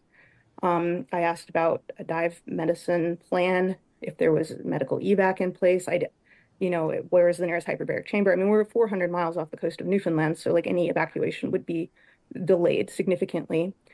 And I asked about those things and was just told, oh, don't worry, it'll be fun, we'll have fun. You'll just observe how it works. And after those conversations, I refused to dive for the operation, scuba dive. But it was things like that and things like just hearing hush, hush kind of whispers and people kind of behind the scenes saying this doesn't really make sense and this seems bad, but no one's saying anything. And then when I did, even small things, like when I raised those concerns, you know, immediately being kicked off the navigation team, for example, or, you know, joking about being fired when I didn't scuba dive, you know, when I had safety concerns, which just to clarify, I didn't really raise those safety concerns at the time. It was my second day on the job, and I was trying kind of not to be a troublemaker. But you know, I said it earlier, like one of the things that has been drilled into me in trainings, both in the sort of offshore industry and in the scientific diving industry, is that anyone should feel free to speak up about a safety issue without fear of retribution. And that is not at all what I saw. I saw theater, I saw some sort of risk matrix that never fully made sense to me. But then when people would have a legitimate concern, it just seemed like they either wouldn't bring it up or, you know, in my case, I, you know, was entirely dismissed. From what you observed while on board the Horizon Arctic, did you feel that OceanGate was conducting operations safely? No. Like no aspect of the operation seemed safe to me. What was your specific role during Dive 80?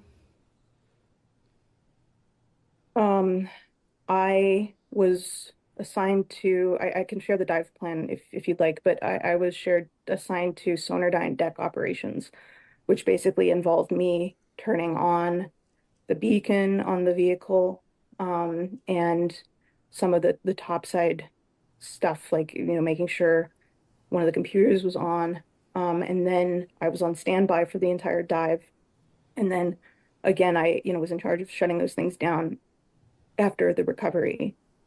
But that was the entirety of my, that was what I was assigned to do on Dive 80. Based on your experience on the Horizon Arctic, would you have felt comfortable going in the Titan? No, I had, you know, initially thought I had thought part of the job for me was being trained as a pilot.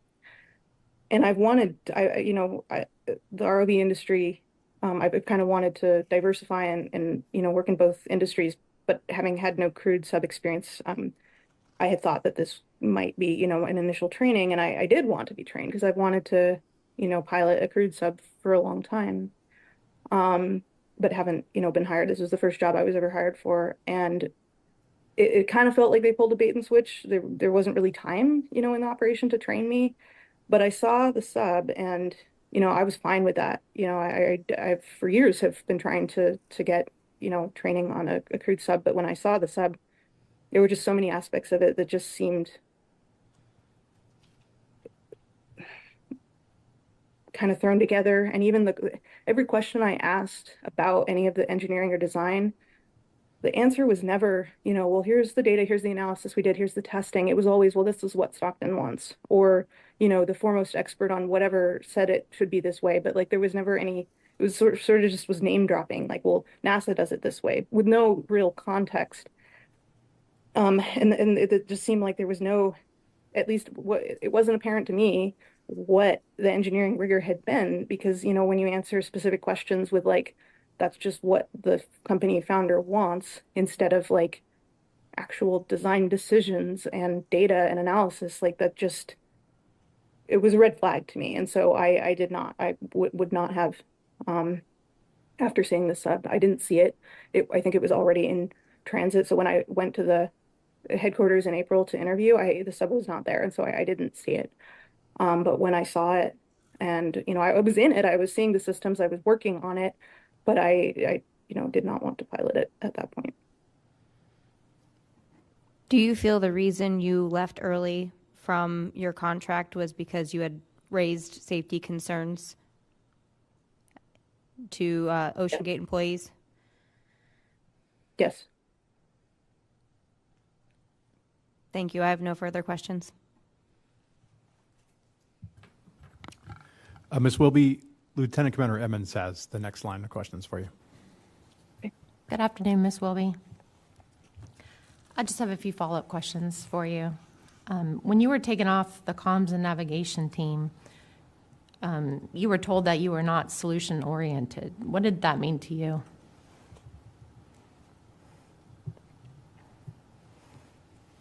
I was a little confused because in my mind, during that dive, it seemed pretty clear there were multiple breakdowns, and at some point it was unclear whether the acoustic modem either wasn't delivering messages to the sub or we weren't receiving them. And so that communication link had broken down and there were some sort of misunderstandings. And then, I felt like I was trying to, analyze every aspect of this navigation system, think about the sources of error, and like figure out what had gone wrong to try to just figure out where the sub was. And I felt that was being solution oriented. I mean, there were 5 people at the bottom, and it seemed like something in the operational system had broken down, and it wasn't like the sub was entirely lost. We still had USBL pings, and we knew vaguely where they were, but I couldn't, with confidence, try to navigate them to any landmark because it seemed like they weren't on the map where I thought they should be. And so during this, I recall Wendy Rush was in the communication seat and Phil Brooks was also in mission control. And they started talking about how, well, we have the map and we have the USBL, plots. We can show them they got close to the Titanic. So if anyone's upset and wants a refund, we can show them, we delivered our part of the service. You got close enough. And I was frankly pretty angry at this because we still had the problem at hand where we didn't know what was going on with the acoustic modem. We didn't know why the navigation seemed to be off. And then they were talking about profit. And so not being solution oriented, I mean, I was literally trying to find the solution to what was going on. And, it just sort of seemed like I was sort of blamed for something and, told I wasn't being solution oriented when I quite literally my entire focus was figuring out where in this convoluted navigational system, and procedure, something had gone wrong. So I don't really understand why that was how it was characterized.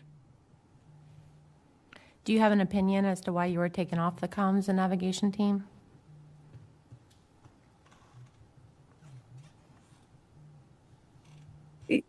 Yes.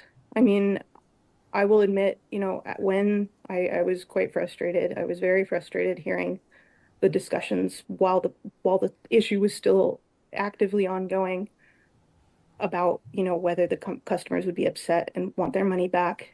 And I, admit I can be a little not tactful at times. And I think I made a comment at some point, this is an idiotic way to do your navigation. Which wasn't the most tactful way to say it, I fully admit, but I do stand by that. It was just the whole system was absolutely idiotic. But that, of course, wasn't received well. After the dive, Wendy Rush told me, well, we can retrain you so that you understand how the mapping works because we've had this foremost expert design it for us. And I was still frustrated, and so I just, I just still felt like I was trying to get across that there were things in this chain that were breaking down, and they could break down without you realizing it. And even if it was minor fixes, to try to at least make it so the map couldn't be accidentally dragged, and you wouldn't realize that it was offset from where it was actually supposed to be, and so it was frustrating because to be told, well, you just need to be retrained in mapping. I was trying to get across the problem I had seen, and instead it was just, well, you don't know what you're talking about. Thank you. You had mentioned the acoustic monitoring system and strain gauges. Were you trained on these systems and how strain gauges worked? No, I was trained to download the data after each dive. I had asked some questions of Phil Brooks in my initial training about specifically the acoustic emission system. I work on robotic localization and mapping, from computer vision. I don't really work on acoustics, but just for my own interest, I had asked him, are you able to, because they had said the acoustic emissions was listening for fiber pops over time, right? but to me, that's, and they listened to how loud it was, and they said it was louder, at the top of the dive, the start where the pressure, the relative pressure change is most significant, and then it kind of quiets down. But to me, just individual noises of fibers popping, it doesn't, again, as a non-composites expert, it doesn't seem to be the proper metric, because, for example, if you had fibers popping all next to each other, developing a weak spot, maybe that sounds, if your metric is loudness, that might sound the same, but over time you might have developing problems. And this is all just my own sort of, trying to wrap my head around the problem. But I had asked Phil if they were able, because I don't even know where these acoustic sensors were. I don't know how many of them there were. I don't know what type they were. All I was trained on was to download the data. But I had asked if you were, just for my own interest primarily, if they were able to localize each ping, like the fiber snaps that they were recording, and track them over time, and actually localize the 3D position on the hull for each, acoustic emission, and then over time kind of track this. And he had said, yes, I built some software to do that, but the data processing is really intensive and takes a lot of time, so we don't do that. So I do recall that conversation, but I never saw that software. I never saw results of that software, so I don't really know what its status was, how often it was used, how it was, well, ground truthed for one, because there's real, as how would you ground truth that? So, but yeah, my involvement with that was simply just downloading the data and storing it after each dive. Thank you. So you weren't involved in analyzing the data, just collecting the data? Collecting, yes. Were you trained for your duties and assigned tasks on Dive 80?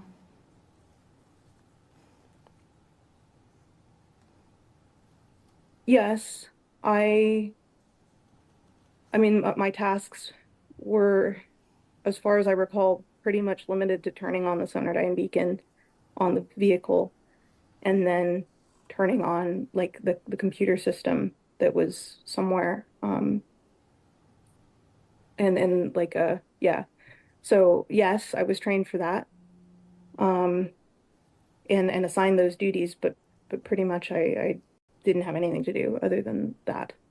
I didn't, so I never saw the data from that dive. I never downloaded it. One of the other, I don't actually know who downloaded it, but someone who wasn't me. So yeah, at that dive, I was just turning on and off the sonardyne beacon. And in your opinion, do you think that being under a non-disclosure agreement prohibited you from bringing up critical safety issues to the company or the board of directors? Not to the company. I assumed that was sort of covered, but yes, to the board of directors, yes. If I had not been under that agreement, I would have said something. Thank you. That's all my questions I have. Ms. Wilby, are you good to continue, or would you like to take a 5-minute recess? I can continue. Okay. Lieutenant Commander Whalen has questions for you. All right. Good afternoon. I just have a few questions. With regards to the downloading process, how long did that take? Can you please describe to me the process from downloading the acoustic emissions and strain data from the Titan submersible? To the best of my recollection, because I did it after I think maybe 4 dives, and it's been a couple of years, but we would go inside the sub with a laptop and plug it into the computers on board the Titan and just copy those files to a hard drive, and then take that either to the laptop hard drive or perhaps an external drive. I don't recall. The copying process didn't take very long at all. The data wasn't particular. So there was other diagnostics that was also downloaded during that time as well. So thruster data, other data. So and I didn't really understand the software in detail, and so I knew there were basically logs and diagnostics, and then these strain gauge and acoustic emission data that all needed to be downloaded. It didn't take particularly long. The amount of data wasn't super significant. I don't really recall specific numbers. I would say on the order of tens of gigabytes, if that, not including camera data, which I don't recall how that was handled. I don't believe I ever was in charge of that. And then we would take that laptop back to a room where we had set up sort of, engineering computers, and then it was stored somewhere on those computers. I don't really recall exactly where. Did you ever observe, or were you part of the next process at this point? So did Mr. Brooks or any of the pilots analyze the data from the previous dive that you witnessed? Not that I witnessed. I was never trained on that. Were you involved in in dive 80, the post-dive meeting? Was there a post-dive meeting separate from the all-hands debrief? I'm not sure. Okay. So the all-hands debrief, you were part of Yeah. that? Yes. And while at the all-hands debrief, was there any mention of the submersible being stuck on the Titanic? Not that I recall, not on that dive. On a previous dive? Was it ever mentioned? I had heard people talk, and this was before I was on board, I had heard people talk about an incident. It may have been in 2021 where, and I don't recall if it was stuck on the Titanic itself or if it was some other entanglement with something on the seabed, but I recall people talking about the sub being stuck and Stockton not wanting to drop, because they could basically drop the hull off of the entire the sled, they called it, but that drops a lot of your sensors and is expensive. So I recall people talking about that as a past event, but I was not on board for that, and I didn't have any firsthand account of that. Okay, thank you. I have no further questions. Ms. Wilby, I just have a couple follow-ups from your earlier questions. At one point after the loud bang, you mentioned that you were told, I'm trying to phrase or what you said, that there was something about a few microns difference. Can you go into that, what that meant to you and what that indicated?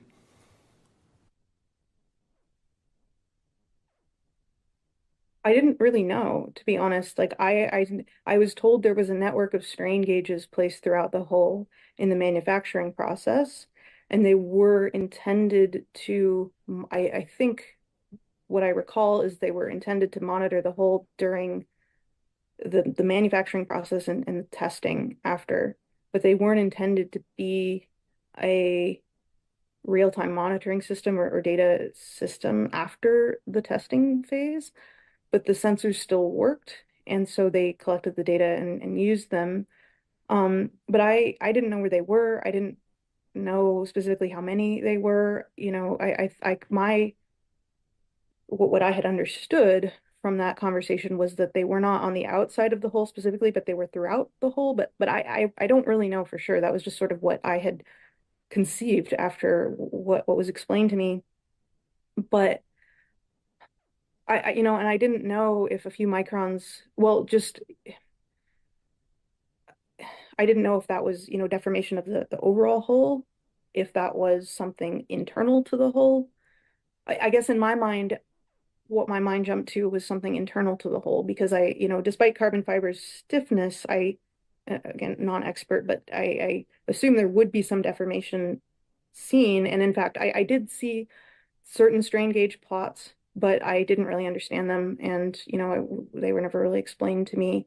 And there were so many other things going on. I never really, sat down with Phil and asked for, a more detailed information. My job is really just collect the data.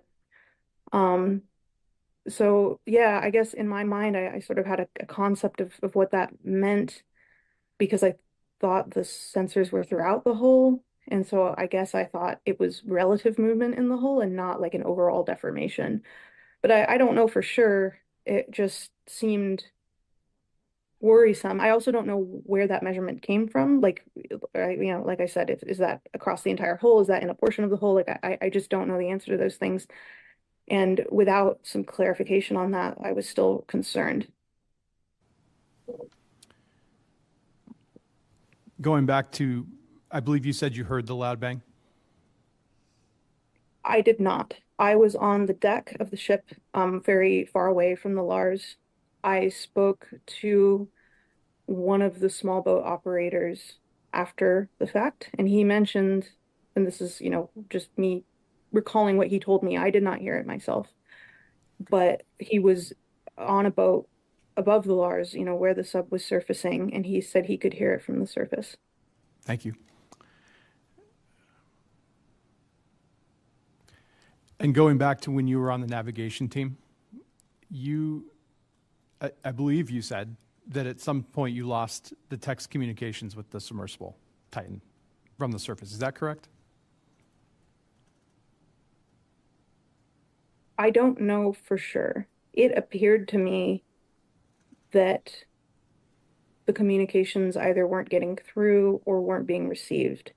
Because for every communication, we were supposed to receive a reply and acknowledgement. And as I recall, I never sat at the comm station. Wendy Rush was doing that the entire time that I was, for every dive I was part of in mission control. I don't recall whether they logged those communications and whether, you could see if messages were dropped on the other side by comparing the two transcripts. During that dive, it's somehow with the, breakdown in communications, it seemed to be the conclusion that they had not replied, and maybe the acoustic modem wasn't working and we weren't getting those messages, or they weren't getting our messages, but we weren't getting responses back to basically confirm, do you see the debris field, which would have confirmed they were on the map where the USBL was saying they were. Later, so I was never really involved in a debrief, like a comms team only. Every debrief that I was involved in was an all hands, and of course customers were there. You couldn't really discuss specific operational issues because you're in front of, paying customers that you don't necessarily want to go into the nitty gritty, of the operational details. But we didn't have any sort of like team specific debrief after that to figure out what exactly had gone wrong. After but I did, speak. I don't recall who I spoke to, if it was one of the, maybe it was, I don't recall who I spoke to, but after the fact, I sort of walked away with the impression that they had been receiving our messages, but for some reason the pilot just didn't reply, and they had reached the debris field, but because he didn't acknowledge that, we thought there had been a breakdown. So I don't really know the answer to that, whether there actually was a breakdown and the modems were dropping messages and we were not receiving each other's messages, or whether it was just, human error and the messages were received but just not acknowledged. I don't definitively know the answer to that. Okay, thank you. At this time, I'd like to go to the National Transportation Safety Board for questions. Mr. Muse? Good afternoon. The Horizon Arctic had its own Kongsberg HIPAP system, is that right? Yes. I don't know that they were using HIPAC specifically, but yes, they had a Kongsberg transceiver on the ship's hull. Were they tracking the sub themselves? Yes. And could they feed that data to you somehow, or at least let you know where the sub was? So during that operation, Dive 79, where the navigation and acoustic communications broke down in some way, I believe it was the second mate was currently on watch on the bridge, and he, heard what was going on in the discussions, and he came over and he said, "Look, I have them on our map. Like, I can show you exactly where they are." And I said, "Yes, please show that to me, because I'm confused and something's gone wrong. I want to see that." And then Wendy sort of put a stop to that and said, "This is our operation. We have our procedure." And so he went back to the bridge, and this was all happening, on the bridge, but he went back to his, station. Later, I did briefly see, not during this dive, but I saw, they did have the USBL pings on their bathymetry. But, and I wanted to see where that was, but I couldn't walk away from my position because I was busy writing down lat long coordinates. And, Wendy sort of, it seemed to me that it was, it was their operation and they didn't want any interference. And to me, I just wanted to know where this sub was as a sanity check so that we could get back on track. But that was sort of shut down, and I didn't want to, subvert the chain of command. So to do that, they'd have to put a Kongsberg transponder on the sub as well as a Submarine transponder? Or does one transponder work with both? As I recall, so for that particular, so the sub actually had 3 transponders on board. For the first 1,000 meters, they used a Teledyne ATM system. And someone would go out, it has like a physical box. Someone would go out on the small boat during launch and recovery and stick a pole with the topside, responder in the water. And on the radio, call out depths. And I don't think they called out lat long. I think it was just depths, but they tracked the sub with that system to the first 1,000 meters. I believe that system is only rated to 1,000 meters. It doesn't work beyond that, was what I understood. At 1,000 meters, they switched to the Sonardyne system and used that for all the tracking and localization sub 1,000 meters. And that was because there was a configuration problem of some sort with that Sonardyne, which I did try to fix. And they had asked me, I do have a little bit of experience, but on those units, and I've used them on other systems, and they track up until, whatever their spec says. I mean, once you get at the surface, your tracking sort of goes away or is very inaccurate. But, anywhere from 10 meters down, you have good tracking if the unit is configured properly. So I had tried various sound speed profiles, trying to see what was wrong. And at some point I told them, look, Teledyne has 24/7 technical support. I think we should email them and we should ask their opinion, why can't we get this working? Because I tried everything I could and I couldn't get it to work. And they said, their response was, again, seemed odd. It was, well, they're not really 24/7.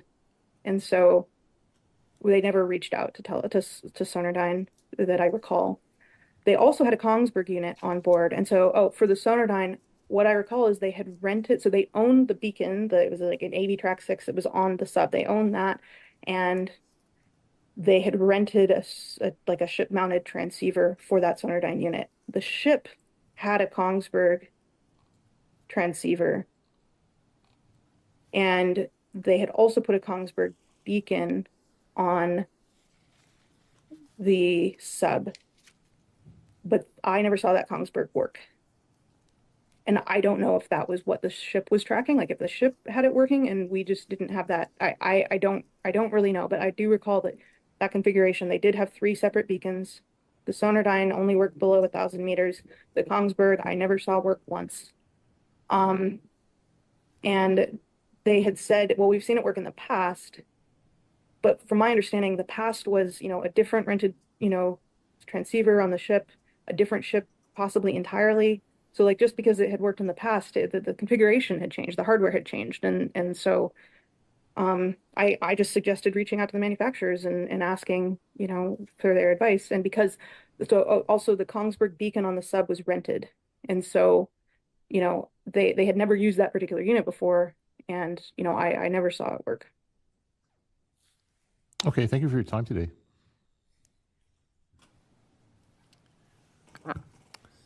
Thank you. Does OceanGate have any questions? Could we take a short break? Yes. Ms. Wilby, we're going to take a short recess and reconvene at 4:05 p.m. All right. Thank you.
The hearing is now back in session.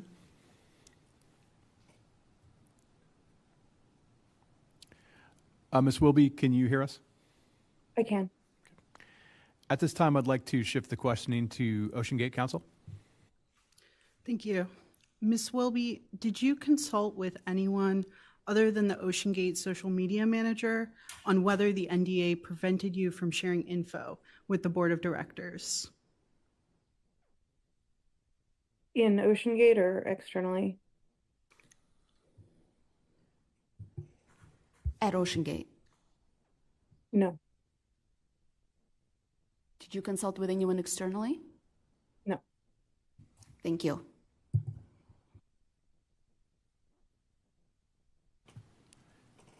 I believe Mr. Fawcett has a follow-up question. Yes, good afternoon. My name is Keith Fawcett. Thank you for being with us.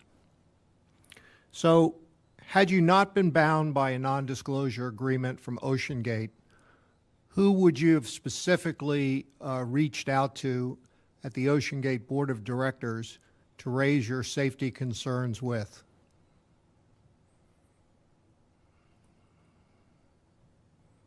I wasn't sure if there was a contact email or any sort of contact that went directly to the board. I had planned to just find their names and write to them, but I didn't know the best way to approach it, and it was very it felt to me to be time critical. I felt that it should be raised before the next sub dive, but I didn't know who to go to. I just knew there was a board of directors. I thought I could find them publicly, that information. I have worked a colleague who formerly was on, I think, one of the boards of the OceanGate Foundation, although she left many years prior, and I did ask her about getting in touch with the board of directors. I didn't have a specific name, and after that conversation and not really knowing what liability or, risk I would be exposing myself to, I kind of dropped it and didn't, send any communications to anyone. While you were contracted by OceanGate, did they have any kind of safety telephone number or email address where safety concerns could be sent to upper management? Not that I'm aware of. And then on the expedition that you were on, did you observe that OceanGate employees or contractors could freely raise their safety concern with OceanGate senior managers that happen to be aboard the vessel?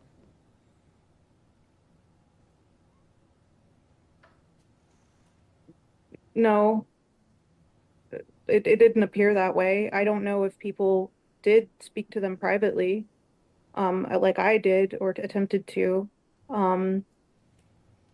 but there wasn't, that I recall, any sort of, announcement in a safety briefing of here's who you go to, in management or concerns. No, it didn't seem that way to me. No. Thank you, ma'am. That's all I have.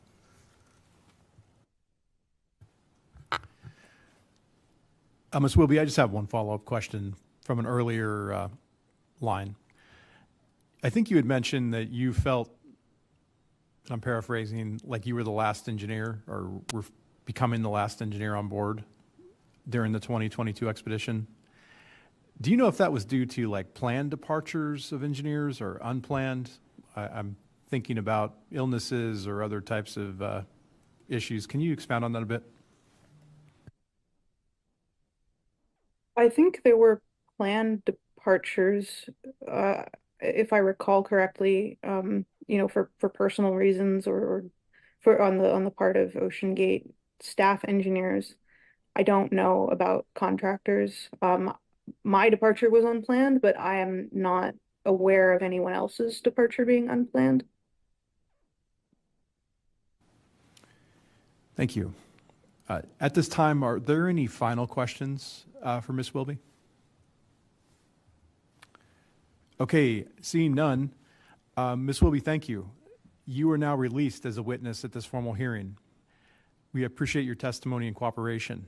If I later determine that this board needs additional information from you, I will contact you directly. If you have any questions about this investigation, you may contact the investigation recorder, Lieutenant Kelly Steele. Thank you again and have a nice afternoon. Thank you. At this time, the hearing will now adjourn for the day and reconvene on Monday, September 23rd at 8:30 a.m. Thank you.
The hearing is now back in session.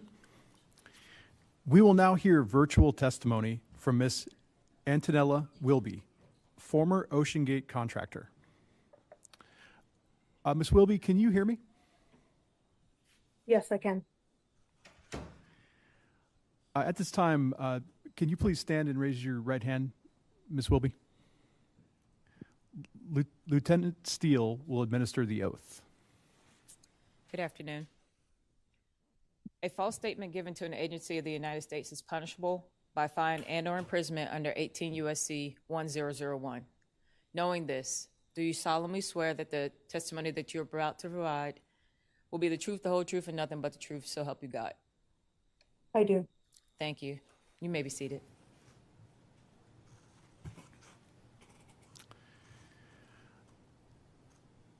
Thank you for your time today, Ms. Wilby. We appreciate it. I'm going to have Lieutenant Commander Williams start off with questioning. But before we start, do you have any questions or for the board? Not at this time. Okay, if you ever need a break during this, just let us know, and we'll take